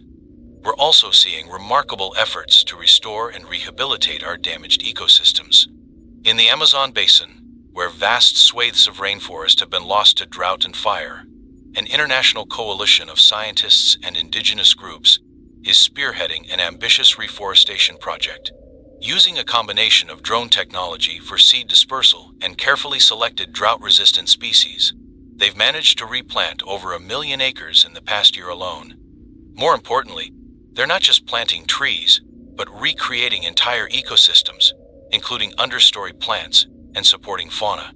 This holistic approach is showing promising results in terms of water retention and local climate stabilization. In Africa's Sahel region, a similar project is underway, but with a focus on halting and reversing desertification. The Great Green Wall Initiative, which aims to create a 8,000-kilometer belt of vegetation across the width of Africa, has gained new momentum in the wake of the Great Drought. Using a variety of native drought-resistant plants and innovative water harvesting techniques, the project is slowly but surely pushing back the desert and creating new habitats for both wildlife and human communities. On the medical front, we're seeing breakthroughs that are helping us cope with the health challenges posed by our new environment. Researchers in India have developed a new type of air filter that not only removes dust and pollutants from the air, but also kills airborne pathogens. This technology, which can be scaled from personal devices to building-sized units, is proving invaluable in combating the respiratory diseases that have become endemic in many dust-prone areas. In the field of water purification, a team of chemists in Germany has created a new type of membrane that can remove not just biological contaminants, but also chemical pollutants and heavy metals from water. This breakthrough is allowing for the reclamation of water sources that were previously considered too contaminated for use, significantly expanding our available water resources. But perhaps one of the most exciting developments is happening in the field of climate science. A multinational team of researchers has made significant progress in understanding the complex feedback loops that led to the Great Drought. This improved understanding is allowing for more accurate climate modeling, which in turn is helping communities better prepare for and adapt to ongoing environmental changes. Moreover, this research has led to the development of new geoengineering proposals aimed at stabilizing global weather patterns. While these ideas remain controversial and are still in the theoretical stage, they offer a glimmer of hope for large-scale climate intervention. On a more local level, we're seeing inspiring examples of community-led rebuilding efforts. In what was once New Orleans, a city long accustomed to water-related challenges, residents have come together to create a network of rain gardens and bioswales. These green infrastructure projects not only help manage the infrequent but intense rainfalls that have become characteristic of the region, but also create green spaces that improve quality of life in the city. In the Rocky Mountains, former ski resorts are being repurposed into water conservation and distribution hubs. The extensive snowmaking infrastructure, once used to supplement natural snowfall for skiing, is now being used in reverse to capture and store what little precipitation does fall and distribute it to surrounding communities. In coastal areas, innovative architecture is allowing communities to adapt to changing shorelines. Floating neighborhoods, long a feature in places like the Netherlands, are being adopted and adapted in coastal cities around the world. These structures rise and fall with changing water levels, allowing communities to maintain their connection to the sea while protecting themselves from its extremes. In the realm of transportation, we're seeing a revival of technologies once considered obsolete. Airships, which require far less energy to operate than traditional aircraft, are making a comeback for both cargo and passenger transportation. These vessels can take advantage of wind patterns for propulsion, significantly reducing their energy needs. On the ground, solar-powered magnetic levitation trains are beginning to connect major urban centers. These high-speed, low-energy transport systems are helping to maintain vital links between communities in a world where traditional fuel-based transportation has become increasingly unsustainable. In the world of materials science, researchers have developed new types of building materials that are not only more resistant to extreme temperatures, but also capable of harvesting water from the air. These materials, which can be used in everything from individual homes to large-scale infrastructure projects, are helping to make our built environment more resilient and resource efficient. But perhaps the most heartening developments are happening at the community level. Around the world, we're seeing the emergence of new social structures and systems of governance adapted to our changed reality. Cooperative living arrangements, resource-sharing networks, and community-based decision-making processes are becoming increasingly common. In many areas, the concept of waterhoods has taken hold, where neighborhoods are organized around shared water resources. These arrangements not only help to manage and conserve water more effectively, but also foster a sense of community and shared responsibility. Education systems are also evolving to meet the needs of our new world. Schools are placing increased emphasis on practical skills like water conservation, sustainable agriculture, and emergency preparedness. At the same time, there's a renewed focus on preserving and passing on knowledge, with many communities establishing seed banks, not just for plants, but for human knowledge and skills. In the field of psychology, new therapies are being developed to help people cope with the mental health challenges posed by our changed world. These approaches combine traditional counseling techniques with practical skills training, helping individuals not just to process their trauma, but to find new purpose and meaning in our challenging reality. We're also seeing a revival and revaluation of indigenous knowledge and practices.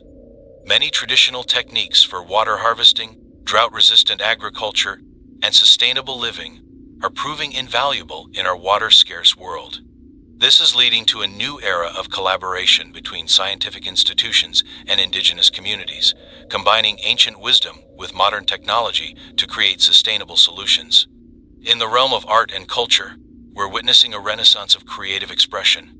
Artists around the world are finding new ways to capture and comment on our changed reality, using everything from repurposed drought-resistant plants to digital media powered by renewable energy.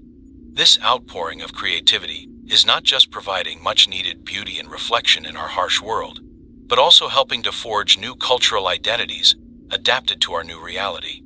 As we face the ongoing challenges of the Great Drought, these rebuilding efforts and scientific breakthroughs offer us hope and direction. They remind us that even in the face of unprecedented adversity, human ingenuity and determination can find a way forward. Each of these developments, from the grandest geoengineering proposal to the smallest community garden, represents a step towards a more resilient and sustainable future. Remember, every one of us has the potential to contribute to this ongoing process of adaptation and renewal. Whether it's by sharing knowledge, supporting community initiatives, or simply maintaining hope in the face of adversity, we all have a role to play in shaping our future. Stay curious, stay innovative, and above all, stay alive. This is Atlas, broadcasting from Wasteland Voice, your lifeline in the Great Drought. As we continue our broadcast, let's turn our attention to a crucial aspect of survival in our drought-stricken world: food preservation techniques. In these times of scarcity, the ability to store and preserve food for long periods can mean the difference between feast and famine. Today, we'll explore various methods that can help you extend the shelf life of your precious food resources. Let's start with one of the oldest and most effective methods of food preservation: drying. In our arid climate, sun drying has become an invaluable technique. Fruits, vegetables, and even meats can be preserved through this method. To sun-dry foods, slice them thinly and evenly, then lay them out on clean, dry surfaces in direct sunlight. Be sure to cover your food with breathable material like cheesecloth to protect it from insects and dust. Properly dried foods can last for months or even years if stored correctly. For those in areas with less reliable sunlight or concerns about food safety, solar dehydrators can be an excellent alternative. These simple devices use the sun's heat, but in an enclosed space, providing more consistent results and better protection from contaminants. You can construct a basic solar dehydrator using materials like wood, clear plastic, and wire mesh. Another ancient preservation method that's regained popularity is salt curing. This technique is particularly useful for preserving meats and fish. The salt draws out moisture bacteria, creating an environment. To salt cure meat, rub it thoroughly with salt and any desired spices, then store it in a cool, dry place. For best results, reapply salt every few days until the meat is fully cured. Remember, salt is a precious resource in our world, so use it wisely. Smoking is another effective method for preserving meats and fish. The smoke not only dries the food but also imparts antimicrobial compounds that help prevent spoilage. If you have access to wood, you can construct a simple smoker using a barrel or even a hole in the ground. Hardwoods like oak or hickory are best for smoking, but in our resource-scarce world, use whatever is available. Just avoid toxic woods like oleander or poison oak. Fermentation is a preservation method that not only extends the shelf life of foods, but can also increase their nutritional value. Vegetables like cabbage, carrots, and cucumbers can be fermented into delicious and long-lasting foods. The lactic acid produced during fermentation creates an environment that prevents the growth of harmful bacteria. To ferment vegetables, chop them finely, mix with salt, and pack tightly into clean containers. Ensure the vegetables remain submerged in their own juices and store in a cool place. Pickling is another form of preservation that uses acid, typically vinegar, to prevent spoilage. In the absence of commercial vinegar, you can make your own using fruit scraps and water. Allow this mixture to ferment until it develops a strong, acidic smell. Use this homemade vinegar to pickle vegetables, eggs, or even meats. The high acidity creates an environment where harmful bacteria cannot thrive. For those fortunate enough to have access to sugar, preserving fruits as jams or jellies is an excellent way to store excess harvest. The high sugar content prevents bacterial growth. In the absence of commercial pectin, you can use high pectin fruits like apples or citrus peels to help your preserves set. Remember to sterilize your jars and lids to ensure the longest possible shelf life. In colder climates or during winter months, freezing can be an effective preservation method. If you don't have access to electricity, you can take advantage of natural freezing during cold nights. Dig a pit in the ground, line it with insulating materials, and use it to store foods that freeze well. This method works best for meats, but some fruits and vegetables can also be preserved this way. Root cellaring is another traditional method that's regained importance. By storing certain fruits and vegetables in cool, humid conditions, you can significantly extend their shelf life. Root vegetables like potatoes, carrots, and beets are particularly well suited to this method. If you don't have a basement, you can create a simple root cellar by burying a container in the ground or utilizing a cave or other naturally cool space. Canning is a powerful preservation technique, but it requires specific equipment and knowledge to do safely. If you have access to canning supplies, it's an excellent way to preserve a wide variety of foods. Pressure canning is necessary for low-acid foods like meats and most vegetables, while water bath canning can be used for high-acid foods like fruits and pickles. Always follow tested recipes and procedures to avoid the risk of botulism. In our resource-scarce world, it's crucial to use every part of our food. One way to preserve nutrients that might otherwise be lost is to save vegetable scraps and bones to make stock. This can be simmered down into a concentrated form that takes up less storage space and can be reconstituted later to form the base of soups and stews. Oil preservation is another method that can be useful, particularly for herbs and vegetables. By submerging food in oil, you create an anaerobic environment that prevents the growth of many types of bacteria. However, this method requires careful preparation to prevent botulism. Always dry your foods thoroughly before submerging in oil and store in a cool place. For eggs, there are several preservation methods available. One of the simplest is to coat them in a substance that seals the pores in the shell, such as mineral oil or even animal fat.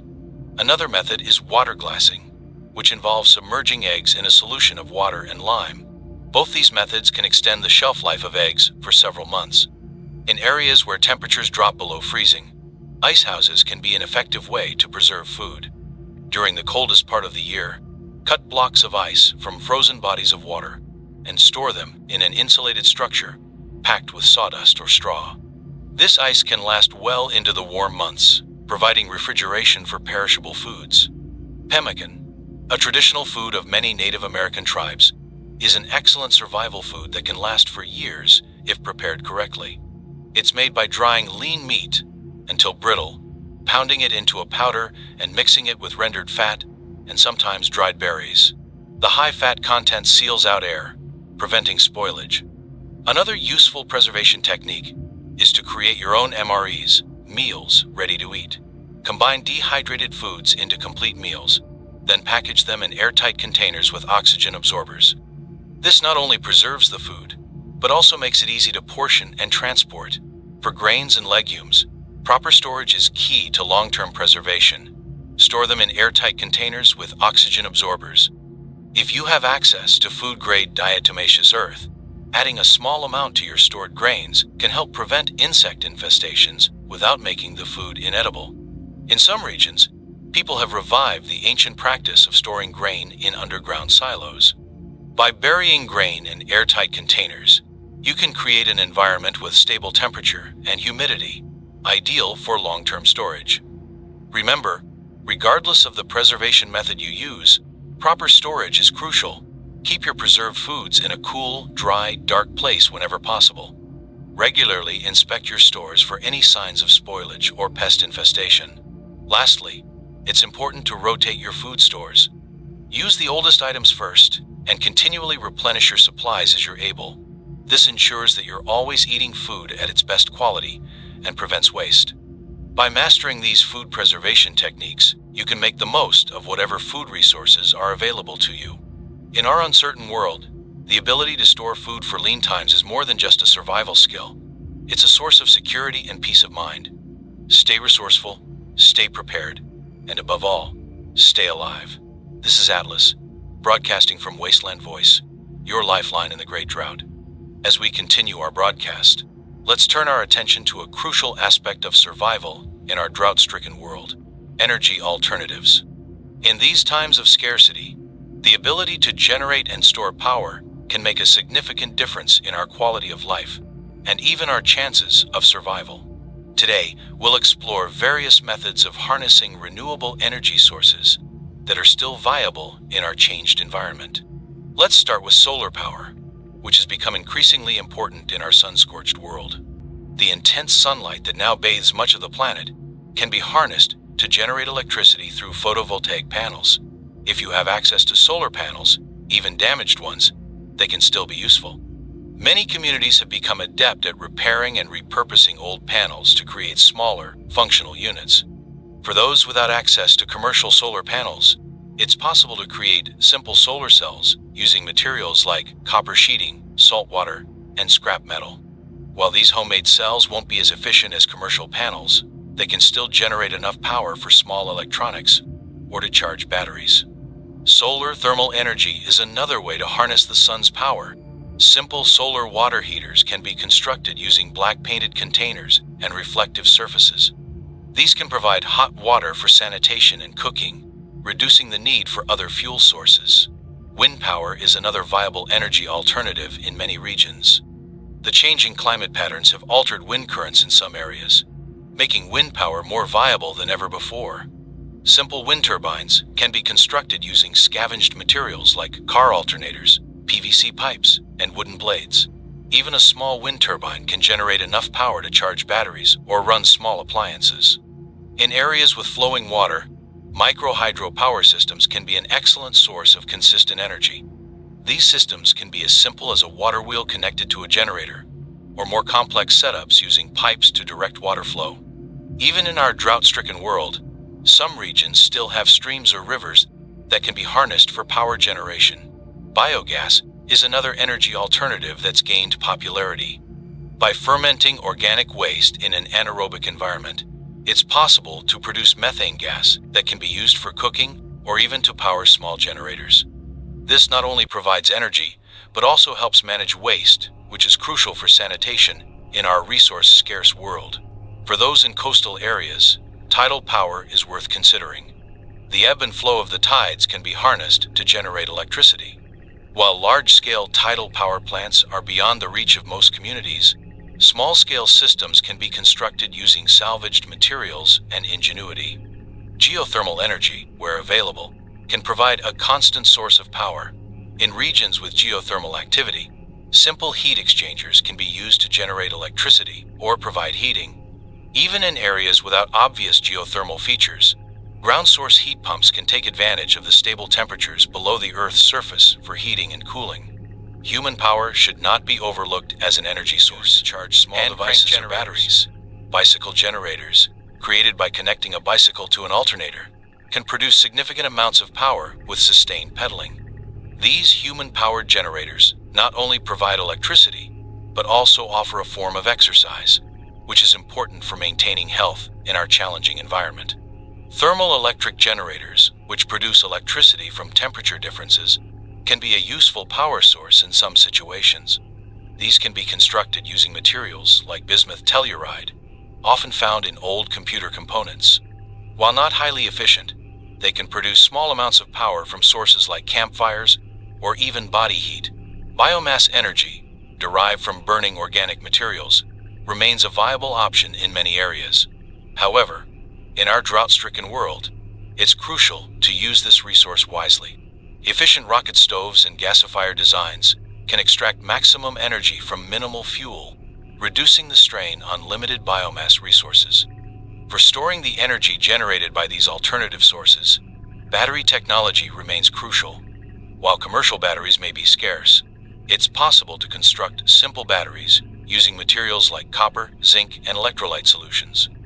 These homemade batteries won't be as powerful as commercial ones, but they can still store enough energy for basic needs. Mechanical energy storage is another option to consider. Flywheels, which store energy as rotational momentum, can be constructed using salvaged materials. While not as energy dense as batteries, they can be useful for short-term energy storage and have the advantage of not degrading over time like chemical batteries. Compressed air energy storage is another mechanical method worth exploring. By using excess energy to compress air into tanks or underground caverns, you create a stored energy source that can later be released to drive turbines or other machinery. In some regions, communities have revived ancient technologies like water clocks and weight-driven mechanisms to power simple machines. While not suitable for generating electricity, these can be used to automate certain tasks, reducing the need for constant human or electrical power. For those with access to the necessary materials, Stirling engines can be an efficient way to convert heat into mechanical energy. These engines can run on a variety of heat sources, from solar concentrators to biomass fires, making them versatile power generators. Thermoelectric cooling, the reverse of thermoelectric generation, can be used to create refrigeration without traditional compressors. While not as efficient as conventional refrigeration, these solid-state coolers can be powered directly by solar panels, making them useful in our sun-drenched world. In coastal areas, salinity gradient power is an emerging technology worth considering. By harnessing the energy released when freshwater and saltwater mix, it's possible to generate electricity. While still in its early stages, this technology could become increasingly important as traditional power sources become less viable. For communities with access to algae-rich water sources, algal bioreactors can be used to produce biofuels. These systems use sunlight and CO2 to grow algae, which can then be processed into fuel. While the technology is complex, it offers a renewable source of liquid fuel, which is increasingly scarce in our changed world. Piezoelectric energy harvesting, which generates electricity from pressure or vibrations, is another alternative to consider. While the power output is small, piezoelectric generators can be used to power sensors or small electronics in high-traffic areas or near machinery. In some regions, communities have experimented with using temperature differences between day and night to generate power. These night-sky radiative cooling systems use specialized materials to radiate heat into space during clear nights, creating a temperature difference that can be harnessed for power generation. For those in urban or suburban environments, scavenging for energy sources has become a crucial skill.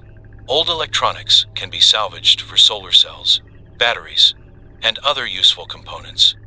Even defunct power infrastructure can be repurposed, with old power lines being used as antenna wire or for creating impromptu electrical grids between buildings. It's important to remember that in our resource-scarce world, energy efficiency is just as important as generation. Simple practices like using reflective surfaces to maximize natural light, orienting buildings to take advantage of natural heating and cooling, and using insulation to reduce energy needs for temperature control can significantly reduce our power requirements. Community-scale energy solutions have become increasingly important. Microgrids, which can operate independently of larger power systems, allow communities to share and distribute locally generated power more efficiently.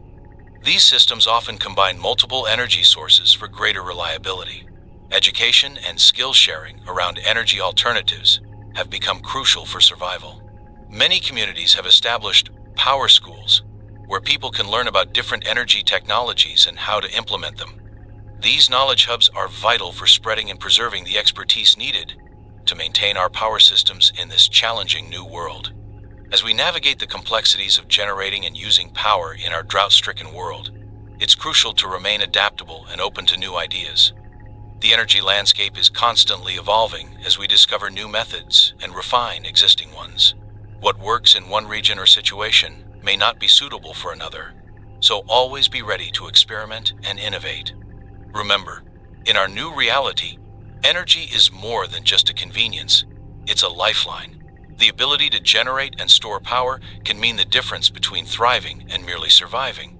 Whether it's powering water purification systems, maintaining communication networks, or simply providing light in the darkness, energy is a cornerstone of rebuilding our world. Stay innovative, stay powered, and above all, stay alive. This is Atlas, broadcasting from Wasteland Voice, your lifeline in the Great Drought.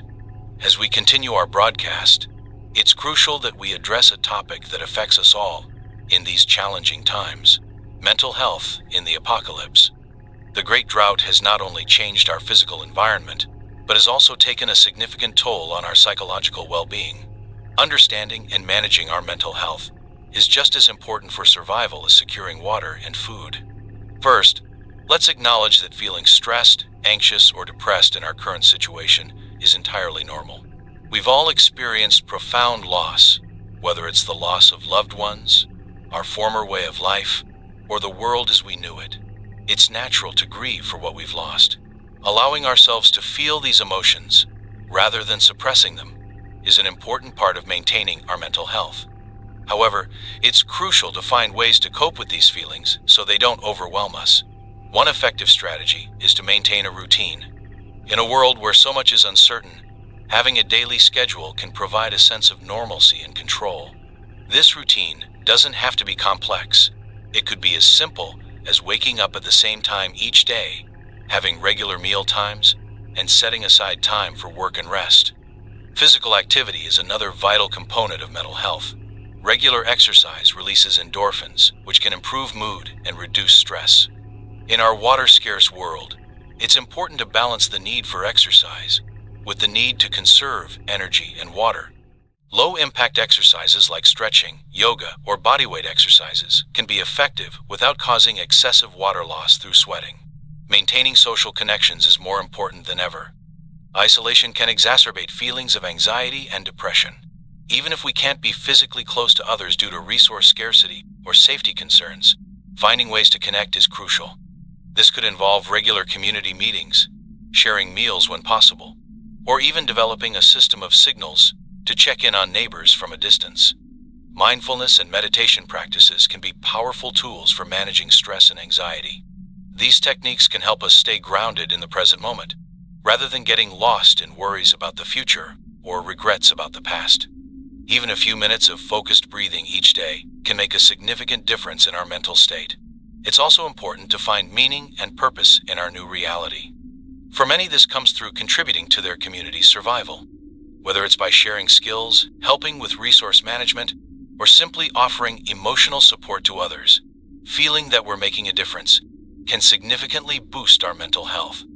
Creativity and self-expression remain important, even in our harsh new world. Engaging in art, music, storytelling, or other creative pursuits can provide a vital outlet for processing our emotions and experiences. These activities also help preserve our culture and maintain a sense of humanity in challenging times. For those struggling with more severe mental health issues, peer support groups can be invaluable. Many communities have established support circles where people can share their experiences and coping strategies. These groups can provide a sense of community and understanding that's crucial for mental well-being. It's also important to address the impact of constant vigilance on our mental health. Living in a state of perpetual alertness, necessary though it may be for survival, can lead to chronic stress and burnout. It's crucial to find ways to relax and feel safe, even if only for short periods. Space in your shelter. This might involve practicing relaxation techniques or establishing clear, off-duty times in community watch rotations. Sleep, or lack thereof, can have a profound impact on mental health. In our changed world, getting restful sleep can be challenging due to safety concerns, uncomfortable conditions, or irregular schedules. Prioritizing sleep hygiene, such as maintaining a consistent sleep schedule and creating a sleep environment that's as comfortable and secure as possible, is crucial for mental well-being. The loss of our former identities and roles can also take a toll on mental health. Many of us have had to abandon careers, hobbies, and ways of life that once defined us. It's important to acknowledge this loss, but also to embrace the opportunity to redefine ourselves. Developing new skills, taking on new roles in our communities, and finding new sources of pride and accomplishment can help us adapt to our new reality. Survivor's guilt is a common issue in our post-apocalyptic world. Many of us grapple with feelings of guilt for having survived when others didn't, or for having resources that others lack. It's important to acknowledge these feelings, but not let them paralyze us. Remember that by surviving and working to rebuild, we honor those who didn't make it. The uncertainty of our situation can be a major source of anxiety. While we can't predict the future, focusing on what we can control in the present can help manage these feelings. Setting small, achievable goals each day can provide a sense of progress and control. For those caring for others, whether children, elderly family members, or ill individuals, the mental strain can be particularly intense. It's crucial for caregivers to also take care of their own mental health. This might involve setting boundaries, asking for help when needed, and ensuring they take time for self-care. The changed family dynamics in our new world can also impact mental health. Many of us have lost family members, while others have formed new family-like bonds with fellow survivors. Navigating these new relationships and grieving lost ones is an ongoing process. Open communication and mutual support within these new family structures is key. For children and adolescents, the mental health challenges of our new world are particularly acute. Many have had to grow up too quickly, taking on adult responsibilities and grappling with harsh realities. Providing opportunities for play, learning, and just being kids is crucial for their mental well-being, even in our difficult circumstances. The scarcity mindset that's necessary for survival can sometimes lead to unhealthy thought patterns. Constant worry about resources can lead to anxiety and paranoia.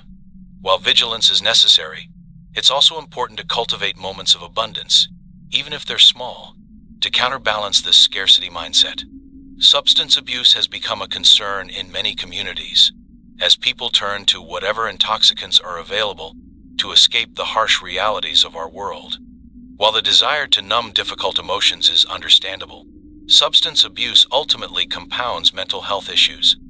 Communities need to address this challenge openly and compassionately, providing support for those struggling with addiction. The loss of privacy in many communal living situations can be a source of stress. Finding ways to carve out personal space, even if it's just a corner of a shared shelter or a few moments of solitude each day, is important for mental well-being. Dealing with the constant threat of danger, whether from environmental hazards, resource scarcity, or other humans, can lead to a state of chronic stress. Learning to differentiate between real and perceived threats and developing healthy coping mechanisms for when we do feel threatened is crucial. The breakdown of many formal mental health support systems means we often have to rely on each other for psychological support. Learning basic counseling skills, active listening techniques, and how to recognize signs of severe mental distress in others has become an important survival skill. For those who had mental health conditions before the Great Drought, managing these conditions in our new reality presents unique challenges. The loss of access to medications and professional treatment means finding new ways to manage symptoms. Peer support, lifestyle adjustments, and developing new coping strategies are often necessary. It's also important to address the impact of moral injury, the psychological distress that results from actions or lack of action that go against an individual's moral code. Many of us have had to make difficult decisions for survival that we never thought we'd face. Processing these experiences and finding ways to reconcile them with our values is an important part of maintaining mental health. Rituals and ceremonies, even if they're adapted for our new reality, can provide comfort and a sense of continuity. Whether it's marking the changing seasons, celebrating community achievements, or honoring those we've lost, these shared experiences can be powerful tools for mental health. Lastly, it's crucial to maintain hope. In the face of overwhelming challenges, hope can seem naive or futile. But hope, grounded in action and community, is what allows us to envision a future worth fighting for. Whether it's the hope of reversing the drought, of building a new society, or simply of a better tomorrow, nurturing this hope is vital for our mental resilience. Remember, taking care of our mental health isn't a luxury, it's a necessity for survival. A resilient mind is just as important as a resilient body in facing the challenges of our new world. Stay strong, stay connected, and above all, stay alive. This is Atlas, broadcasting from Wasteland Voice, your lifeline in the Great Drought. As we continue our broadcast, it's crucial that we discuss emergency protocols for various crisis scenarios that we may face in our drought-stricken world. Being prepared for these situations can mean the difference between life and death. Let's go through some of the most common emergencies and how to respond to them effectively. First, let's address one of the most immediate threats we face: severe water shortages. If your community's water supply suddenly runs dry or becomes contaminated, it's essential to have an emergency plan in place. The first step is to immediately restrict water usage to absolute necessities. Implement strict rationing, prioritizing drinking water over all other uses.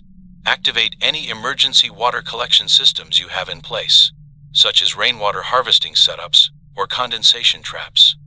If you have advance warning of an impending water shortage, fill all available containers with clean water. Don't forget to include larger vessels like bathtubs or rain barrels. In a worst-case scenario, be prepared to tap into alternative water sources like natural springs, seepage wells, or even moisture-rich plants. Remember, any water from an untested source must be purified before consumption. Next, let's discuss protocols for extreme heat events. In our changing climate, heat waves have become more frequent and intense. If a severe heat wave is forecast, take immediate steps to prepare. Identify the coolest areas in your community and designate them as communal cooling centers.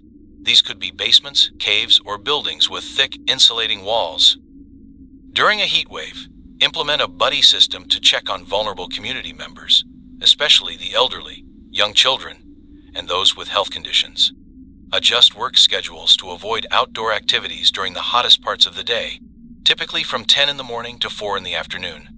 Encourage everyone to stay hydrated, but be mindful of balancing this with your community's water supplies. Now, let's address the protocol for dust storms, which have become increasingly common in our arid world.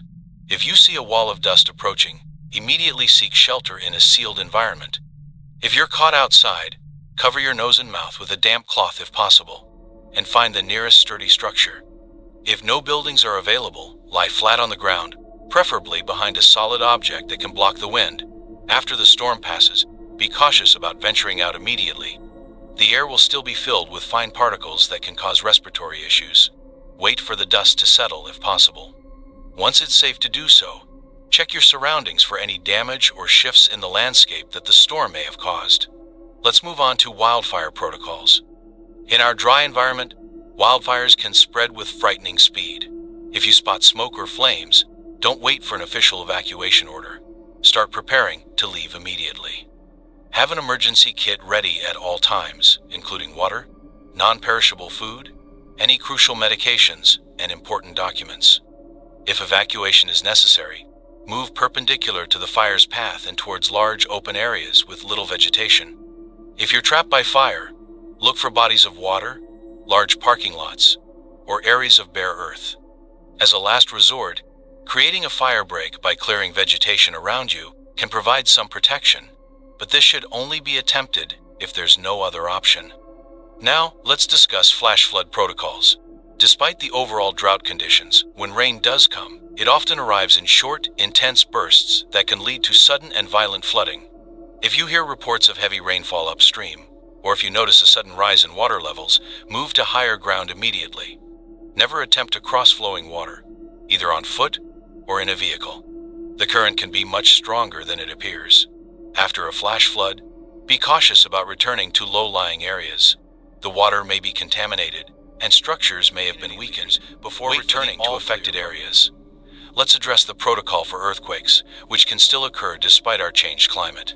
If you feel the ground shaking, immediately drop to the ground. Take cover under a sturdy piece of furniture if possible, and hold on until the shaking stops. Stay away from windows, bookcases, or other items that could fall. After an earthquake, be prepared for aftershocks. Check your immediate surroundings for structural damage before attempting to leave your shelter. Be cautious of downed power lines, ruptured gas lines, or other hazards that the quake may have caused. Now let's discuss the protocol for dealing with hostile groups. If your community is threatened by raiders or other aggressive outsiders, your first priority should be to avoid conflict if possible.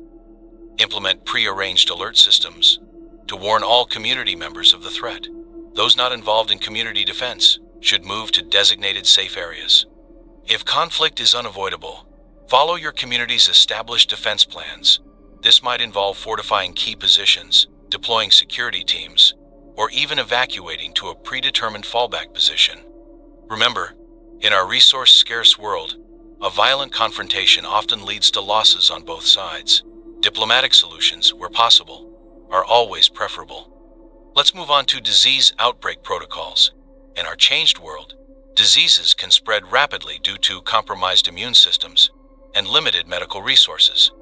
If you suspect an outbreak in your community, immediately implement isolation procedures for those showing symptoms. Increase hygiene measures, including hand washing and disinfection of communal areas. Assign a team to trace contacts of those who are ill, and consider quarantining those who have been exposed. Ration medical supplies carefully, prioritizing those most at risk. If the outbreak is beyond your community's ability to control, consider reaching out to neighboring settlements for assistance, but be cautious about allowing outsiders in until the situation is under control. Now, let's address the protocol for sudden food shortages. If your community's food supplies are critically low, immediately implement strict rationing. Prioritize food distribution to the most vulnerable, including children, pregnant women, and the elderly. Activate any emergency food production measures you have in place, such as fast-growing sprouts or insect farming. Organize foraging teams to search for wild edibles in your area, but be sure they're trained to identify safe plants. If you have established trade relationships with other communities, this is the time to call on them. Remember, in a food crisis, maintaining social order is crucial. Clear, fair distribution of whatever food is available can help prevent panic and conflict. Let's discuss the protocol for dealing with technological failures. In our post-apocalyptic world, we've become reliant on a patchwork of salvaged and jury-rigged technology. If a crucial system fails, such as water pumps or communication equipment, have a team of your most skilled technicians assess the problem immediately. While repairs are underway, implement manual backup systems where possible. This might mean reverting to hand pumps for water or using signal fires for long-distance communication. Always have low-tech alternatives ready for your most critical systems. Now, let's address the protocol for extreme cold events. While global temperatures have generally risen, some regions still experience dangerous cold snaps. If a severe cold front is approaching, prepare communal warming centers. These should be well-insulated spaces with a reliable heat source, such as a wood stove.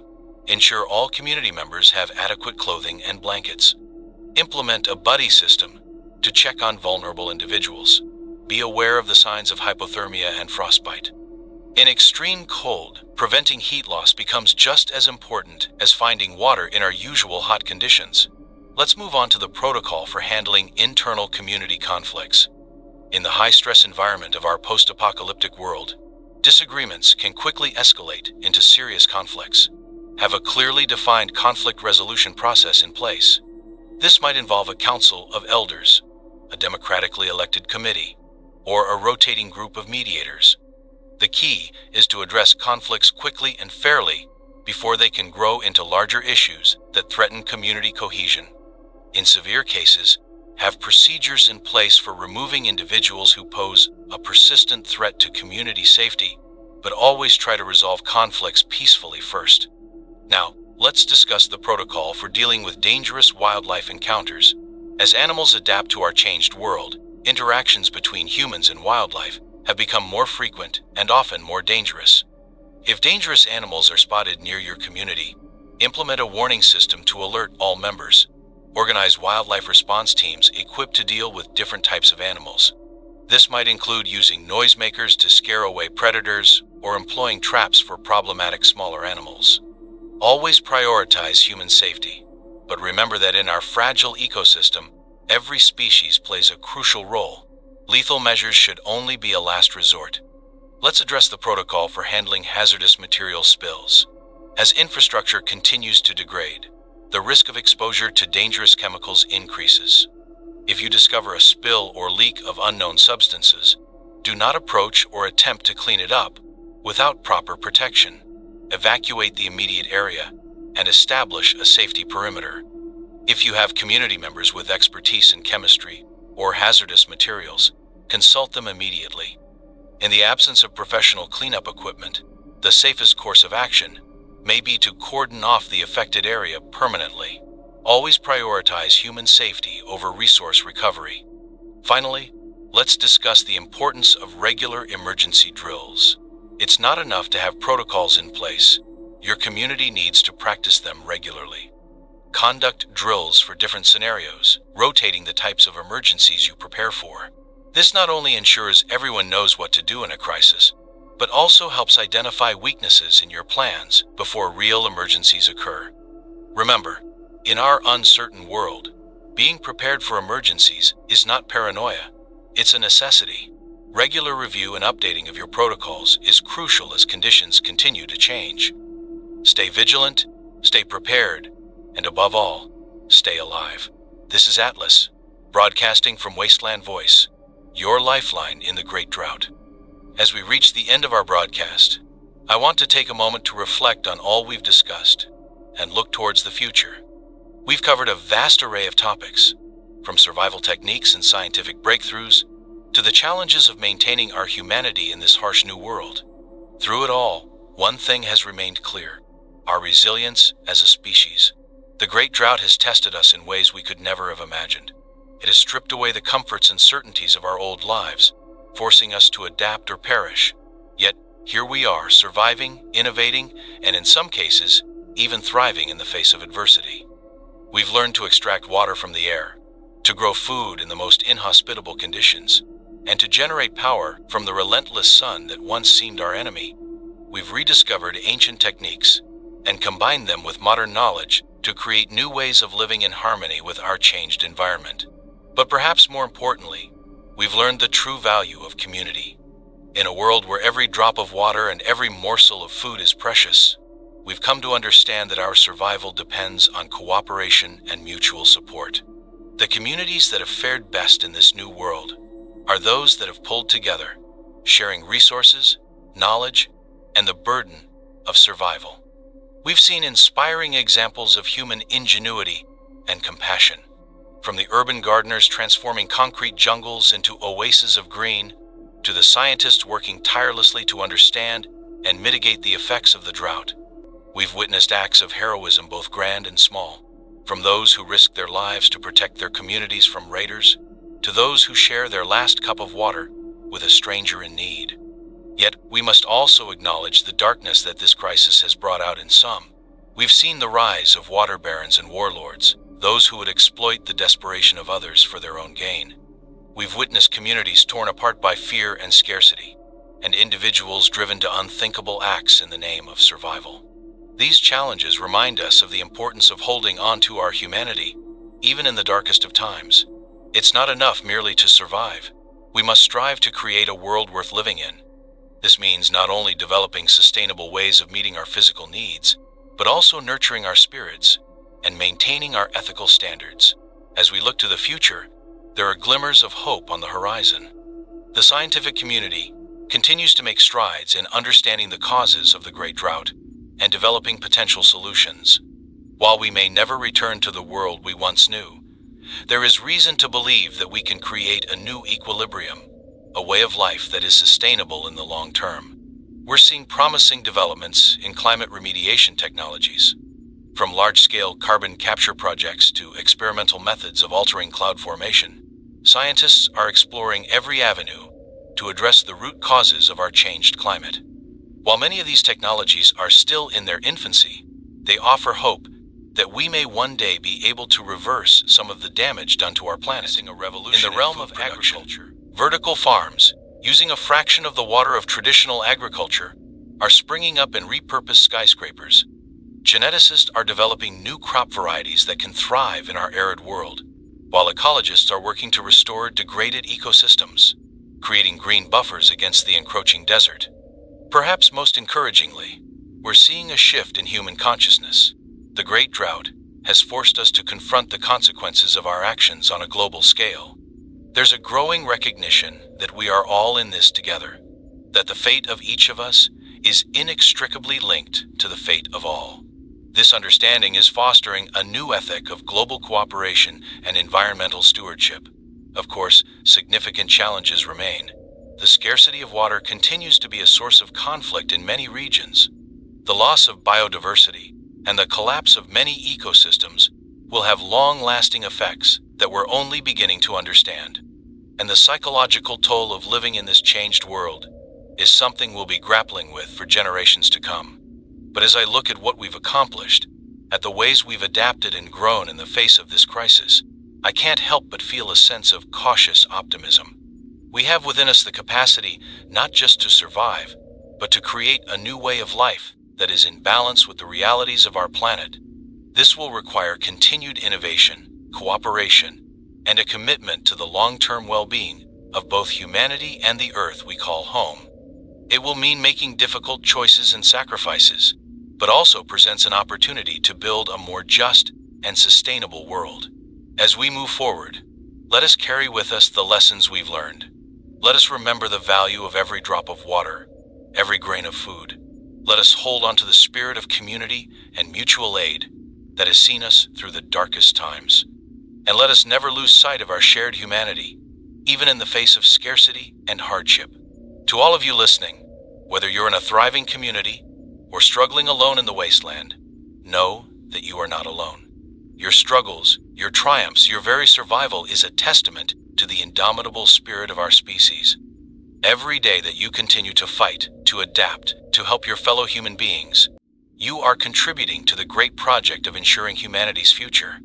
As we conclude this broadcast, I want to thank you for your attention, your resilience, and your continued faith in the power of information and community. Remember, knowledge is our most renewable resource, and by sharing it, we multiply its power. Stay curious, stay compassionate, and above all, stay alive.